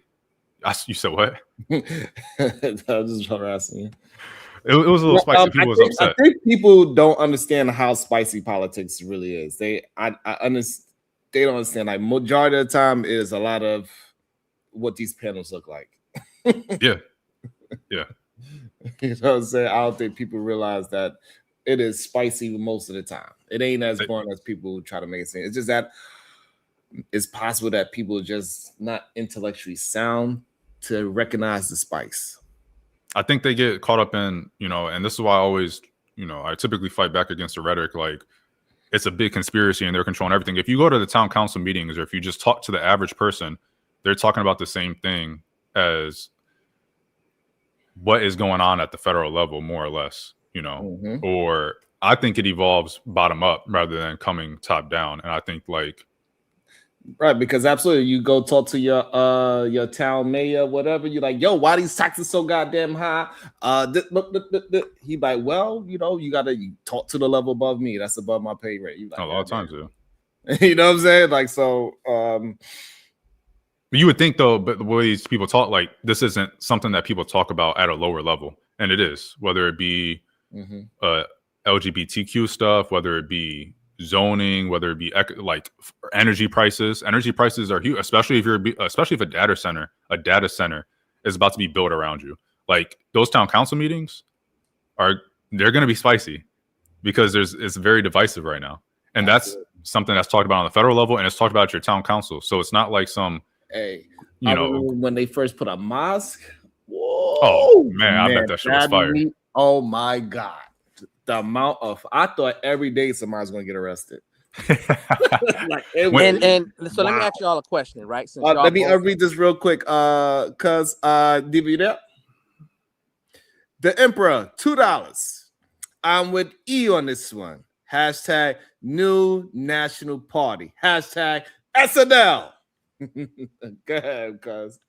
Since both of y'all have attended local level city council meetings or board of education meetings, what do you think is better to show up as? Because I know for myself, right, if you're an independent, then those people tend to cater more to you because they're trying to lure you in for one side or the other, right? So you're given a bigger voice to advocate for what you believe in, and you're giving more one-on-one time with the actual politicians to speak to them on what benefits you. Did y'all get that same experience as well, being at both of y'all at both independents as well?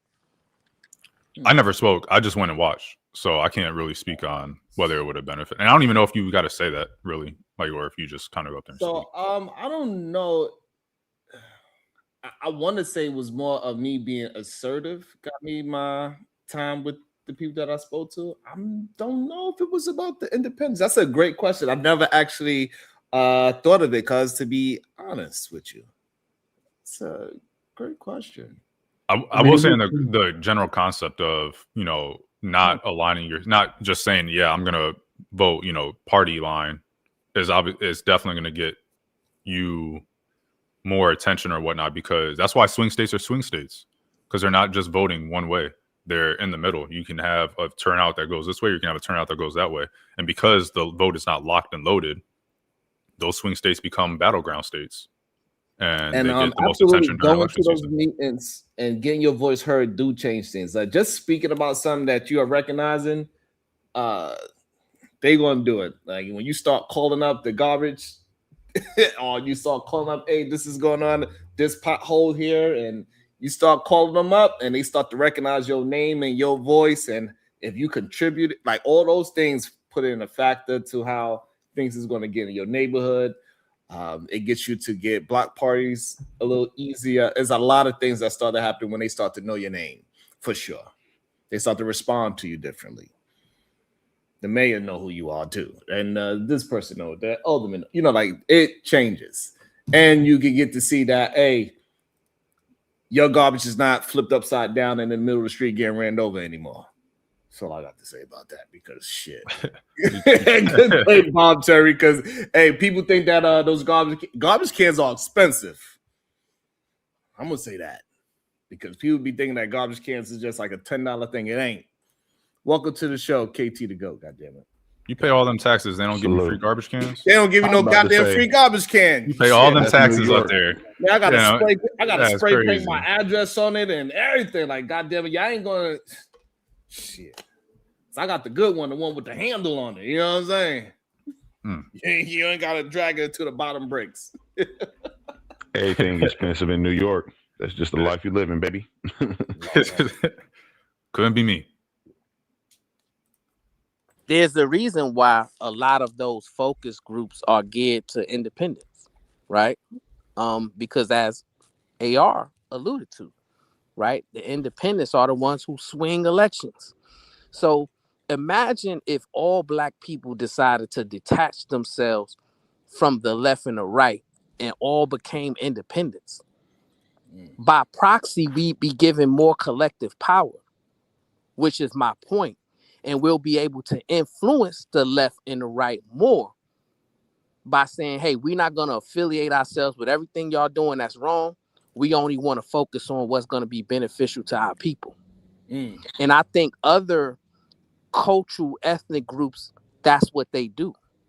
That's why the small hat community were able to empower themselves to such a high degree because they looked at everything political in terms of how it's going to affect the collective, not the individual. Is that how they ended up with, you know, they don't marry those women, right?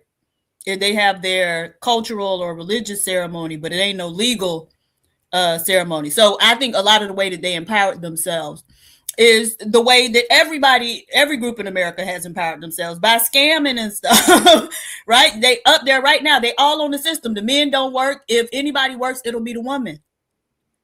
They up their own government assistance. I think they got a town in, oh man, it's close to Canada.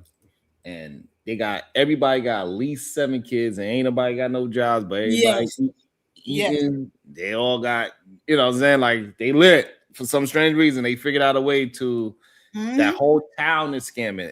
Each person having at least 7 kids with no jobs. It's wild to hear. And so that's the thing, though, right? So again, I've been working on it, Diva. I've been really working on my you ain't cheating if you you know what I mean. I've been working on it. It's not easy for me, Diva, but I've been working on it. No, but that's the thing. I'm about to be like, what's it, Rashard Ritchie? I'm about to, hey. Oh, good. What is it? International University of the Philippines. Oh shit. The South Campus. Oh my God. I ain't mad. But that's how everybody has empowered themselves. But the thing is, right? So they figured out a way to work the system. Like Black men, you can create systems to, you know, work to your benefit, right? That's always been my primary knock. Y'all don't do that very well or at all. But yeah, so you could have single mothers and still have a thriving community. Mm-hmm. If you work it properly. Right. Like, you know, do everything legally. So yeah, she is a single mother legally. But in reality, y'all doing what y'all supposed to do together as a couple, as a family. Everything on paper is absolutely different from what your actual life is, because it's going to benefit you systematically. The way how they use it against us, we could use it to benefit us. It's something that I've been working on, because you got to be careful, right? Too, at the same time, because you can get caught out there. They try to use you as the goddamn scapegoat. To say, yeah, I'm about to say that's hard for us to do because we shame each other. Like I've been up here saying that for a minute, even going back to like how I was saying like we shouldn't shame the hood niggas, because these are the niggas doing the finessing and scamming. Like, and I know that we sometimes may disagree because we're like, where you're taking the easy route, but I pointed this out like on a different show. I think the problem with us, like Black Americans, sometimes we want to play by the game, like we want to play the game by the rules, as we watch everybody else just ignore the shit out of the rules, and then we'll shame each other for breaking those rules. Like, so we got to kind of change our mindset before that even gets possible. Because again, like I said, listen, white people, they have trailer park trash. Not saying that they don't say, hey, yeah, your trailer park trash, but you don't see them going out here and talking about their trailer park trash like Black people do project people or something, right? Like, we put people down for scamming or getting assistance. So I think it had to be a little bit of change in mindset with it too. So the difference is what Dee was talking about. Like, those people are doing it for benefits and to benefit their family. And a lot of people that what you're talking about, the ghetto situation, they ain't doing it to benefit their family.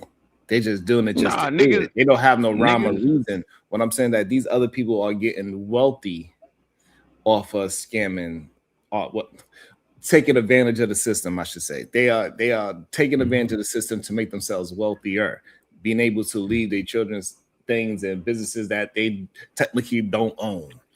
While the people that you're talking about right now, the ghetto version, they just doing it they got $500 in food stamps. They make sure they make an extra $250 now. It's a big difference. So I'm gonna give you a prime example. PPP loans. Niggas was not getting PPP loans for just like the hood was eating when niggas was getting PPP loans. That's just being real. I'm talking about from the regular hood nigga who sell dope. A bunch of these niggas was getting PPP loans and buying way more work than they usually have, putting niggas on in the hood. Some niggas was actually making businesses out of their PPP loans and didn't have the money. However, when they started rounding up people who was actually taking advantage of the PPP loans, they now pointing at Black. Like you said, they'll make us the scapegoat. So we gotta stop acting like it wasn't a bunch of white people doing the same thing. Because as a Black man in Virginia, when the shit was happening with PPP, I wasn't living here yet, but I've always frequented like back and forth here. These white boys was eating in the streets. You hear me? They was trying to cop hella work. I ain't never seen most of them dusty ass white boys copping. I'm just keeping it real. Like, I'm talking about they trying to get major shit all of a sudden. They telling me like, yeah, I got the P-Pizzle, you feel me? And they fucking it up too. They ain't leaving nothing to their kids. They ain't do it. Most white people I know who got PPP loans on some bullshit, they blew that shit. The shit got made and gone. You get what I'm saying? But they just weren't the scapegoats. Like, I think for Black people, it's just when we see things like us getting locked up, we want to make it out, though. They really not trying to eat. No, they were. They just ended up being the scapegoats. Right. So that's what I'm saying. The difference is you talking about people that are scamming, and me and Dee were talking about people that's taking advantage of a system, right? Using the system to build. Man, that's what scamming is. No, it's not. No, it's different. So, like, for all the people that I know that took advantage of the people, they was actual business owners. They've been business. They already had a staff. So they didn't go to jail when they got the PPP loan, right? And so they was already making money, and they use these low interest rate loans to build a business more. So that's somebody taking advantage of the system versus scamming the system. For example, I know somebody that you know, he had his family members in his house that he owned. So he told the government, hey, they stopped paying, and he got a check for it. You know, take advantage of it. And the scamming that KT is talking about, once again, is the scamming that benefits individuals. Right. The scamming that Diva was talking about was the scamming that benefited collective communities, right? So you would have to show me, KT, what neighborhood where they was doing the scamming that we can go and we can see a black school. We can go and see, hey, they built this library here. You know what I'm saying? So y'all talking like intent we talking about versus taking advantage of the system, like how the small hats did in Vermont, or how they did it in Brooklyn. They got a whole community out of taking advantage of the system versus them. The Peter, you talking about scamming? Yeah, they got a whole bunch of money. They're able to buy a whole bunch of degenerate things, jewelry, cars, and work. However, they but that's what I'm talking about. That'd be like, all right, for instance, while we're all mad at the Somalis, like we got proof that they were sending money back to Somalia. Like you can scam for the good of your people. Like if we being very honest, and white people do it every day. Matter of fact, I like to point this out really quick. You guys are asserting a lot of logic here. I'm not disagreeing with your logic. However, we need to understand that logic and reasoning are two different things, right? So the main difference in this, right, is with logic, you don't have to actually imply real world consequences. Like logic, you can logically say we should nuke the shit out of China and Russia because them are ops, logically speaking.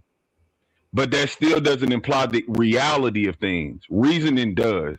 But what we're trying to get you done so we can bring it back to the topic is that, like, so just like with the Somalian thing, they was able to build communities, daycares, that hospitals, elect people in, so they was able to build a community off of taking advantage of the system. So what we trying to get you to understand is that we're not talking about the scamming that just helped the individual, but more on the small hat and the Somali situation where they took advantage of the system and they built a community is what we're talking about when you bringing up the people that are scamming. And let me just finish because that's what I was getting to. When we're talking about like logically speaking, you guys are right. Factually speaking, we leaving out a lot of things to make that true because we're not Somalis or the small hats. Both of them have a nation. They can send the money outside of America, basically flip it through and put it back into America. We are Americans. The money we make is Americans. Well, guess what? You're going to pay your taxes. Like I was saying the other day with the Minnesota thing, when people be like, oh, well, you know, this affected black people in Minnesota. Well, I understand that argument, but that's not an actual argument because the black population in Minnesota in totality is less than 7%, right? So when you're looking at something going through the American government, these programs are federally funded programs, which comes from our taxes, right? So your black dollars in Minnesota, like if you're a black community, let's say there's 100,000 black people in Minnesota, right? When you put something into the government and let's say you paying these taxes because you want this government program to come back and help the black community more. Well, it's not going to happen just because tax-wise, it goes to underprivileged Americans most of the time, not underprivileged black or white, right? So when we spread it out. The problem is that you're wrong. So again, especially when we use in Minnesota, it proved that they use the system to help out their community. And that's what they was able to do. It helped their community and it helped the whole Minnesota community. It didn't help white folks. Yeah, it didn't help Hispanics. Yeah, it's not really that many Hispanics in Minnesota. I don't even want to make an argument out of it. It Right. did help But white I'm just people. saying it helped their community. It didn't actually help other communities. They actually got other communities to get out of their community. They build Nope. up See, we their- going back to who the scapegoat, Sharon. That's what I'm saying. Because who led that organization of the Somalians? Wasn't it a white woman? So you No. telling me you really believe in your heart of hearts it was a white I woman mean- in Minnesota just kicking it with Somalis and it was no other white people? See, the people who took the fall are the Somalis, right? But it's a literal white woman orchestrating the shit. What So white we know woman you for a talking fact. about? What white woman you talking about? what the fuck was her name? God damn it, I can't remember it right now. The white woman that was involved with the Somalis that they were literally saying is the leader. I think it's Amy something. I don't know who you're talking about. The only woman that I know is really connected to is Ilhan Omar. No. It's a white woman that's literally been prosecuted already. Because remember, this Somali shit isn't new, especially in terms of the daycare. They've been catching that since 2016. It's on record for a lot. I know it went viral because that white dude started going to daycares and this, that, and the third. But people forget the only reason he know what daycares to go to, because every last one of them had already been like some type of investigation or prosecuted already. So he wasn't discovering something new, right? That's why they keep saying from 2016 to last year. So I want to get an understanding of the argument. So we are saying that the Somalis took advantage of the system and they was able to help their community. You disagree with that? Yeah, somewhat, for sure. Okay. But the biggest, I'm just saying is where is it that we disagree at is what I'm trying to. Because I'm saying the biggest beneficiary would definitely be white people. Like for facts, we know that out of the people have been prosecuted, because that's what I'm saying. They're not talking about Somalis just off that dude's investigation and saying, oh, this is what we get. No. They've already caught them people. They've caught hella people. They just know that it's more coming, right? Now, out of who they have caught, they can for facts. I can't remember this white woman's name. I want to say it's Amy something, though. I'm almost positive. But she was already prosecuted with them. It's literally like these niggas couldn't do none of that scamming in Somali without her approval. She was literally like higher up, gave them all the rate. And when they said like, all right, this is what we want, we trying to get $100 loan, they would literally give it to her. She would go to her people in Minnesota, the political people and shit, and she would literally get it all arranged. So without this white woman, they couldn't have stole $1, no matter what we talking about. And that's what I'm saying. I know that for a fact. Why them Somalians is who we mad at. White people ate off this as much as anyone. You feel me? Like white people are constantly actually scamming the fucking system. Now with us as black people, we are like, don't do that. Don't scam the system. But that's what I'm saying. That is, but that's what they do though. Makes it here. For sure. And I'm saying, I mean, that's why they set it up that way. So they could get away with it, but we can't, or colored people in general can't. Legal or illegal. That's also agreed upon. That's also, now that's a whole different thing, and that's just what I was trying to get to. Even if we're talking about scamming, we can't scam the same way. As I've said plenty of times, we have to make a difference. Like you can only beat the game by not playing the game. Well, the only way we're gonna get at the game is if we follow the rules. So let's say instead of the illegal Somalian, right? Let's say one of the black community, one of the actual people, a good mom or a good grandma, and they go to the state and open up a preschool, a daycare, a real one. People are in there and it's functional. We can do that, but we have to do it legally. Do you understand what I'm saying? Yeah, no, but that's what I'm saying. So if we just do it legally, then now the money's not coming out of our pocket to provide for our community. No, but we're not getting an advantage. That's the point. That's why I just pointed out from the beginning. Us as black people love fucking following the rules and playing the game. We have to. We're watching people not though. We're watching people not. It don't matter how much the Falcons cheat. It don't matter how much the Falcons cheat, bro. You gotta play the game. It matters. It matters. No, you're talking about playing the game, but we're watching us lose that game. So, and we're talking about how do we get ourselves in the lead? Well, if you're watching the leaders and the people under them and a bunch of people cheat the game, why are you still saying let's play it correctly? Because the reason they're at the advantage is because they're not playing the game correctly. While you're saying, let's correctly. Let me give you an example. There's no need for an example, because if the game is about cheating, but you want to play it differently, then you know you're gonna lose, right? And so he's correct. The Somalis are being pointed out, but there's been many white people also convicted behind that daycare scam in that area. Okay, so but they will point at us, just like the welfare queen was to believe would be a black woman, but there was a white woman who was wealthy, and she was getting welfare all over this country in different states. So as soon as they was able to point at one black person, that's what they did. But white people are the ones who benefit from these social services. Now, either you men want to play the game or you don't. You can play it how you want to play it, but if you're losing at it, then are you playing? or you just lose it. Ed, There's only one way to make the team. Hold on 1 second. Lucas 5633 with the 2 dots. Careful now. Ilhan Omar is not formally involved. You are absolutely correct. Alleged, but she did go from $180,000 job to allegedly she's worth 30 million. Go ahead, Emperor. Yeah, I was just pointing out that see, it's not about the rules of the game, it's about making the team. Because as long as your team is in the game, you have a chance to win.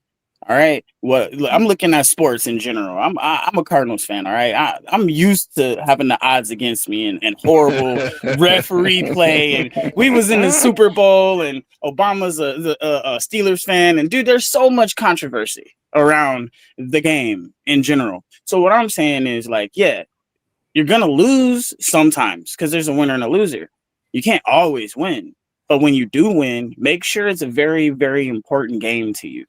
That way you give it your all. Don't break the rules, because once you break the rules as a black person, that's when they fine you. They suspend you. Now you can't even play no more.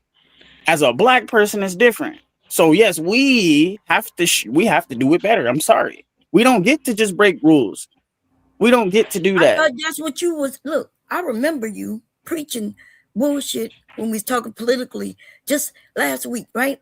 And y'all was believing that you just need to go and take it. We Americans, we want this, just go take it. Now you up here. I never said just take anything. I said they're gonna give it to us. You was you said we got the right to go take their land because they can't protect it. But that's this all. No, that is what the letter that Trump wrote said. Okay, I did not say that. White people shit, we okay with enforcing them doing bullshit, but ourselves we're still saying no. We're upheld to the standard of, because they're forcing us into that, so we can't catch up. Because while we sitting here saying, "Oh, you gotta play it nice because you a Negro," then white people saying, "Yeah, take advantage of shit because I'm white."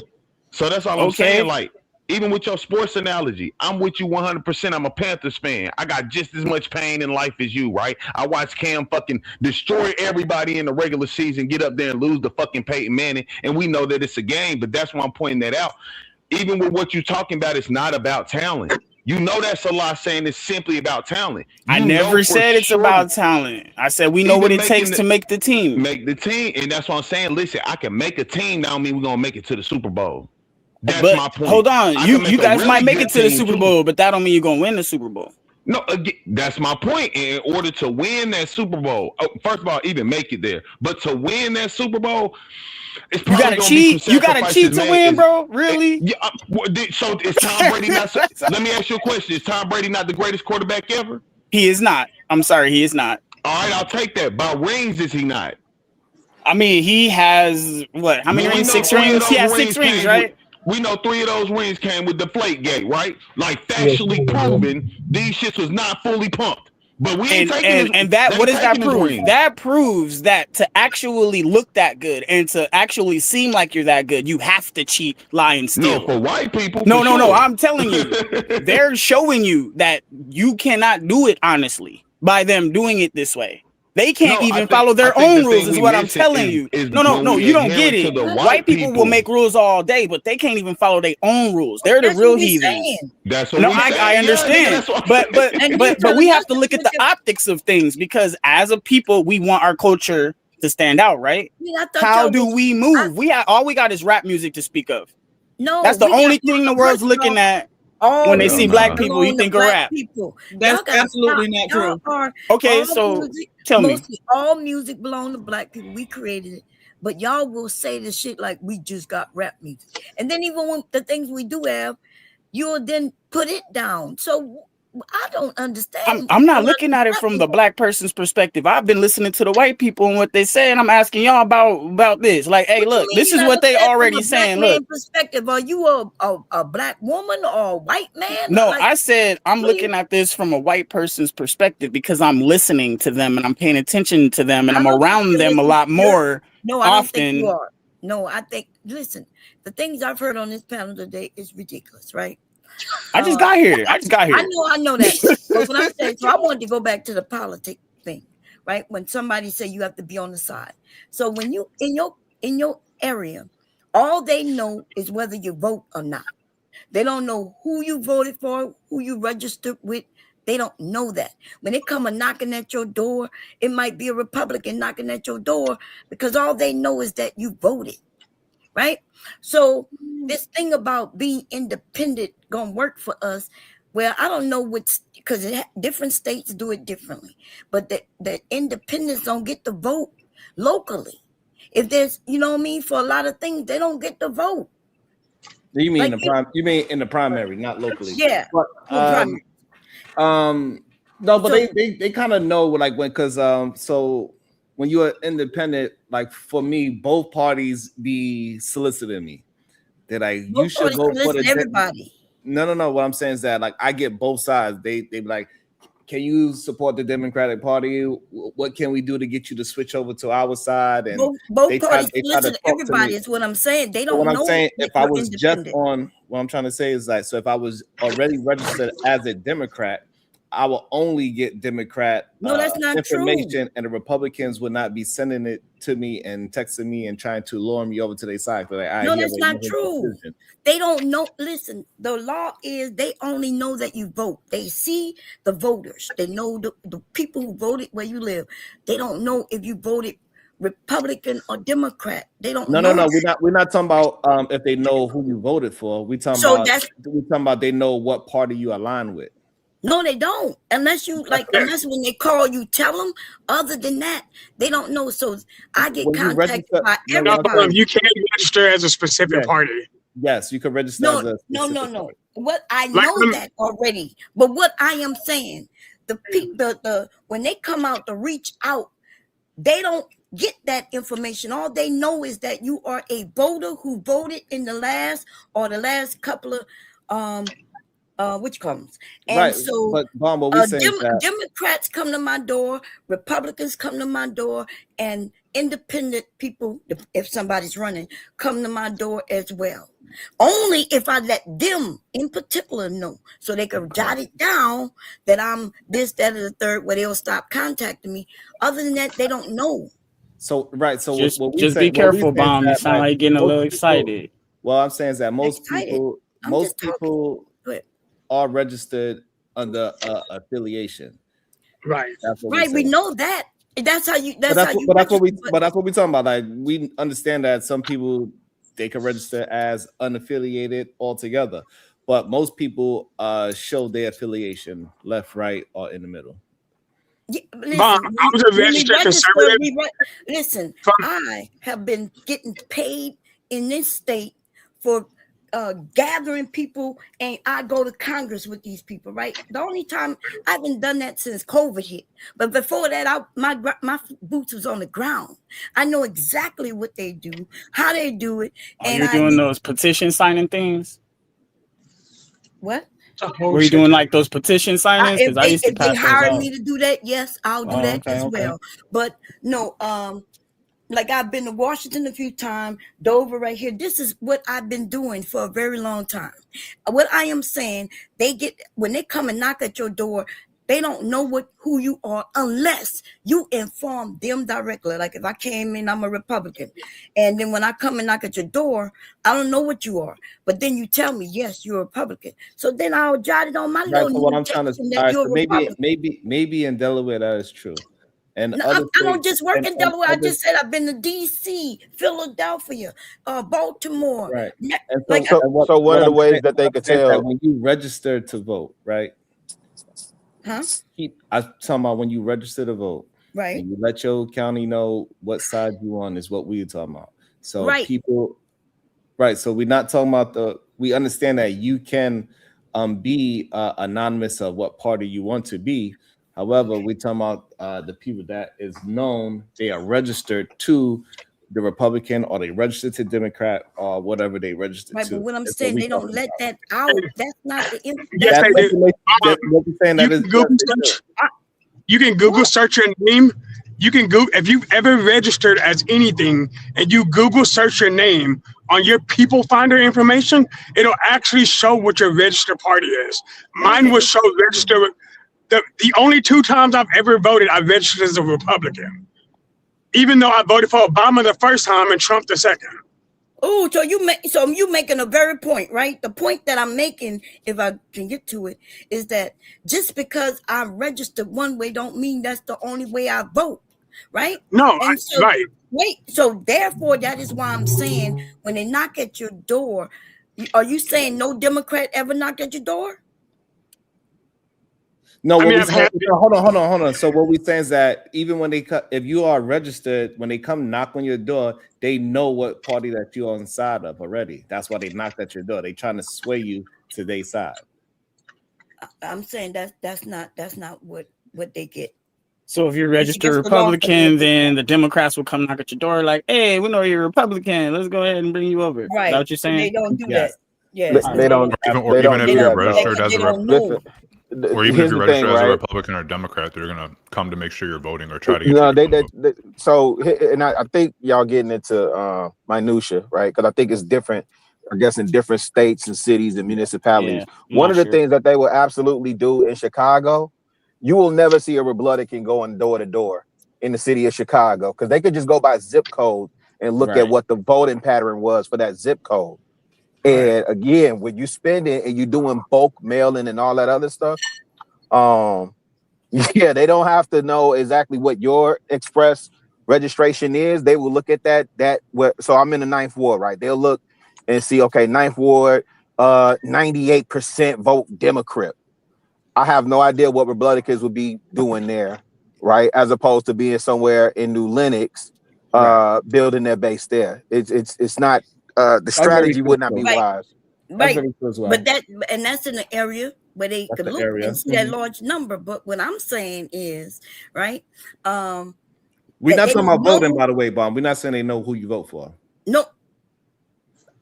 But they don't even know how you registered, is what I am saying. They only know that, and they only know that you vote. They can tell. Let me understand. So you saying when you register, if I register as a Democrat, the government don't know that I'm a Democrat? The people who I'm talking about, the people who coming out to knock at your doors. I thought that's who y'all was speaking about. No, we wasn't speaking about people knocking on doors. Well, who were we talking about? The government? Who was the government that y'all was talking about? Yes, we was talking about being registered, being affiliated to a certain party. Right. We know that, but who you think knocking at your door? Wait, Bond, even to answer your question, if they did that due diligence, they would know exactly what you vote for before they walk into your door, unless you're a registered independent. If you register unregistered, what'll happen is it'll show you as unaffiliated. But if you register as Republican, typically, if somebody who's a Republican foreman comes up, they will. It's not true what you're saying. Here's the thing: if you actually looked into the address where you are, it'll show exactly what that house you've been registered under. No, that's not true. That's not true. And it's against the law. You got to stop. You know my full name. Wait, Bomb, you know my full name, right? With the way you saying it, hold on. Okay, hold on. How much people? Hold on. God, Diva. Sound like Diva was trying to talk. Hey, Diva, you up? Hey, Bomb. No, I was just trying to get you to not get agitated. Do not let him agitate you and get you upset. That's what I was saying, Bomb. You sound like getting a little excited, Mama, because we don't want you to get hurt. Oh Lord. Okay, thank you. And also, my bad. Sorry. Go ahead, Diva. Yeah, don't get her too riled up now. No, that's all. And Shadow, you better watch it, because if you get upset, I'm gonna drop your ass. I got you. I'm good, y'all. Go ahead. Yeah, we care.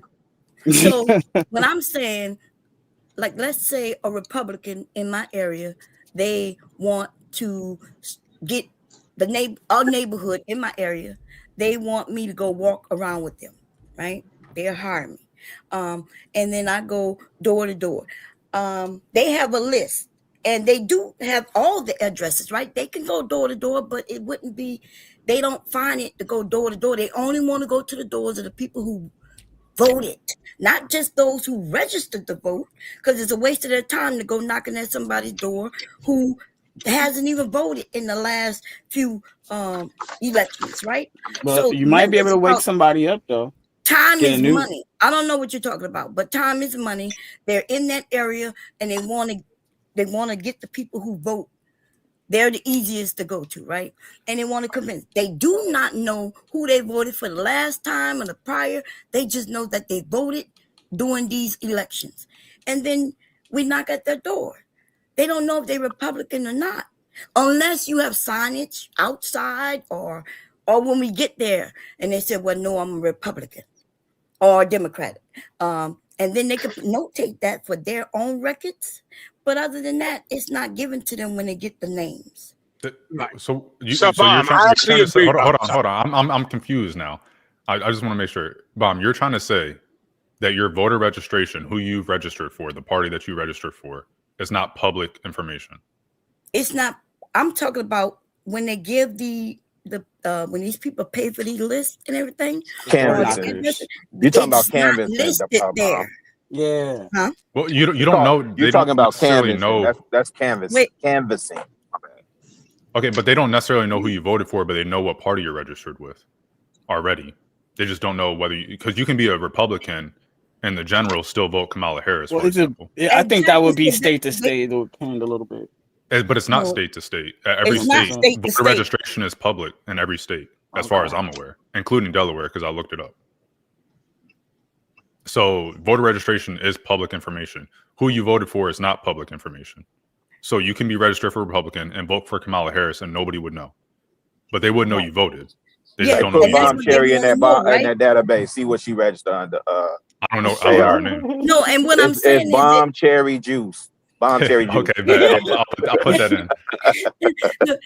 And that's the point, right? Because you could be registered one way and vote another way, or you may not. But Bomb, we're not talking about which way you voting.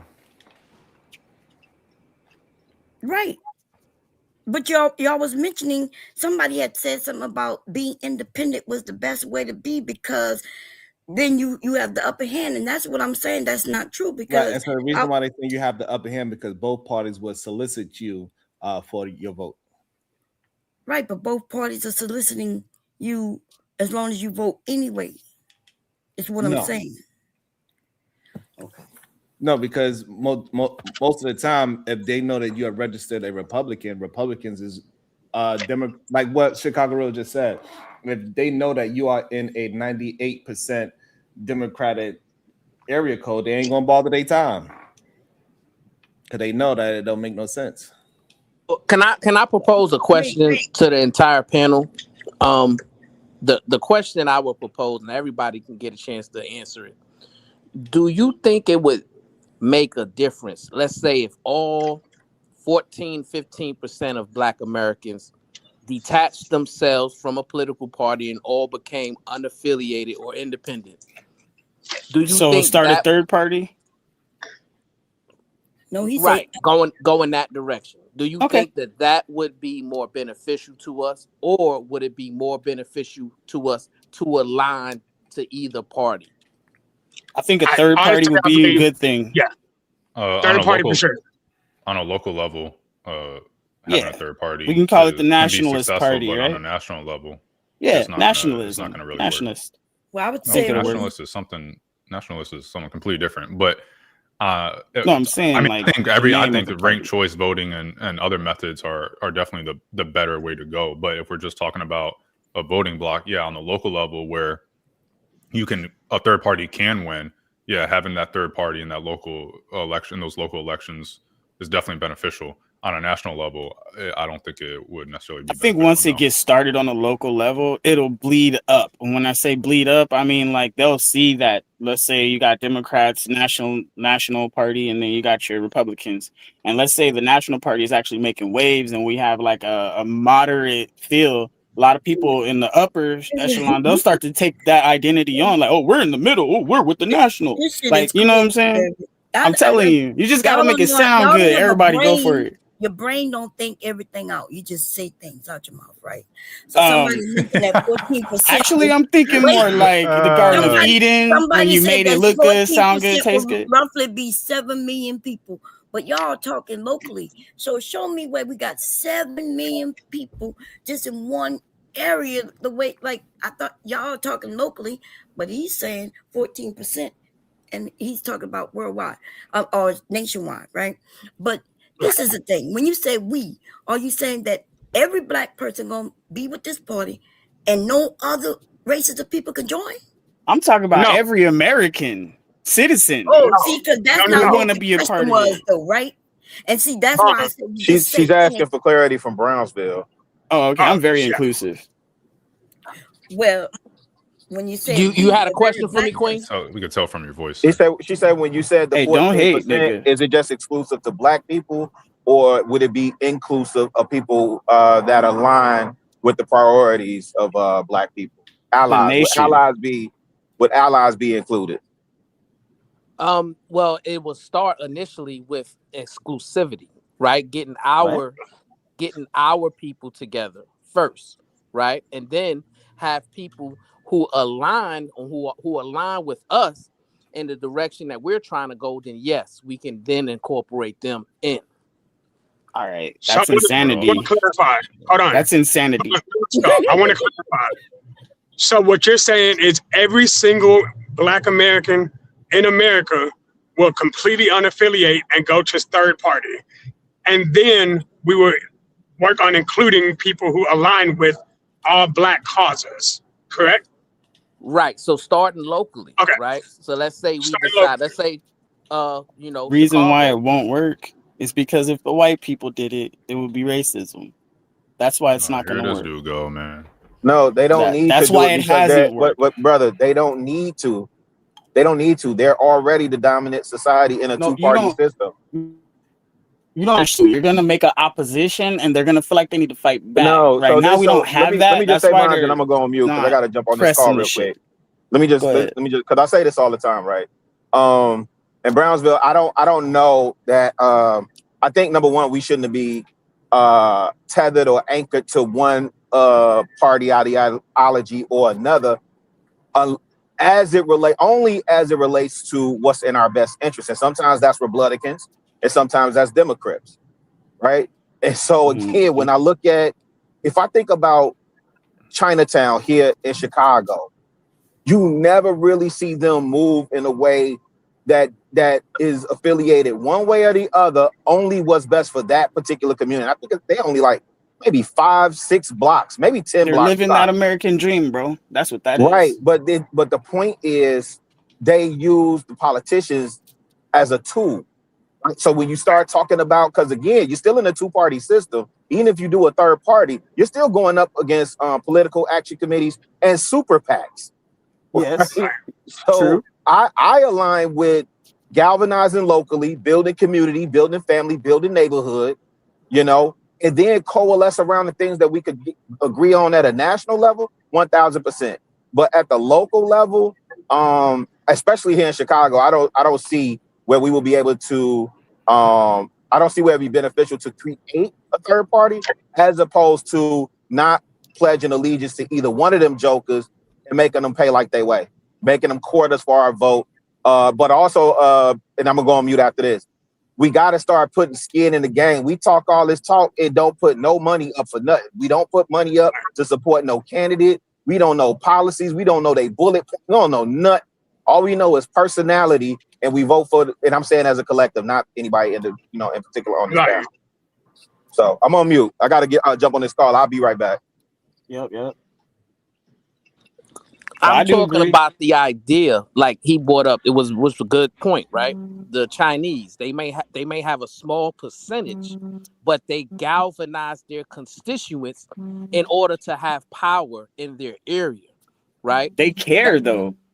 No, but that's not even true with them. Like we got to stop. We got to stop claiming that these people are doing something that we don't know whether they're doing or not. But I do know. Well, I'm just saying that they care more. That's why they stayed in themselves in their community. They're not trying to branch out and go live with the white people. I got this overwhelming feeling. Maybe 40% of the Black community actually cares about politics, and the other 60 are just mesmerized by society. But that's why I was saying Chicago specific though, Bon, because if I take y'all to Chinatown right now, right, you don't have to say this is a Chinese American business because you're going to see it in writing, right? Even the Bank of America that sits down there, and the hotel that they built down there, right? That's gonna have Chinese American, and guess what? Their alderman reflects them. Right? So only thing they do. That's like that. Go ahead. Here in I'm sorry. Delaware too, and there's a Chinatown almost everywhere because there's Chinese people, and they usually stick together. They live with each other. They live in their area. They do business in their area. We don't do that. That's exactly what I was going to ask. Yeah, we don't do that. Thank So you. therefore, that's why there's no black. What it was called, y'all? Blacksville? No, there ain't one of those. I ain't. Well, you know what I mean. So you have Gullah Geechee in South Carolina. You got Africatown in Alabama. In Chicago, we got Bronzeville. It's not completely gentrified. There's still overwhelming majority of blacks in Chicago. Bronzeville, which is literally named. That's due because the people don't have no choice. But as soon Who as don't have a choice? A lot of people. Look, No, you could Yeah. bring. Well, I don't think Skid Row got any better. We got I'll these tell you that. cities where it's mostly black people. Most You got we know Altadena. why they live in the cities.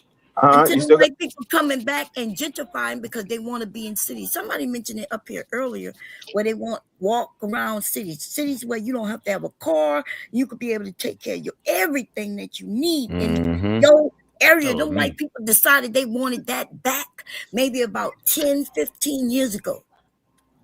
Maybe even a little longer in some areas, you know. The white But men take our land. white people left the cities, and that's when black people ended up there. Nah, Well, white here's the people do thing. got What's us keeping confused, us? though. I don't Like, know. y'all What's really keeping got us from this doing the Chinatown for black people? because we don't have a Black China. That's what I'm Chinatown? saying. I keep Oh, pointing you to- on to something. we do not have a China. There's no way to sustain that. That's what I'm saying. Y'all keep skipping when it's a little Italy, a Chinatown. These people have home countries. Guess what China does? They don't give a fuck about a white man. They care about Chinese people only. Italy, it cares about Italian people. The place you're going to send your money back to is America, which again, like I was pointing out with Minnesota earlier, just in the way that it works, it's less likely to help your black area because we're the smallest percentage. It doesn't go to race most of the time. It goes to financial position most of the time. So it's more poor white people than black people. Even though black people are more affected by our poorness, they're still helping mostly white people. I think this kind of gets into the what is the term? It's like money circulation within your own community thing. I don't remember what it's Yeah, called. how many times a dollar circulate? Yeah, That's I what think it it kind of is. gets into that discussion. We don't have But that that- because we don't have stores. We don't, on a large We scale. don't have segregation. Like if we being blunt about when everybody talk about what made better black people back in the day, we're forgetting legally we had to fuck with each other. Because if that white man came over there, he was ostracized from his community or he was just outright hung or something. So we had to fuck with each other. We ain't had no choice. Now what white people don't admit is they thought by doing that, like niggas is stupid, so they not gonna flourish anyway. But when they started realizing, like, hold up, not only Black Wall Street, Durham, Wilmington, North Carolina, all these places in the Midwest and the South, these are black-only cities, and they not only thriving, they starting to exceed us. So that's when they said, like, all right, because listen, nobody asked, civil rights was not about integrate us. It was give us the same rights that y'all have for each other and leave us the fuck alone. They made it seem like integration was what was going to catch us up, but no, it actually benefited white people. And that's again. why I was telling you. That's how they kept us down. They integrated because when we was segregated, it wasn't working. And that was the only way to keep us in control, was to bring us into their system so they could run it. No, that's a fact. I agree with that wholly. Y'all will switch it up day to day, right? But okay, so I haven't stated any Let me get an understanding. All right, so we recognize the problem. All right, fine. We don't have a nation to call it whatever. So we got a new version of our nation. We call it FBA town. So now, what is stopping us from having an FBA town? Legal enforcement. Like that's just really being very simple. Segregation was legally enforced. So regardless of what segregation, I'm not talking about segregation. I said, what is stop? All right, we recognize the problem, right? The integration was the problem. Fine. We are now we are all in one big America. What is stopping us from having an FBA town? And I'm saying again, legal enforcement. So here's the biggest difference. We can make an FBA town right now, right? And then once it starts getting good, we done brought up the land value, let's say 30, 40 years down the road. If so be it, white people say, think this is pretty nice. We want in. They're still in position government-wise where, like you said earlier, with things like where they were talking about stop and frisk. You know, it affected us most, but they don't have to directly say that. But they're still in the positions to where they can do that. So now, like for a good example, that white town they got in Arkansas. You get what I'm saying? Ain't nobody really said nothing against it. Government ain't really spoke out against it. Okay. Now, Trump and them pulling out black. No, go ahead. Let me ask a question. So what if we can you answer my question before you ask a different question? Okay. Now, always trying regarding to you've been drinking, Emperor? Situation. No, it was just regarding this whole situation. There's no way it could be regarding if you changing the question. What was the question again, so I can answer it? What is stopping us from having that? It was asked. So go ahead. The government and the ability for them to still oversee whether or not we can make that in the full implementation. Well, all we gotta do is become in those government seats in our areas. Well, right? But I don't think there's anything. I don't know. Well, when you were saying that I don't know why you say in on integration was a negative thing. Apparently, y'all never been segregated, and therefore.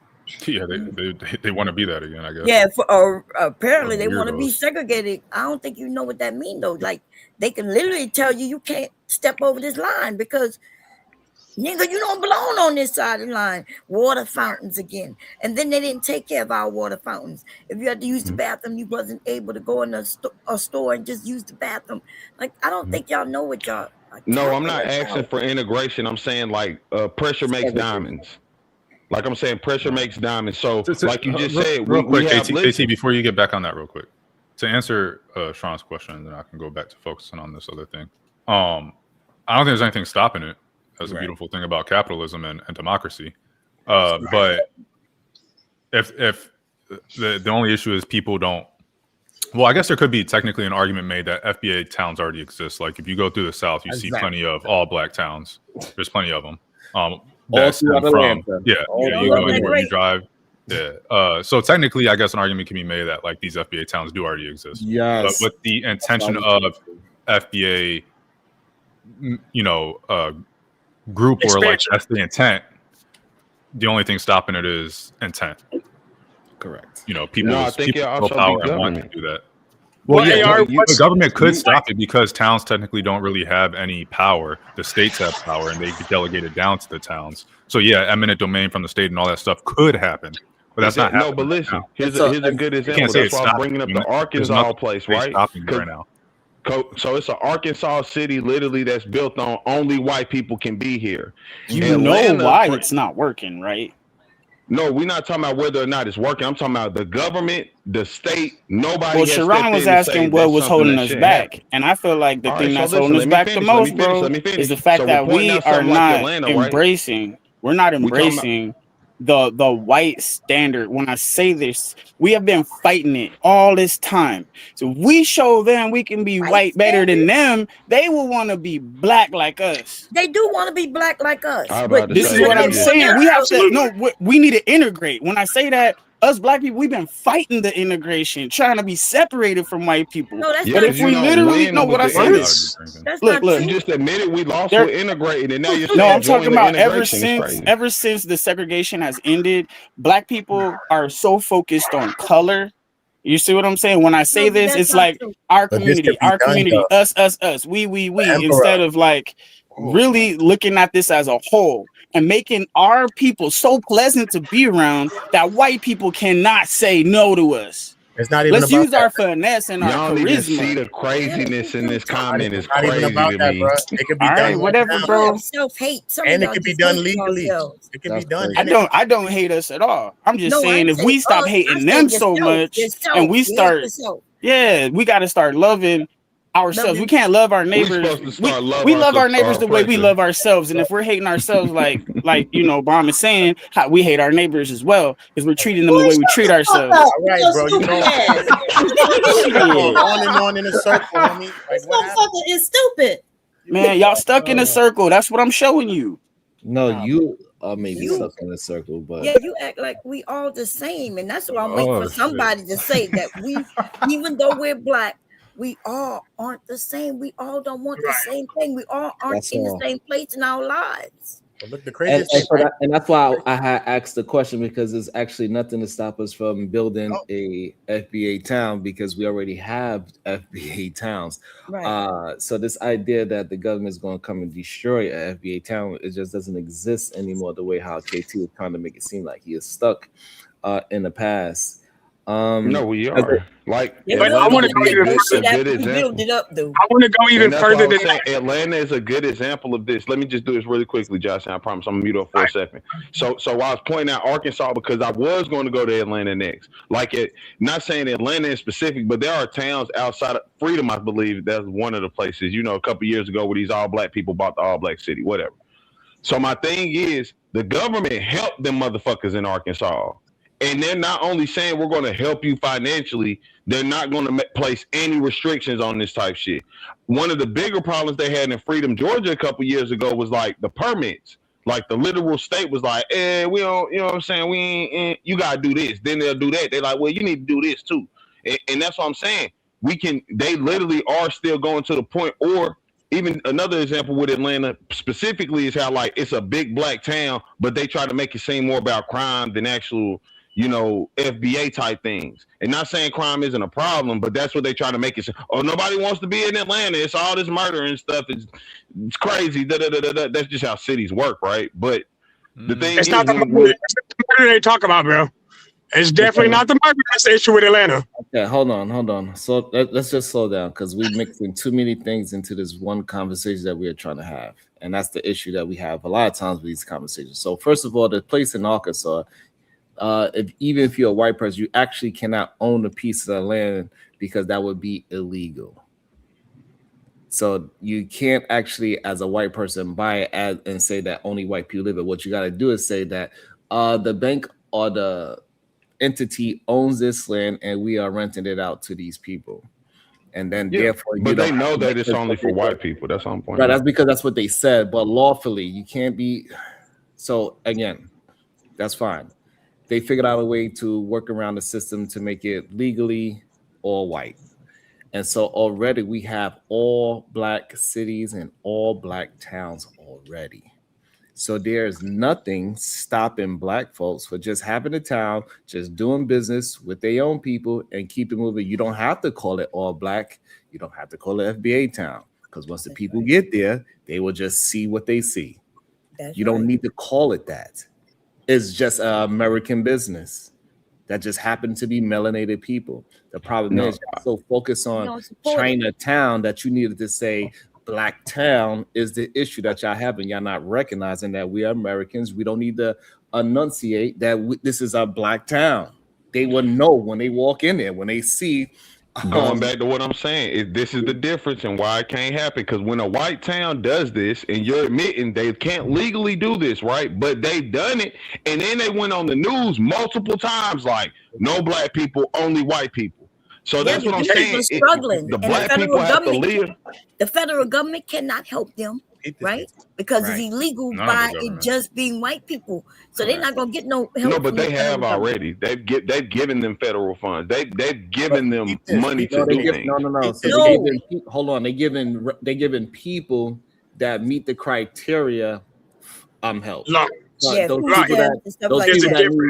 people that need welfare, they fit the criteria to get welfare. They gave them welfare. That's right. Yeah, that's not what I'm arguing. I'm saying that they admitted that they're not. Hold on, slow down. They're not using. Hold on, no, because you are framing it. We're just trying to fix the way how you framing it. You framing it as if the government is helping them because they are all white town. But no, the government is helping them. No. I'm framing it as I'm saying, and I'm not. They are fit in the frame of welfare. Those are two different arguments. I'm not framing it as I'm saying literally. This is a all white town, the people have received government help. And after that, The people they will still get have help help. because they qualify.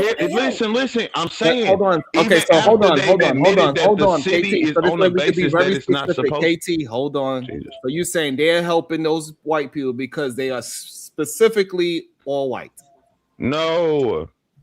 All right. So what is it that you? Okay. I'm saying they have admitted, y'all are agreeing. They only legally, like, they got a bunch of legal premises on how they could make this a legal all-white town, right? Well, they have came out and admitted that regardless of the legal premise, their full intent is to have a city without black people, correct? So No, even with without them anybody else, anybody but, and keep in mind, they weren't just everybody. white, specifically Eastern European. I know what town you're talking about, but Woman's Town did the same thing with women. So you can't say it's not possible because they've already done it. For more white people. That's what I'm saying. No. That's what all I'm pointing out. When the white people want to do Okay, things, I'll just it's allowed. So we don't stay. So we don't stay on this topic with was- KT for an hour. Can I just make it clear? Okay. Yeah. Yeah. KT, do all or mostly black towns exist in the South? Yeah. What's stopping black people from moving there and expand and revitalizing the town, expanding the town? Nothing. What I'm pointing out is the government. All right, we don't. No. Please don't talk about it again. That was essentially It's not the Sharon's government. If That's they not what have I was. that, they can make moves with it. That's the whole point. Nobody That's the whole argued that. point. Y'all, Jesus. That's the This is whole what I'm point. But saying. people, what I'm saying. Let's talk about facts now, okay? Because we all think about what we think. We got to get out of our heads, and we got to sometimes source up now, so that we could get out of our heads sometimes, right? They So say, which is it source would you legal to like? repeat this?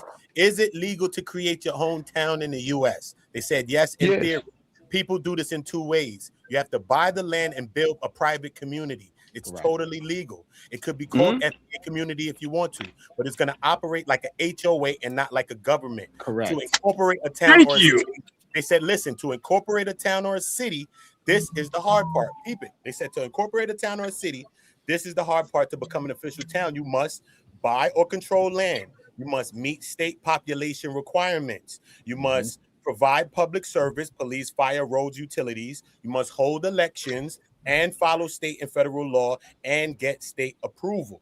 But you cannot legally exclude people by race because that would violate the Fair Housing Act, the same Civil Rights Act that we was running around claiming, and the 14th Amendment. You know what I'm saying? So it still will be a way about doing it, but this could all be done legally in real time. So going back to what I said from the beginning, niggas love to follow the rules even when we watching people break them. I'm pointing out that it's a town in Arkansas that's admitted they're not doing a lot of that. They're not having no town. They're not having no town That's votes what we're trying to get you to people. understand. Hold on. Oh my Jesus! You can't. So are you advocating that black people break the law? Hold on, because you'll keep framing it wrong. And I'm not framing we anything wrong. I can't frame anything right if you won't let me broke finish. down, he broke down the frame of. I never said a town can't be started. The only thing stopping is some money. You literally just said some organization and some leadership. I literally said in order for you to do any of this, the government has to approve. The state government or the state government has to approve of everything you just said, right, Uda? Okay, so again. All right, so what I'm pointing out is if the state government says we want to do this, we're going to overlook these things with white people. I can give you examples of white towns overlooking that. No, you are trying to put that in there. Money and organization. So what we really need, the main thing is money and some organization. Then you start getting into the legals and start getting whatever you need to do. But Man, really before look, I get all that. Before we get into that, how many black people want to live around nothing but black people? First of all, that's another question. I do. I ain't not. Yeah, I think most of us never live around all white dangers people. and that shit. And I might live 2, 3, 5 blocks away from your ass. Come shop with you. But the truth is, nah. I'm gonna live over here with these other mixture of all races of people, including black. And I'm gonna leave you niggas over there by yourselves, because we already know what happens when we live around each other. Okay, your kids come breaking in my goddamn house. Absolutely not. Yes. That's not true. Now you know I'm kind of exaggerating. But niggas is wild out here. That's not we true need at each all, other more than bro. ever right now. That was crazy. Niggas is crazy. We said black folks. We didn't say nothing about friends. We said black I was talking about the. Nah, they the same people. That's what I'm I'm saying. Is there going to be like a is there going to be a section between the all black town and the white people? Yeah, it's going to be y'all. It's going to be y'all. Y'all going to be between us. Okay, I just want to make sure that I get to shop at both. That's all. We gotta stop acting like they not friends. Be different though. Don't friends be different? Let me ask you this, Sharon. Be honest, Sharon. Can you be honest for a second? How many friends on this panel right now? Go ahead, Sharon. We got two. At least a friend of a friend. We got two. We got KT like and the friends. Emperor. KT and the Emperor is the only friends on this panel right now. Believe me, if I was a friend, bro, if I was a friend, bro, I would not sound the way I sound. Friends don't mess with friends don't mess with me, bro. Hey, friends are my biggest haters, bro. Different from each other. And we talking about like if we want a black community, y'all niggas is literally saying black people aren't the same if we call them by. Hey, y'all more friendly than I am. Hey, shit. White people in West Virginia are trailer park trash. This is one of the lowest, poorest states in the country. When they talk about problems in our country, they don't start pointing out West Virginia like that. And they don't. And listen, white people, even if they know, we don't really fuck with that group of white people. The last thing they gonna do is really get into it about the shit in front of others. We are so quick to be like, we ain't niggas, just like them. This is crazy to me. Yes, you are. Regardless of how we look at it, in the white people's eyes, you are a nigga. You are. That's just being honest. We can't think about what whoever thinks. I don't know, man. We're not in the system. Apparently, in the black community, you are. Not true for shit. Hold on, let's slow down 1 second. Hold on. So you mean to tell me the only super pro black person here is not living around black people? That's wild. Who? I got a house in North Carolina. It's not like you do live in West Virginia, which might be it's got to be one of the whitest states in the country. I point that out all the time. Does this negate that for basically 30 years of my life I've spent in a mostly black place? No, but you moved away from that when you got enough to money. Get land because the land was cheaper. But hold on.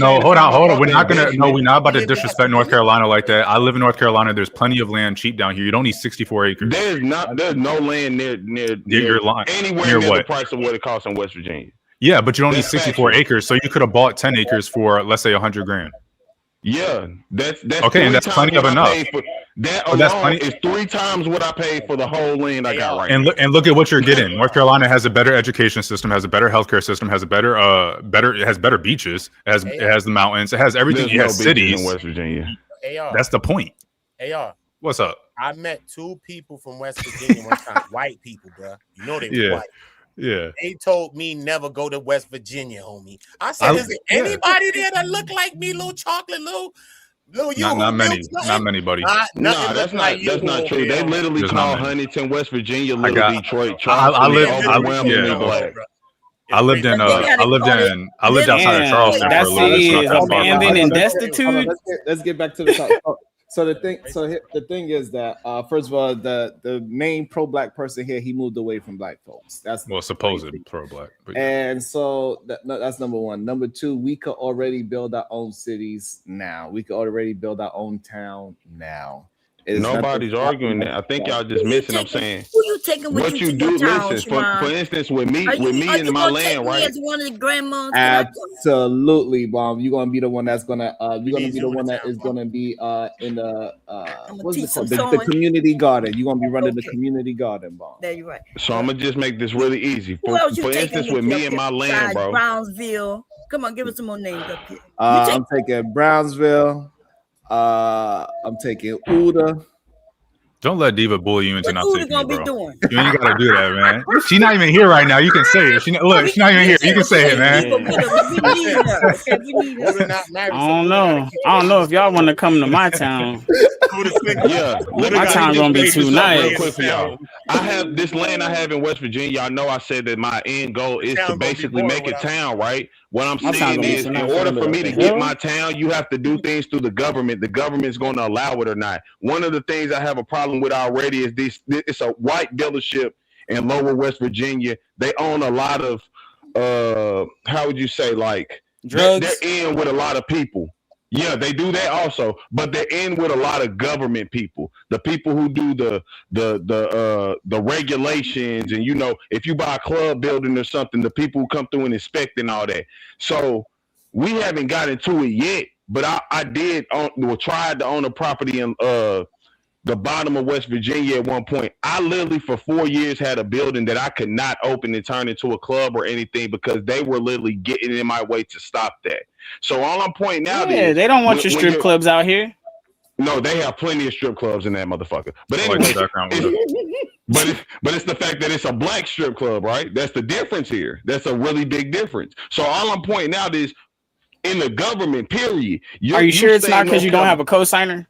Because that matters. Let's not interject with jokes. Go ahead, KT. Yeah, I was about to say that doesn't really matter. Now, we do need KT to come because KT, the pro-blacks, they gonna protect the city. People come in. Who's gonna be the absolutely not. KT's gonna be like, but he could have. KT gonna be like, he could have did the crime, but did he do the crime? We don't know if he actually. Nah, nigga, that's the difference between me and you. I'm not even gonna play these games. The thing that we are talking about, the stolen product in his hand, but we're not sure if he was going to eventually play. Just because he left the store doesn't mean he was going to actually steal it. He could have been walking to his car to get his money and what KT know is let's go off the facts. I'm not going to add on the third party and pay for it. All I'm saying, we don't know what the man was going to do just because he walked out the store with the product.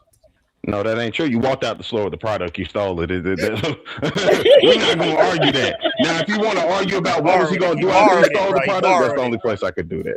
But this is all I'm saying. For us to get a town anywhere, the government you're going through is most likely a majority of white government. North Carolina, like you said, hey, are you there? Great example, right? We're still predominantly held over by redlining, correct? Like most of our governors in our all black cities are still white. I mean, mayors, okay, so the governor of the like state, they're still white because redlining changed. Look, this is how you do it. Hold on. So this is the issue that you are overlooking, KT. If I was to go buy 64 acres of land somewhere else, let's say Wyoming, because it's like $1 a square foot or some shit, 50 cents. And then I tell all of my viewers, you have, hey, listen, this is how much it's going to cost to buy your land. You can build what you want to build. And what is stopping us from doing that? I don't have to blatantly say that it's all black for it to be an all black town. It's easy to build it up. It's nothing stopping us from starting it. It is many things stopping us from it thriving. Nothing stopped us from starting Black Wall Street. What stopped us from Black? So what is stopping us from thriving in our own town? If it's so again, we're talking about the government oversight. I'm doubting anywhere in America truly wants a all black city that's really beneficial. Doesn't matter what they people. want. That's what, okay, hold on. So hold on. What is this oversight that you keep talking about? I don't understand. Hey, cuz I never got a chance to answer your question. Right. What is the biggest impediment to black people creating these black towns, right? In my opinion, the biggest impediment is our mindset, which is based upon individualism versus collectivism, right? Which is why I said that that integration was the origin of our collective dysfunction. What I meant by that, I didn't mean that integration was overall harmful, right? Obviously, there's benefits to integration, right? We have more access, we have more protection, et cetera, et cetera. You can go down the line to say, okay, what were the benefits of integration, right? But I'm talking about the negative aspects of integration was detrimental to our collective organization, such as we have less black enterprise compared to what we had prior to integration. We have less black schools compared to what we had prior to integration. We had more black families, right? Less degeneracy in our community, right? The percentage of black families being married, being together, being incorporated was a lot higher prior to integration. So what I believe was stopping us is that individual mind frame that we have, and it's going to be very difficult to get us from that individual mind frame back to a collective mind frame. Yeah, we wasn't collecting back then. Like it was a lot of, like you saying, a lot of things that's not true. But I get why you're saying it, because we was all in these certain areas, but there's a lot of things that stop people from getting married that has nothing to do with integration. Fact. But what? But hold on. Hold on. Fact. You gotta let us respond to you. You didn't let us respond to you, brother. Like everybody else. And hold on, and let me just allow everybody understand. My wife has a lot of black in her. I don't know what the hell y'all talking about. A whole bunch of You talking about at night? That don't count. Listen. So hold on, Edelman. Before you go, Edelman. Right, I want to get clarification from the queen. Right, she said I said a lot of things that weren't true. So are you saying that prior to integration, we had less prominent black enterprise, we had less black banks, less black schools, less black entrepreneurship? Yeah, we didn't have a lot of black banks. Are you making it seem like we had That is a lie. I love you, Bomb. That's a lie. Hold on, I don't need no help, KT. I don't need no help. Right? I'm asking you, Queen, can you substantiate that? Yeah, let's go. I'll go look it up. Right, and when you look it up, you'll find that prior to integration, we had more black banks, we had more black schools, we had more black prominent enterprise, and I'm sure Queen PhD can also substantiate that as well. Yes, we had black schools where the books and the information shared wasn't up to par, right? Do you agree with that? Well, you're saying that it was substandard, so they were in substandard conditions, so they probably was worn, pages missing. But however, the flip side of that, we was actually teaching our children, right? But we was less educated. We could teach, we were less educated, and we could teach our kids today. That I totally disagree with. That we were less educated.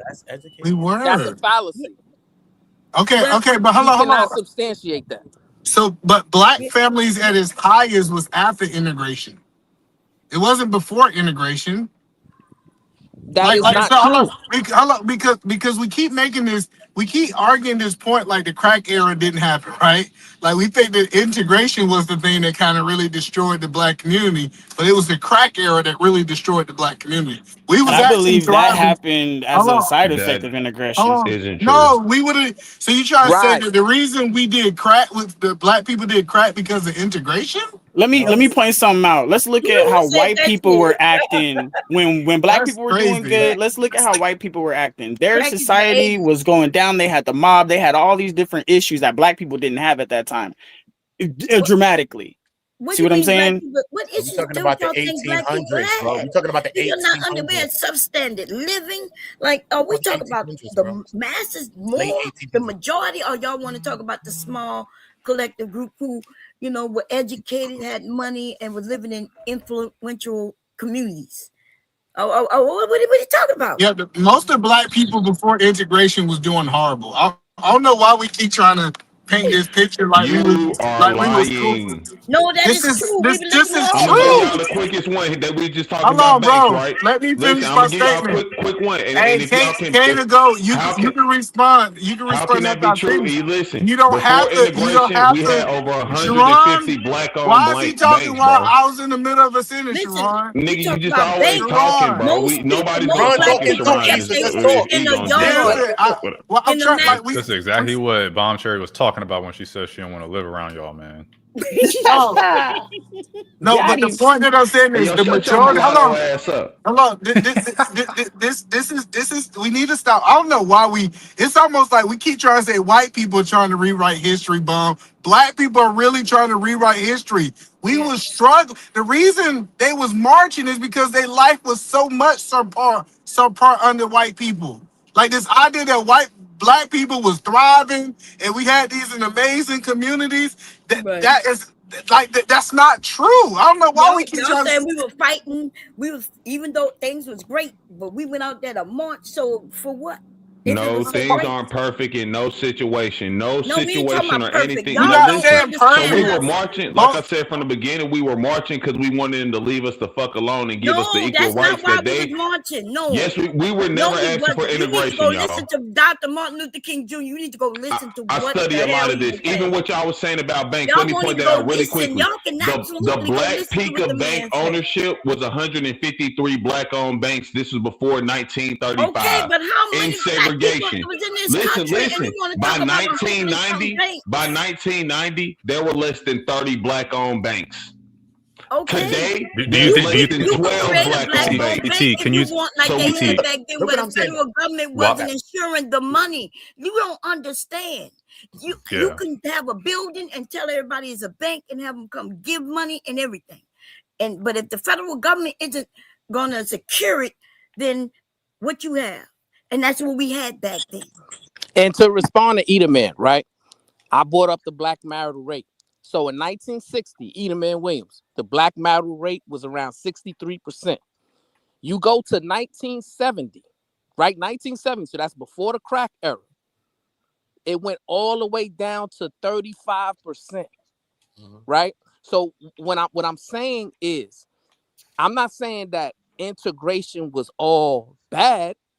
What I'm saying, when it came to our collective being as black people, it was the origin of our collective dysfunction. Because even when we get on these panels today, man, everybody's gonna say what works for them and their family, right? Well, I'm prospering, I'm doing this, I'm doing that The for tribalism. myself, right? See, I get it. But not many people are getting up here talking about, hey, how are we building as a community? Hey, That's let's where I get come together in. and let's But build y'all the wasn't schools. born. You Let's can't talk get about a together. time that you didn't grow up in. And Exactly. here That's I why we're am. talking about Wait a now. minute. Yeah, but this is the thing, right? He just mentioned from 60 to 70. But when did integration actually happen? What year was that? Past the 70s. Yeah, I was about to say 68, I believe. Well, I know Sharon was That's there. right. So he's No, talking it wasn't about 2 immediate. years, and he say a Just significant drop, and he I was want to just- blame it on integration, and it's not true. And even Legal when we see in 65, when them segregation was kids was ended walked with to a the Civil school, Rights Act even in of 69, 1964. The Civil what? It Rights doesn't mean Act of that's when it. 1964 ended Yes, legal segregation. yes. And in 65, they was fighting to get people in there. In 69, when I was born in the South, they still was having problems. Yeah. Black people didn't move out soon as integration happened, and we just spurted out everywhere. They didn't happen overnight like that. I know. It didn't happen I'm until not about saying it now. No, did, but but I'm saying gentrification I'm did pointing out. begin, y'all. I'm pointing out that's where you start seeing the significant declines begin after integration. Right, all of So can those you tell things I what was spoke it? of. What was it between 1960 and 1965? Because you went from 60 to 70. The Civil Rights Act was in 65. Right. The Civil Rights Act was in 64. The Voting Rights Act was remember, guys, at this point, we're post World War II. At this time, but integration is really coming from 1954. All right, we're post World War II at this time, so that means women and feminists, all that stuff, and women are working now. What they got to do is that we got a lot of young black men who was killed in a war. War was still going on when I was born. Yeah, that's what I'm saying. Like all that stuff was transpiring around that time, so they had a lot more issues than just integration. Exactly. Issues. Yeah, you gotta think about it. Women being able to work is an issue now.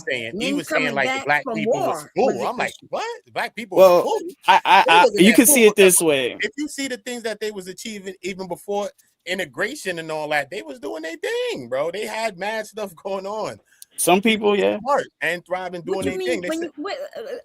Prior to us being desegregated, black people y'all got to stop. Listen, black people was building. Education rose dramatically from slavery through the 1900. HBCUs was produced. Doctors, lawyers, engineers, all of these things was happening. Healthcare, black doctors ran hospitals and clinics. All of these happening before we even getting into what we want from anybody else. Businesses, economics, we was really doing our thing. Kind of like what Brownsville saying, we was kind of doing our thing. So there's a lot of people that were doing stuff because the way y'all package things and try to make them correlate. There was always doctors, and there was always black doctors, right? Even whether they had hospitals or not, there was black doctors that would come to your home and take care of people. So are you saying the hospitals was better than when a person came to your house when you were sick? No, we were saying there's more of them. There's no, I'm more just black, saying- especially black warriors. No, but Yeah. we always had some black women who was taking care of sick people, even in slavery, right? You wasn't going to no white doctor when you was enslaved. So are y'all saying because we had more while we was enslaved and we had more, people who would take care of black people, are you saying that doing slavery was better also? No, that's not. That's nobody arguing. We were probably closer. We had more of our own. We was building more towards our own, and we was prior to segregation. Our own children. We was doing our own thing. So the same knowledge, this white man system, the school system teaching you this knowledge. So we even then you was in a white man system, even when we was segregated. Y'all don't get that. No, we really. I mean, just because they allowed us to be over there and we built our own thing, which we did, doesn't mean we wasn't in a white man system. They still control everything. No. But listen, this is the thing, Bomb. They didn't see us as a threat until it was too late. They've always seen us as a threat. That's why we was enslaved. They literally left us alone. That's a major part of why black places like Black Wall Street happened. They didn't believe we were even smart enough to catch up with them. So that's I bet you don't know about all the places where they came left us alone and burned down. No, I'm not saying left us alone. I'm saying they were highly under the thought process that we control them and they're nowhere as smart as us. So they cannot catch up. I'm not saying everything was to ourselves. Propaganda don't mean that's what they believe, because if that's what they believe, they would have left us alone. No, that's not true. That's what I'm saying. This is not my argument. It's not about leaving us alone. I'm talking about in terms of they didn't even believe we had the smarts to catch up. So they weren't paying attention to what the black economy was doing. They may have been paying attention. Hey, what's them juke joint songs they got so we can steal all the Little Richard tracks? That's what they was concerned about. What are you talking about? We had more than juke junks. I thought that's what y'all was saying. No, I'm pointing. I'm not. Just because I named something, Bomb Cherry, don't mean I'm saying that's it. The end all be all. I'm just pointing out this is one thing we know they factually keep stealing from us, right? They kept stealing the Black Chuck Berry, the Little Richard songs and giving it to white people. Now so I'm saying if we looking, we could see historically they were paying more attention to what we you feel me? So we could point out historically at that point in time they were pretty much more concerned or paying more attention to our influence than what we were actually doing business wise, because they weren't even thinking like black economy is going to catch up. Are you in the South? For sure. Yeah. Now I need you to stop. Tell the truth about something. Right now in 2026, how many southern towns can you walk through that look like it's not even from this country?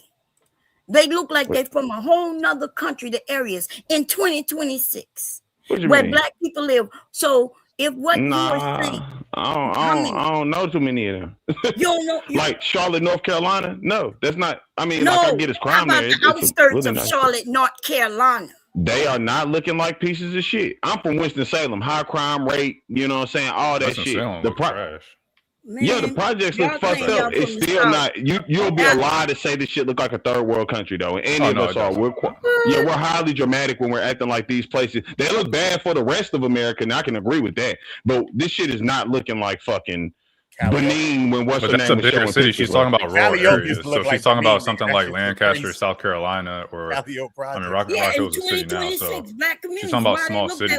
If we build it, because if you own it, then you can build it, right? My family own property, and they don't want to build no shit on it. They just want to put their raggedy trailers on it until they leaning to the side, and the white people come and tell them you got to condemn this shit on your own property, and they get mad.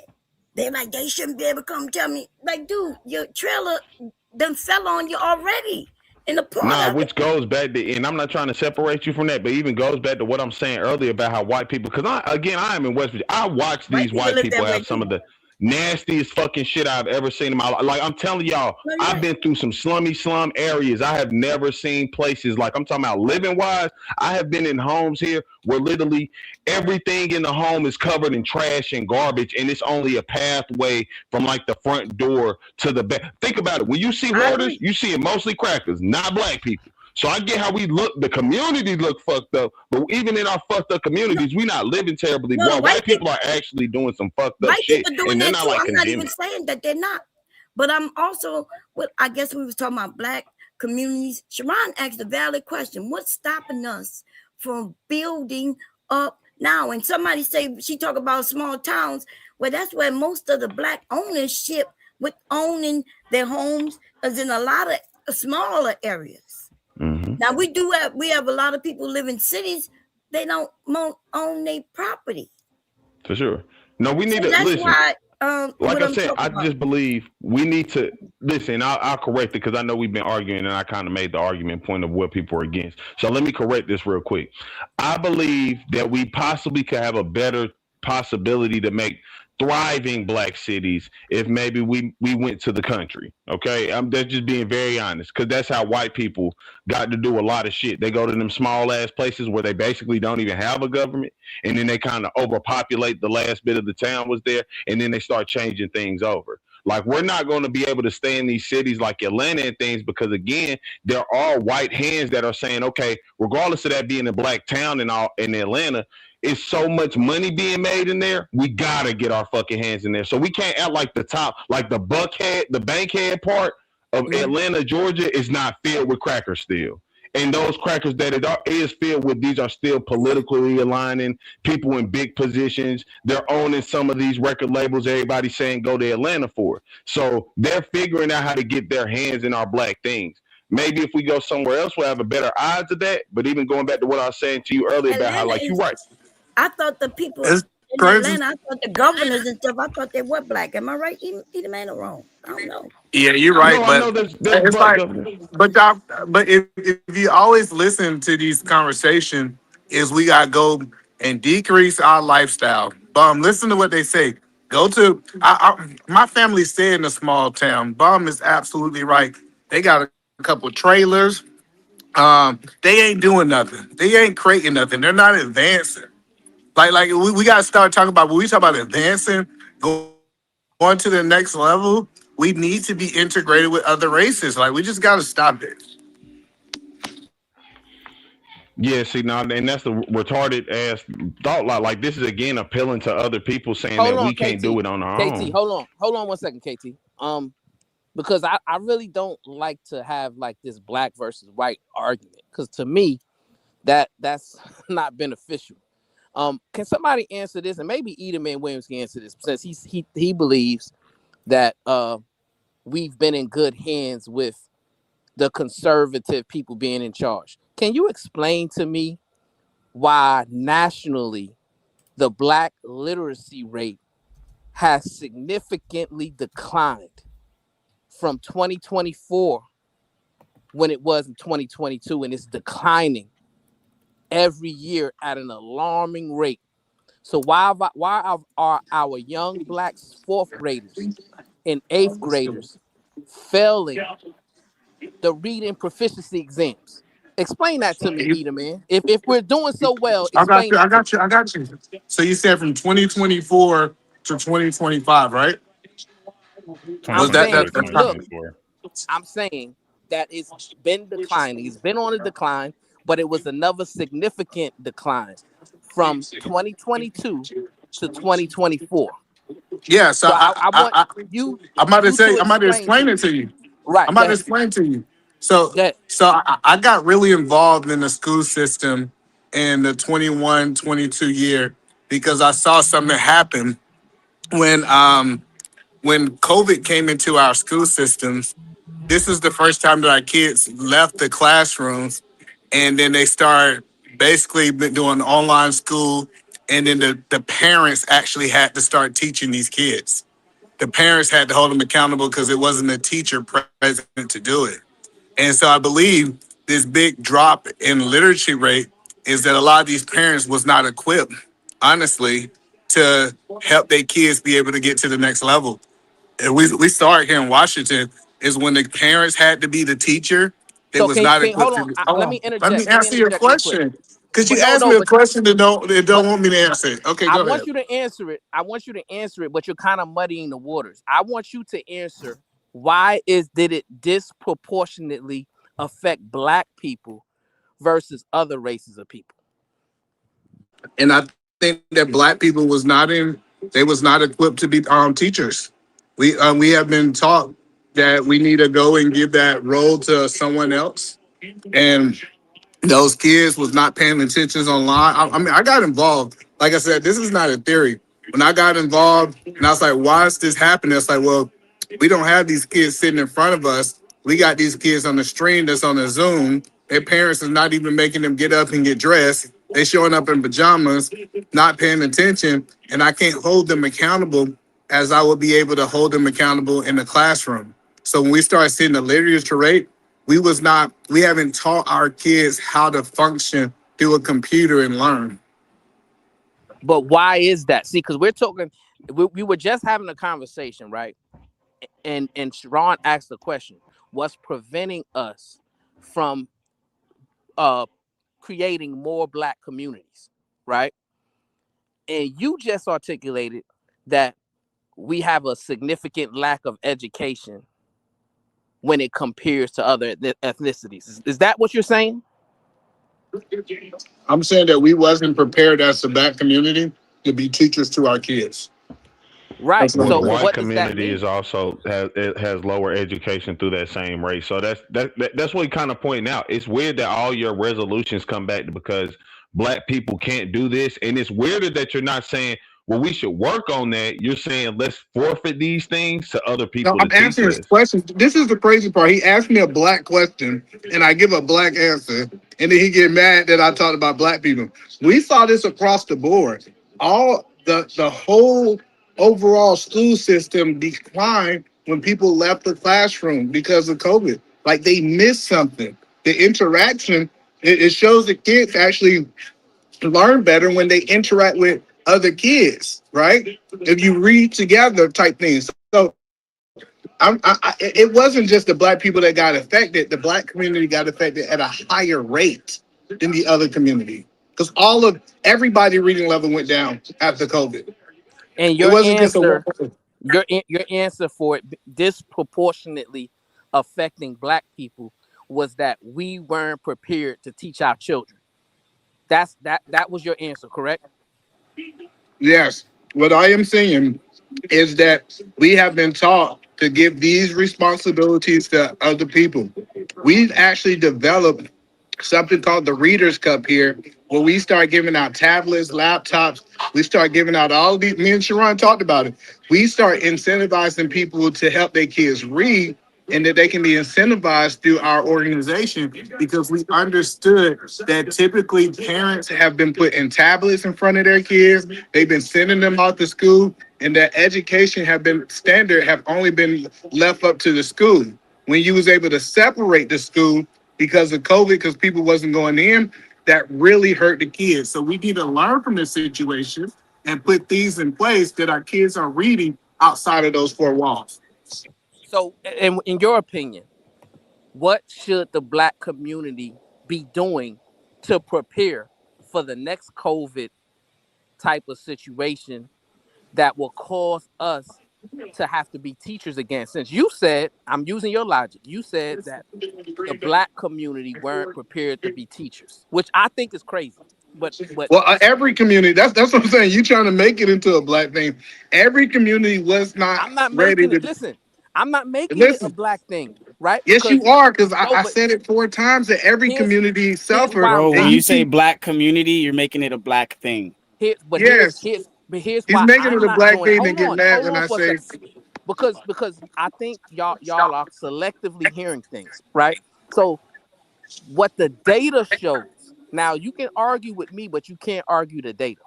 The data shows that black people were disproportionately affected with the literacy rate going down. Before you continue, are you sure this is not a black thing, or is this a black thing?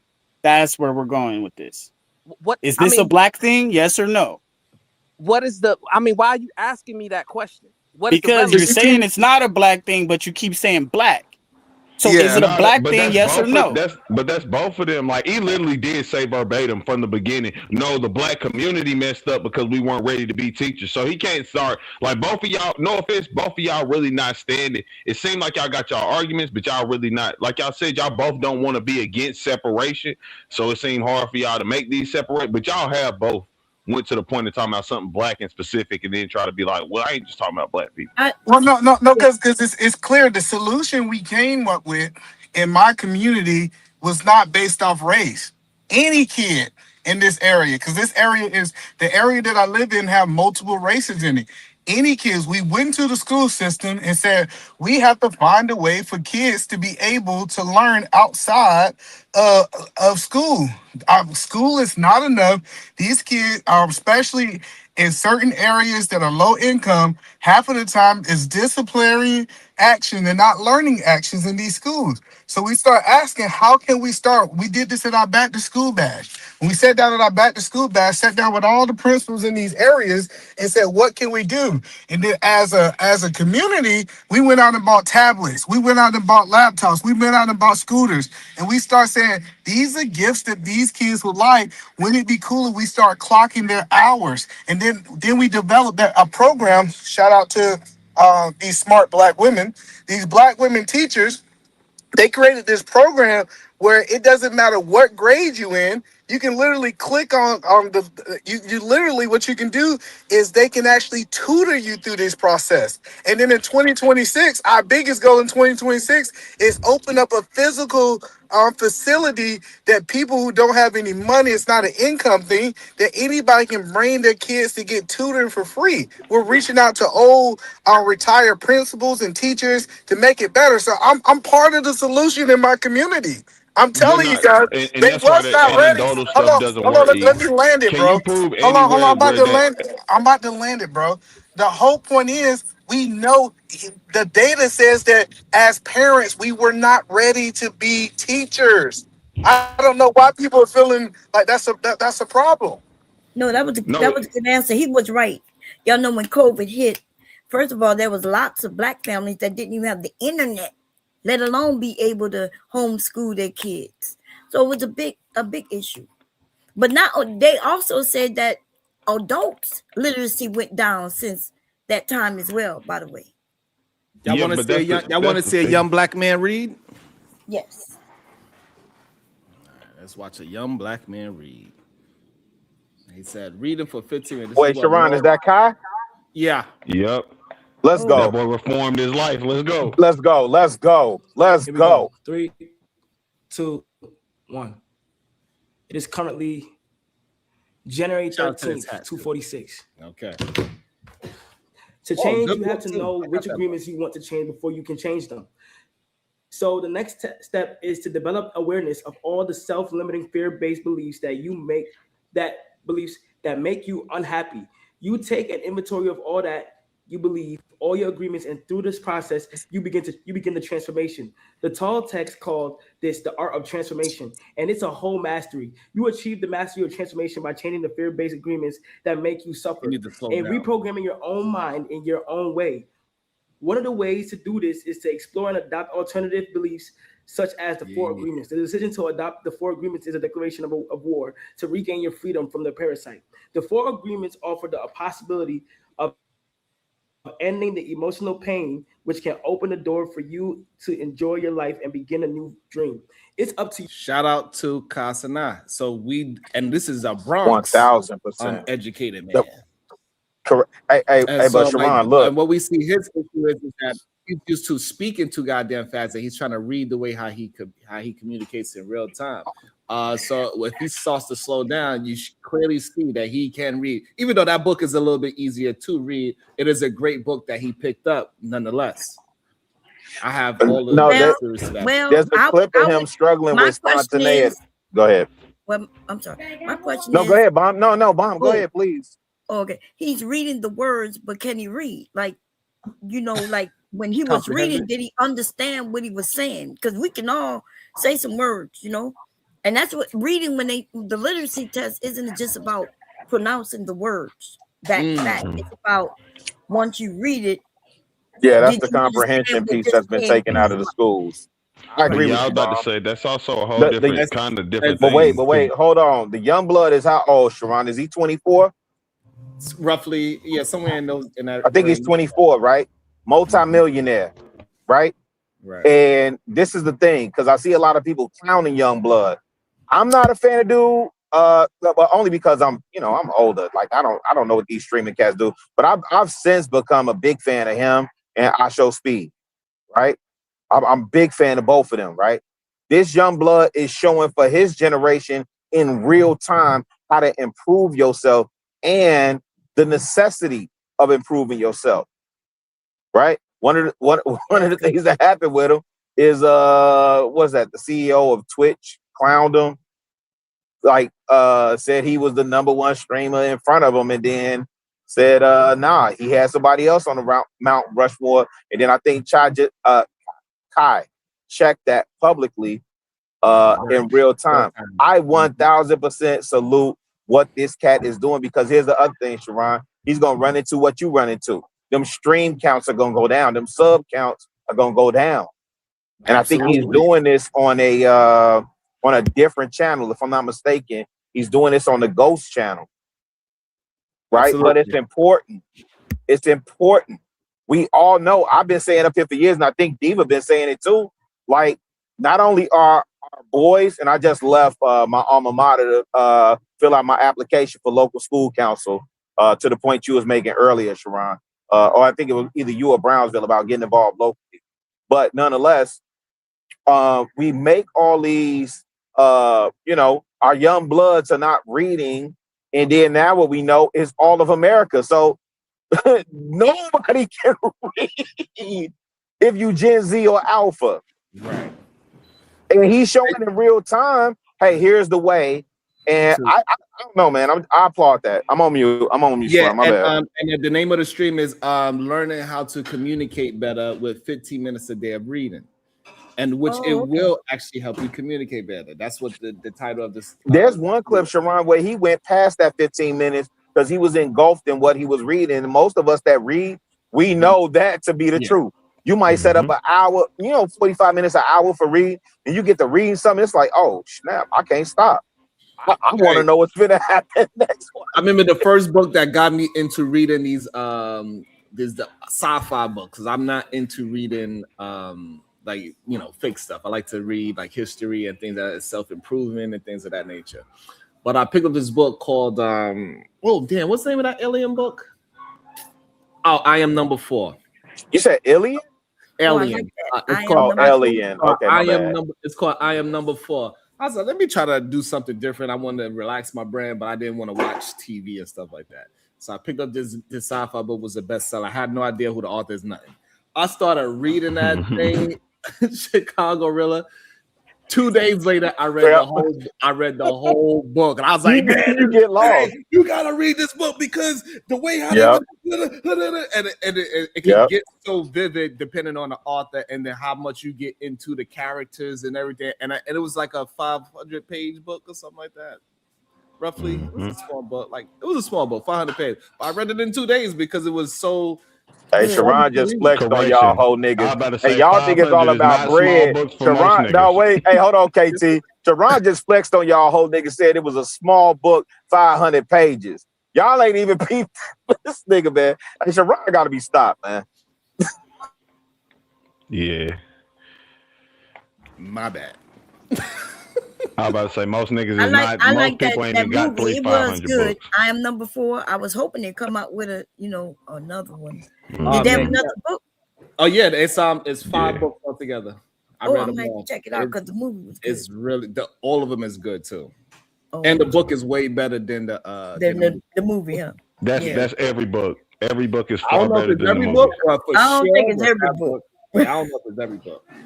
Well, I'm gonna say 99.9. I think because I got into reading from Tolkien. I'm gonna keep it real, and I think Lord of the Rings books are way better than the movies ever could be. Them and the Hobbit books like that. Well, I guess because because for them to really express the book, that movie would have to be at least 4 hours long. Yeah, 4 Hey, years Sharon. long. Sharon, you know what else happened? I don't know if you up on this. Doechii made a post when people was clowning him over trying to figure out how to say spontaneity, right? Which I thought was dope. Like he couldn't pronounce it. He went to, I don't know, Chat GPT or whatever he went to. He went to try, you know, and then he figured out how to pronounce it. Doechii made a post that said, hey, you need to read Toni Morrison. She gave him some book suggestions, is my point. I thought that was hella dope, man. Hey, listen, like even though I could read pretty well and everything, I cannot enunciate words. I struggle with saying the way how my tongue is set up. I cannot enunciate these words. Hey, yo. Pause. Well, ain't no pause, but hey, yo. Y'all gotta know part of the New York shit is you gotta say, hey, yo. It ain't always pause, but definitely, hey, but yo. I can't. It's just, it ain't, I gotta slow down, whatever. I don't know what it is. I cannot. Hey, listen, it's the same with Eda, man, so we understand. And besides the black literacy rate declining, right? Oh, shout out Brownsville. What up, fam? I volunteer at the Boys and Girls Club as a mentor, right? And I had a meeting with them last week, and it was real astonishing to me that I asked them, and it was about 15 kids, mostly boys, and I asked them to name 3 black inventors. And they couldn't name one. None of them. None of the kids. They didn't know any black inventors. Nobody named the peanut butter. Nobody named George Washington. That's crazy. I mean, Carver. They didn't know George Washington. Carver. Which one of y'all is teaching them that now? Lattimore. They didn't know Madam C.J. Walker. They didn't know any of them, right? So what I did is I purchased 30 Black Inventors Who Changed the World by Benjamin Cole. Yep. And good in stuff. my next meeting, I'm giving each of them a copy to read. And then we're going to do a dissertation on it, right? So that we can promote Black history, right? Because we can't blame the Trump administration and the conservatives. Facts. While Black history is being severely disadvantaged. It's our fault.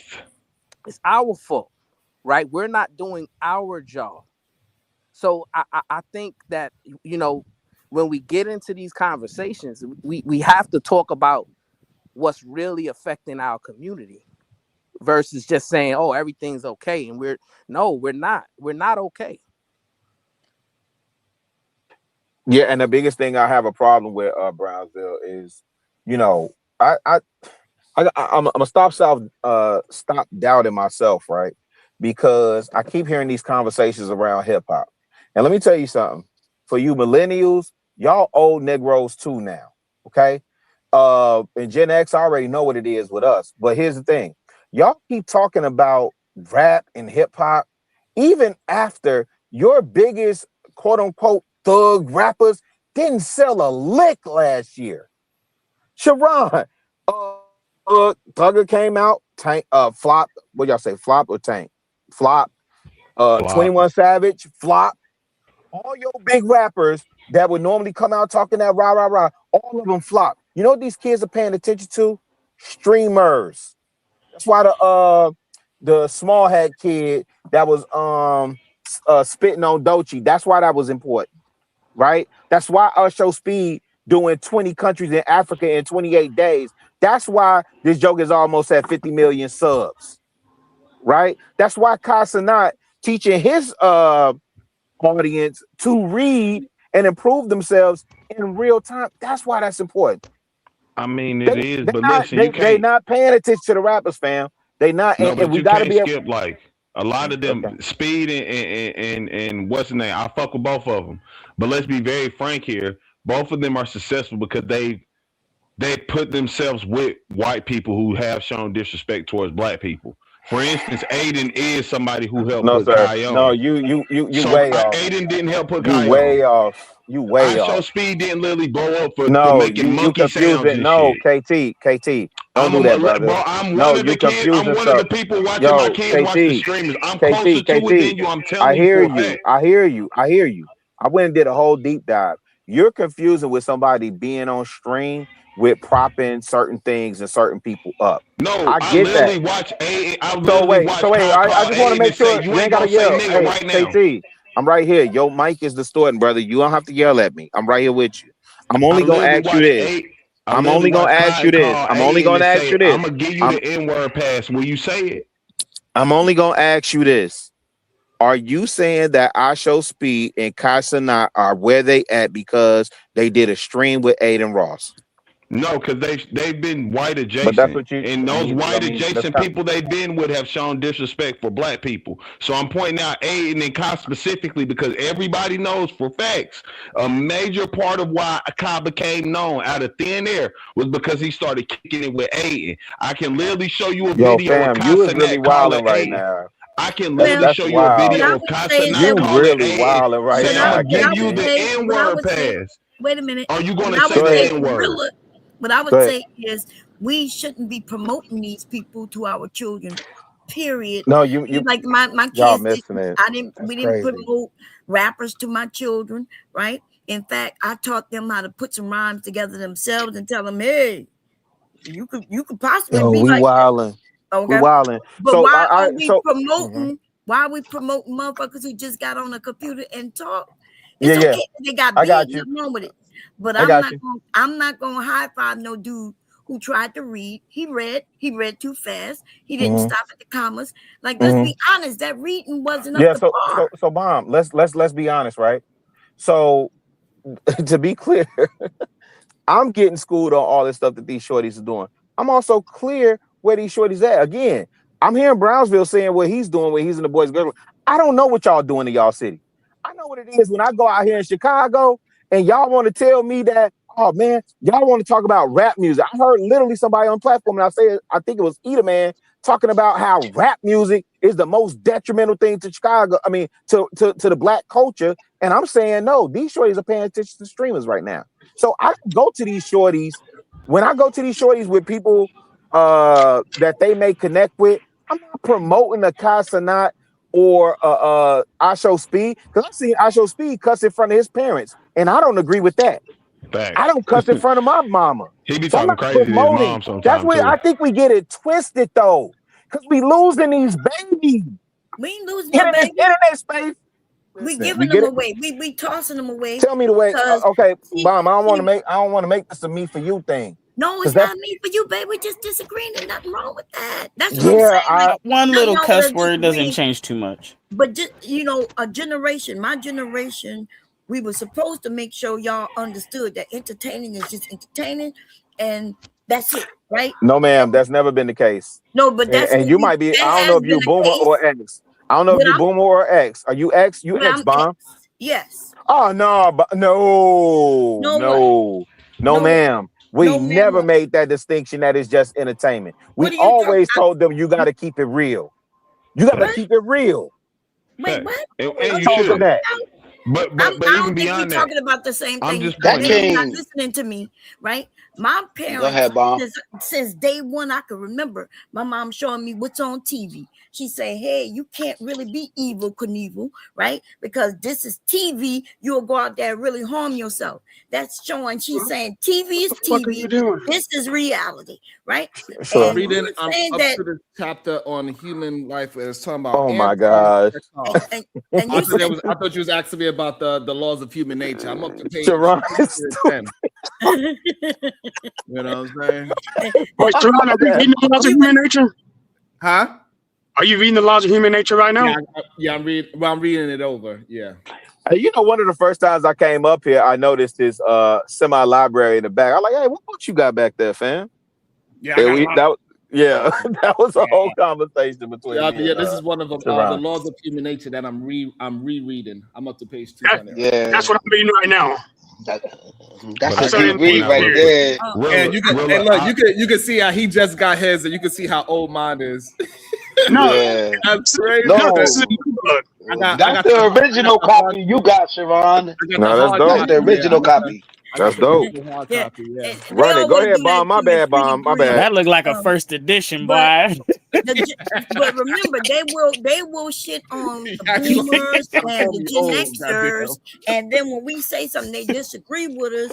But Indeed. then the reality is this, they didn't say the time back then though was better. So it confuses me because when we say, hey, this is how it was back then, the reality is I started hearing people, I keep it real while I'm watching motherfuckers not keep it real. So it's just a saying. It don't mean nothing. That's in a the middle, fact. I'm keeping it real. Kills, don't do that. Cause Nah, Kills, cause I see Kills, that Kills shit. came up No, with Black Moon. No. I see You that shit came up every with day. Black Moon And I don't. and Boot Camp Yo, the did look on too. Shadow's face, that was Look, priceless. Boot Camp clip was dope. That was dope. We Kills talking about tweaking. today. Talking about hip hop We wasn't talking. on some keep it real. There you go with that hip hop shit. You grew up with hip hop and you thought it was your life. My Oh, parents taught me that it's just music. So when Tina Marie was telling you it's just square biz, right? We was taught. Wait, I just want to hear this bomb. You saying literally, our parents at scale in Gen X told us it was just entertainment at scale in the Black community. Okay. And okay. For those of, and maybe that's why I don't give a shit. I've never given a shit about Michael Jackson and Prince. I like their music and their music alone. And I don't know nothing about them physically, their reality, who they married to, or none of that shit. Because it don't matter. And now y'all care. Y'all care about fucking Nah, that's not y'all true though. No, your People parents been cared caring. back then. They cared about Marvin Gaye. They cared about Sam Cooke. They cared about Bobby Womack. They cared about Smokey Robinson. They cared about Motown. They cared about the genre was literally soul music. Records. They cared about all that, bomb. Don't do that, fam. Dude, I'm all saying they that cared scale. I'm not about is talking their about your personal goddamn house. music. If they Bomb, went to I'm jail, not talking about your personal house. I'm talking about at scale. Yes, that's what I'm talking about. But we from Like two I said, different the places. genre, I'm in the South. the genre was I don't soul know where you music. from, It had but to I be know real. in the South. Y'all gotta be listen to wilding some out at music. this store, man. I ain't got no time for y'all. Wait, are you talking about Estelle, ESTEL? Who said No. Shadow, go on mute, Shadow. They're talking about Estelle? older music. No, said they're talking about older music, bro. No, that's what I'm But I'm tripping. gonna I point was out real Estelle quick. like the last 15 years. Okay, No, but we're we talking cared about like the soul music, Marvin and we didn't Gaye give a shit and James Brown and all about that. them people. Look, when No, I can Bomb is saying prove it was I all can just prove it. entertainment, When right? old dude got caught in a goddamn vehicle, right? Them women loved him with them brown eyes. He got caught in a vehicle with a man, and they still just love the music. El Green and all of them, when they found out that they might be gay, the women didn't step away. Al They Green still was love gay. the music. Wait a minute. Now, Bomb, you introducing something completely Yeah, I'm different. about to say Al Green What do gay you is something mean? I've I'm never talking heard about in they like. cared about the Nah, music. And they didn't I ain't care never about heard the no Al individual. Green I was ain't gay. never heard You nothing about no know, Al That's Gay. crazy. I I heard ain't he never got some heard that, grits bro. thrown on him. I heard about the grits and the hot water. I ain't never heard about Oh, Al Green okay. being gay, right? And what I do know for that you time. didn't So hear what I said. wait, Bomb, because the music didn't matter, right? So when James Brown was doing "Say It Loud," I'm black and I'm proud. That didn't impact the people. That didn't move the people to country. The music moved the people. Okay. But what else did he do out Yeah, there that the people James wasn't Brown really stopped agreeing with? riots though. Didn't he shoot James Brown stopped riots. All that. Wait, did who what? Come on. Wait, who You talking about Marvin Gaye or James Brown? Who shot and No, killed their she daddy? said that James Brown shot his daddy. No. I don't think so, Bomb. right? Talking about Marvin You Gaye, talking about I think. Marvin Gaye? Yeah. Okay, Marvin Gaye, there we go. So they didn't love Marvin Like Gaye. when we they do loved this whole his conversation music. around music. There's no, ma'am. There's documentation. The music and the art is a Right. reflection of where we are in real time. Nina Simone told us, right? The duty of an artist is to reflect the times. That's what music and art does. So when y'all reduce it to it's just entertainment, then you might as well have a Flavor Flav Court Justa up.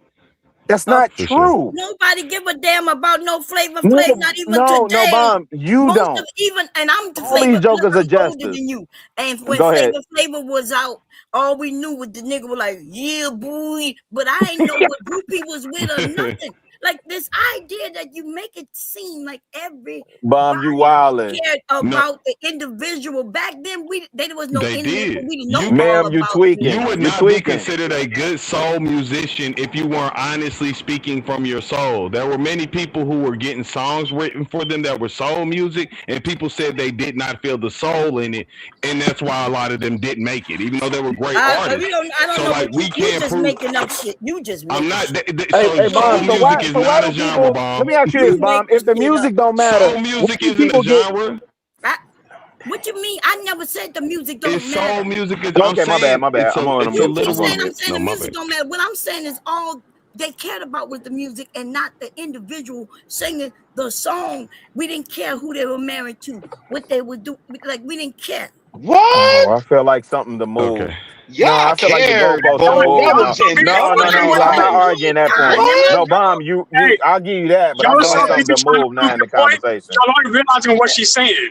This whole time she's been saying, we nowadays know more about the artists in our generation than they care to know in theirs. Yes, that's all she's trying to say. Nah, they cared back then, bro. No, that wasn't They what cared it. No, back in the the day. whole thing started from. The whole Hey, thing started from let me be true to music, and she was saying like back then they didn't even have Right, to. I was saying to like, keep it real, and Yeah. she said something different. But let me tell. Wait, because no, Bomb, you could go after this. I promise. Let me tell Shadow this. Shadow, brother, there's a reason why people made these stories up about Michael Jackson or made these stories up about Prince. They wanted to know. I have no idea what you're talking about, that people didn't want to know the private lives and the ongoings of these musicians and artists back then, fam. That is not true. So wait, They wanted to know Then why the we know whole James Brown was a cokehead and intricate hitting all the details. shit? Nobody listen. That's crazy. I don't They know. had You whole say you a Gen magazines Xer, but dedicated to Prince and Michael you must Jackson. be a very young Gen X. I was born in 74. I was born in What I know 74. about Michael Jackson is since he was a kid. You gonna talk about since he was a fucking adult. But I remember watching him on TV when he was a because little Thriller took off boy. and when. So Thriller took off when? Thriller was 84, yes? You talking about Thriller, baby, but I Okay, was cool. a kid when Off the Oh. Wall. Why are you talking about some shit? Yo, Bomb. When I was almost an Yo, don't adult? do that. Don't do that. What are you Off the talking Wall about? was 79, 80. So what are you talking about? Thriller was 4 years later. Bomb, What are you be talking careful about? your heart, girl. Listen, What are you Relax, talking about, breathe, Bomb? breathe. You act like you talking to somebody that don't know, Bomb. Like, cut that out. Why I asked you why you mentioned Thriller. Before Thriller, Yes. he was big with Off the Wall. Yeah. That's all No, I he asked was not you. I big. don't know No. what you're talking about. No, he was big because he was Michael Jackson, part of the Jackson 5. But how many albums did Michael Jackson release before Off the Wall? But Michael Jackson first one by himself was Off the Yeah. Wall. No. Oh, so I know? You mean I know? No, you don't know, Bomb. He had 3 albums before then. What album? Oh my gosh. Yo, Bomb. Here, let me do the research for you. No, No, I got asking you. real quick. No, I got you. That's fair. Because Let you me might be right. I remember Okay, Off fair. the Wall. I had the album, and most I people had think that, I yeah. had a record player that you could tote around, look like a suitcase. Now, before that, anything else was bought by my What was that Ben song on? There's 3 recognized. You talk about when he was a kid and he was the Jackson. No, ma'am. No. Ben he was a kid. And About the rat? About the rat? Yes. Yo, Bomb. Yes. When he So wait. about So a let rat, me he make was sure. a Let me make sure I child. understand. Wait. I just want to make sure how this goalpost is You moving. trying to correct me, baby. Listen, No, ma'am. So now he has to be an adult to release a solo album, right? What? See, that's what I'm saying. That's how you not good. know You got when it, he Bomb. was a No, Bomb. kid, he was a part of the Bomb. You Jackson right. 5. What are you talking about? No, Just because Bomb. he sung the song by himself doesn't mean that he was. You right, Bomb. You right. He Hey, was somebody part in the of chat. Jackson Hey, 5. somebody in the chat. It's real simple. Somebody in the chat. Google what's Michael Jackson's solo albums. He had 3 before Off the Wall, Bomb. I'm an audiophile. I really do this music shit, Bomb. Gotta be there. Ben and Music and Me were his first 3. Yeah, he had 4 albums. He had 4 albums before Off the Wall, to be honest. I know. Solo albums. Yeah, I just got his discography. So, okay, I'm still not sure what the relevance is to the conversation, though. Yeah, but gotta be his the first one. No, that's why I Like conceded that, the point. we're gonna go in the order of his releases, and we're gonna see. Yeah, he considered the point he was So talking the about. first ones I What was he see talking is Off the Wall, right? So you're talking about single EPs, what they call them? What are you No, talking man. about? I'm only No talking about albums. albums, but you got it, Bomb. You right. My bad. I'm staying corrected. If He I'm made No. Got I to promise Be I stand There corrected. and Being in '97. Those are both albums. Then he had hold up, give me No, one second. no, Bomb. You got it. I stand corrected because again, my only point in even talking about the music was that people relate to. I mean, there's a level of escapism. I agree with that, but people relate to, find themselves, and find their voice in the music. That's why I was bringing up hip hop has always had a mantra of keeping it real. Guess what? You couldn't come up. keeping it real when we Yes, now ma'am. know that they was fake.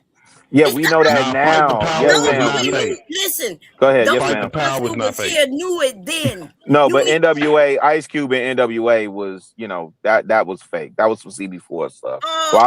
But we know that now, Bomb. Go ahead, ma'am. I get it. You young, right?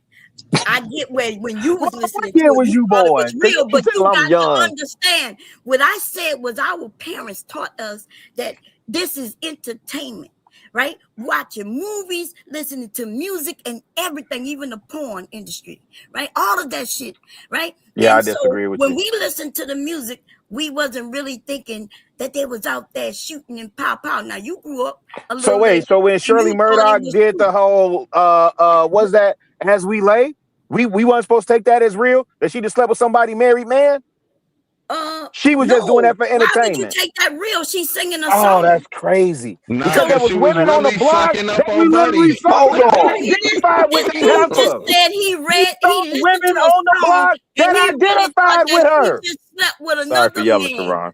Wow. Right. Are you fucking kidding What about me? Miles? What about Miles Davis, Chicago? People. What about him? He just said that, y'all. He said a woman Yeah, decided drop to all of sing a us, song Sharon. Drop all of about us. her It's time to sleeping go. with another man and cheating, and he think that she really was doing that, and he Sick, goddammit. We did 6 hours today. I made $15. Thank you, everybody. Make sure after the show is over, y'all make sure, since y'all don't want to hit the like and the share button, we didn't make it to 100 likes. We didn't make it to $20. That is insanity. But we that's what the young lady said.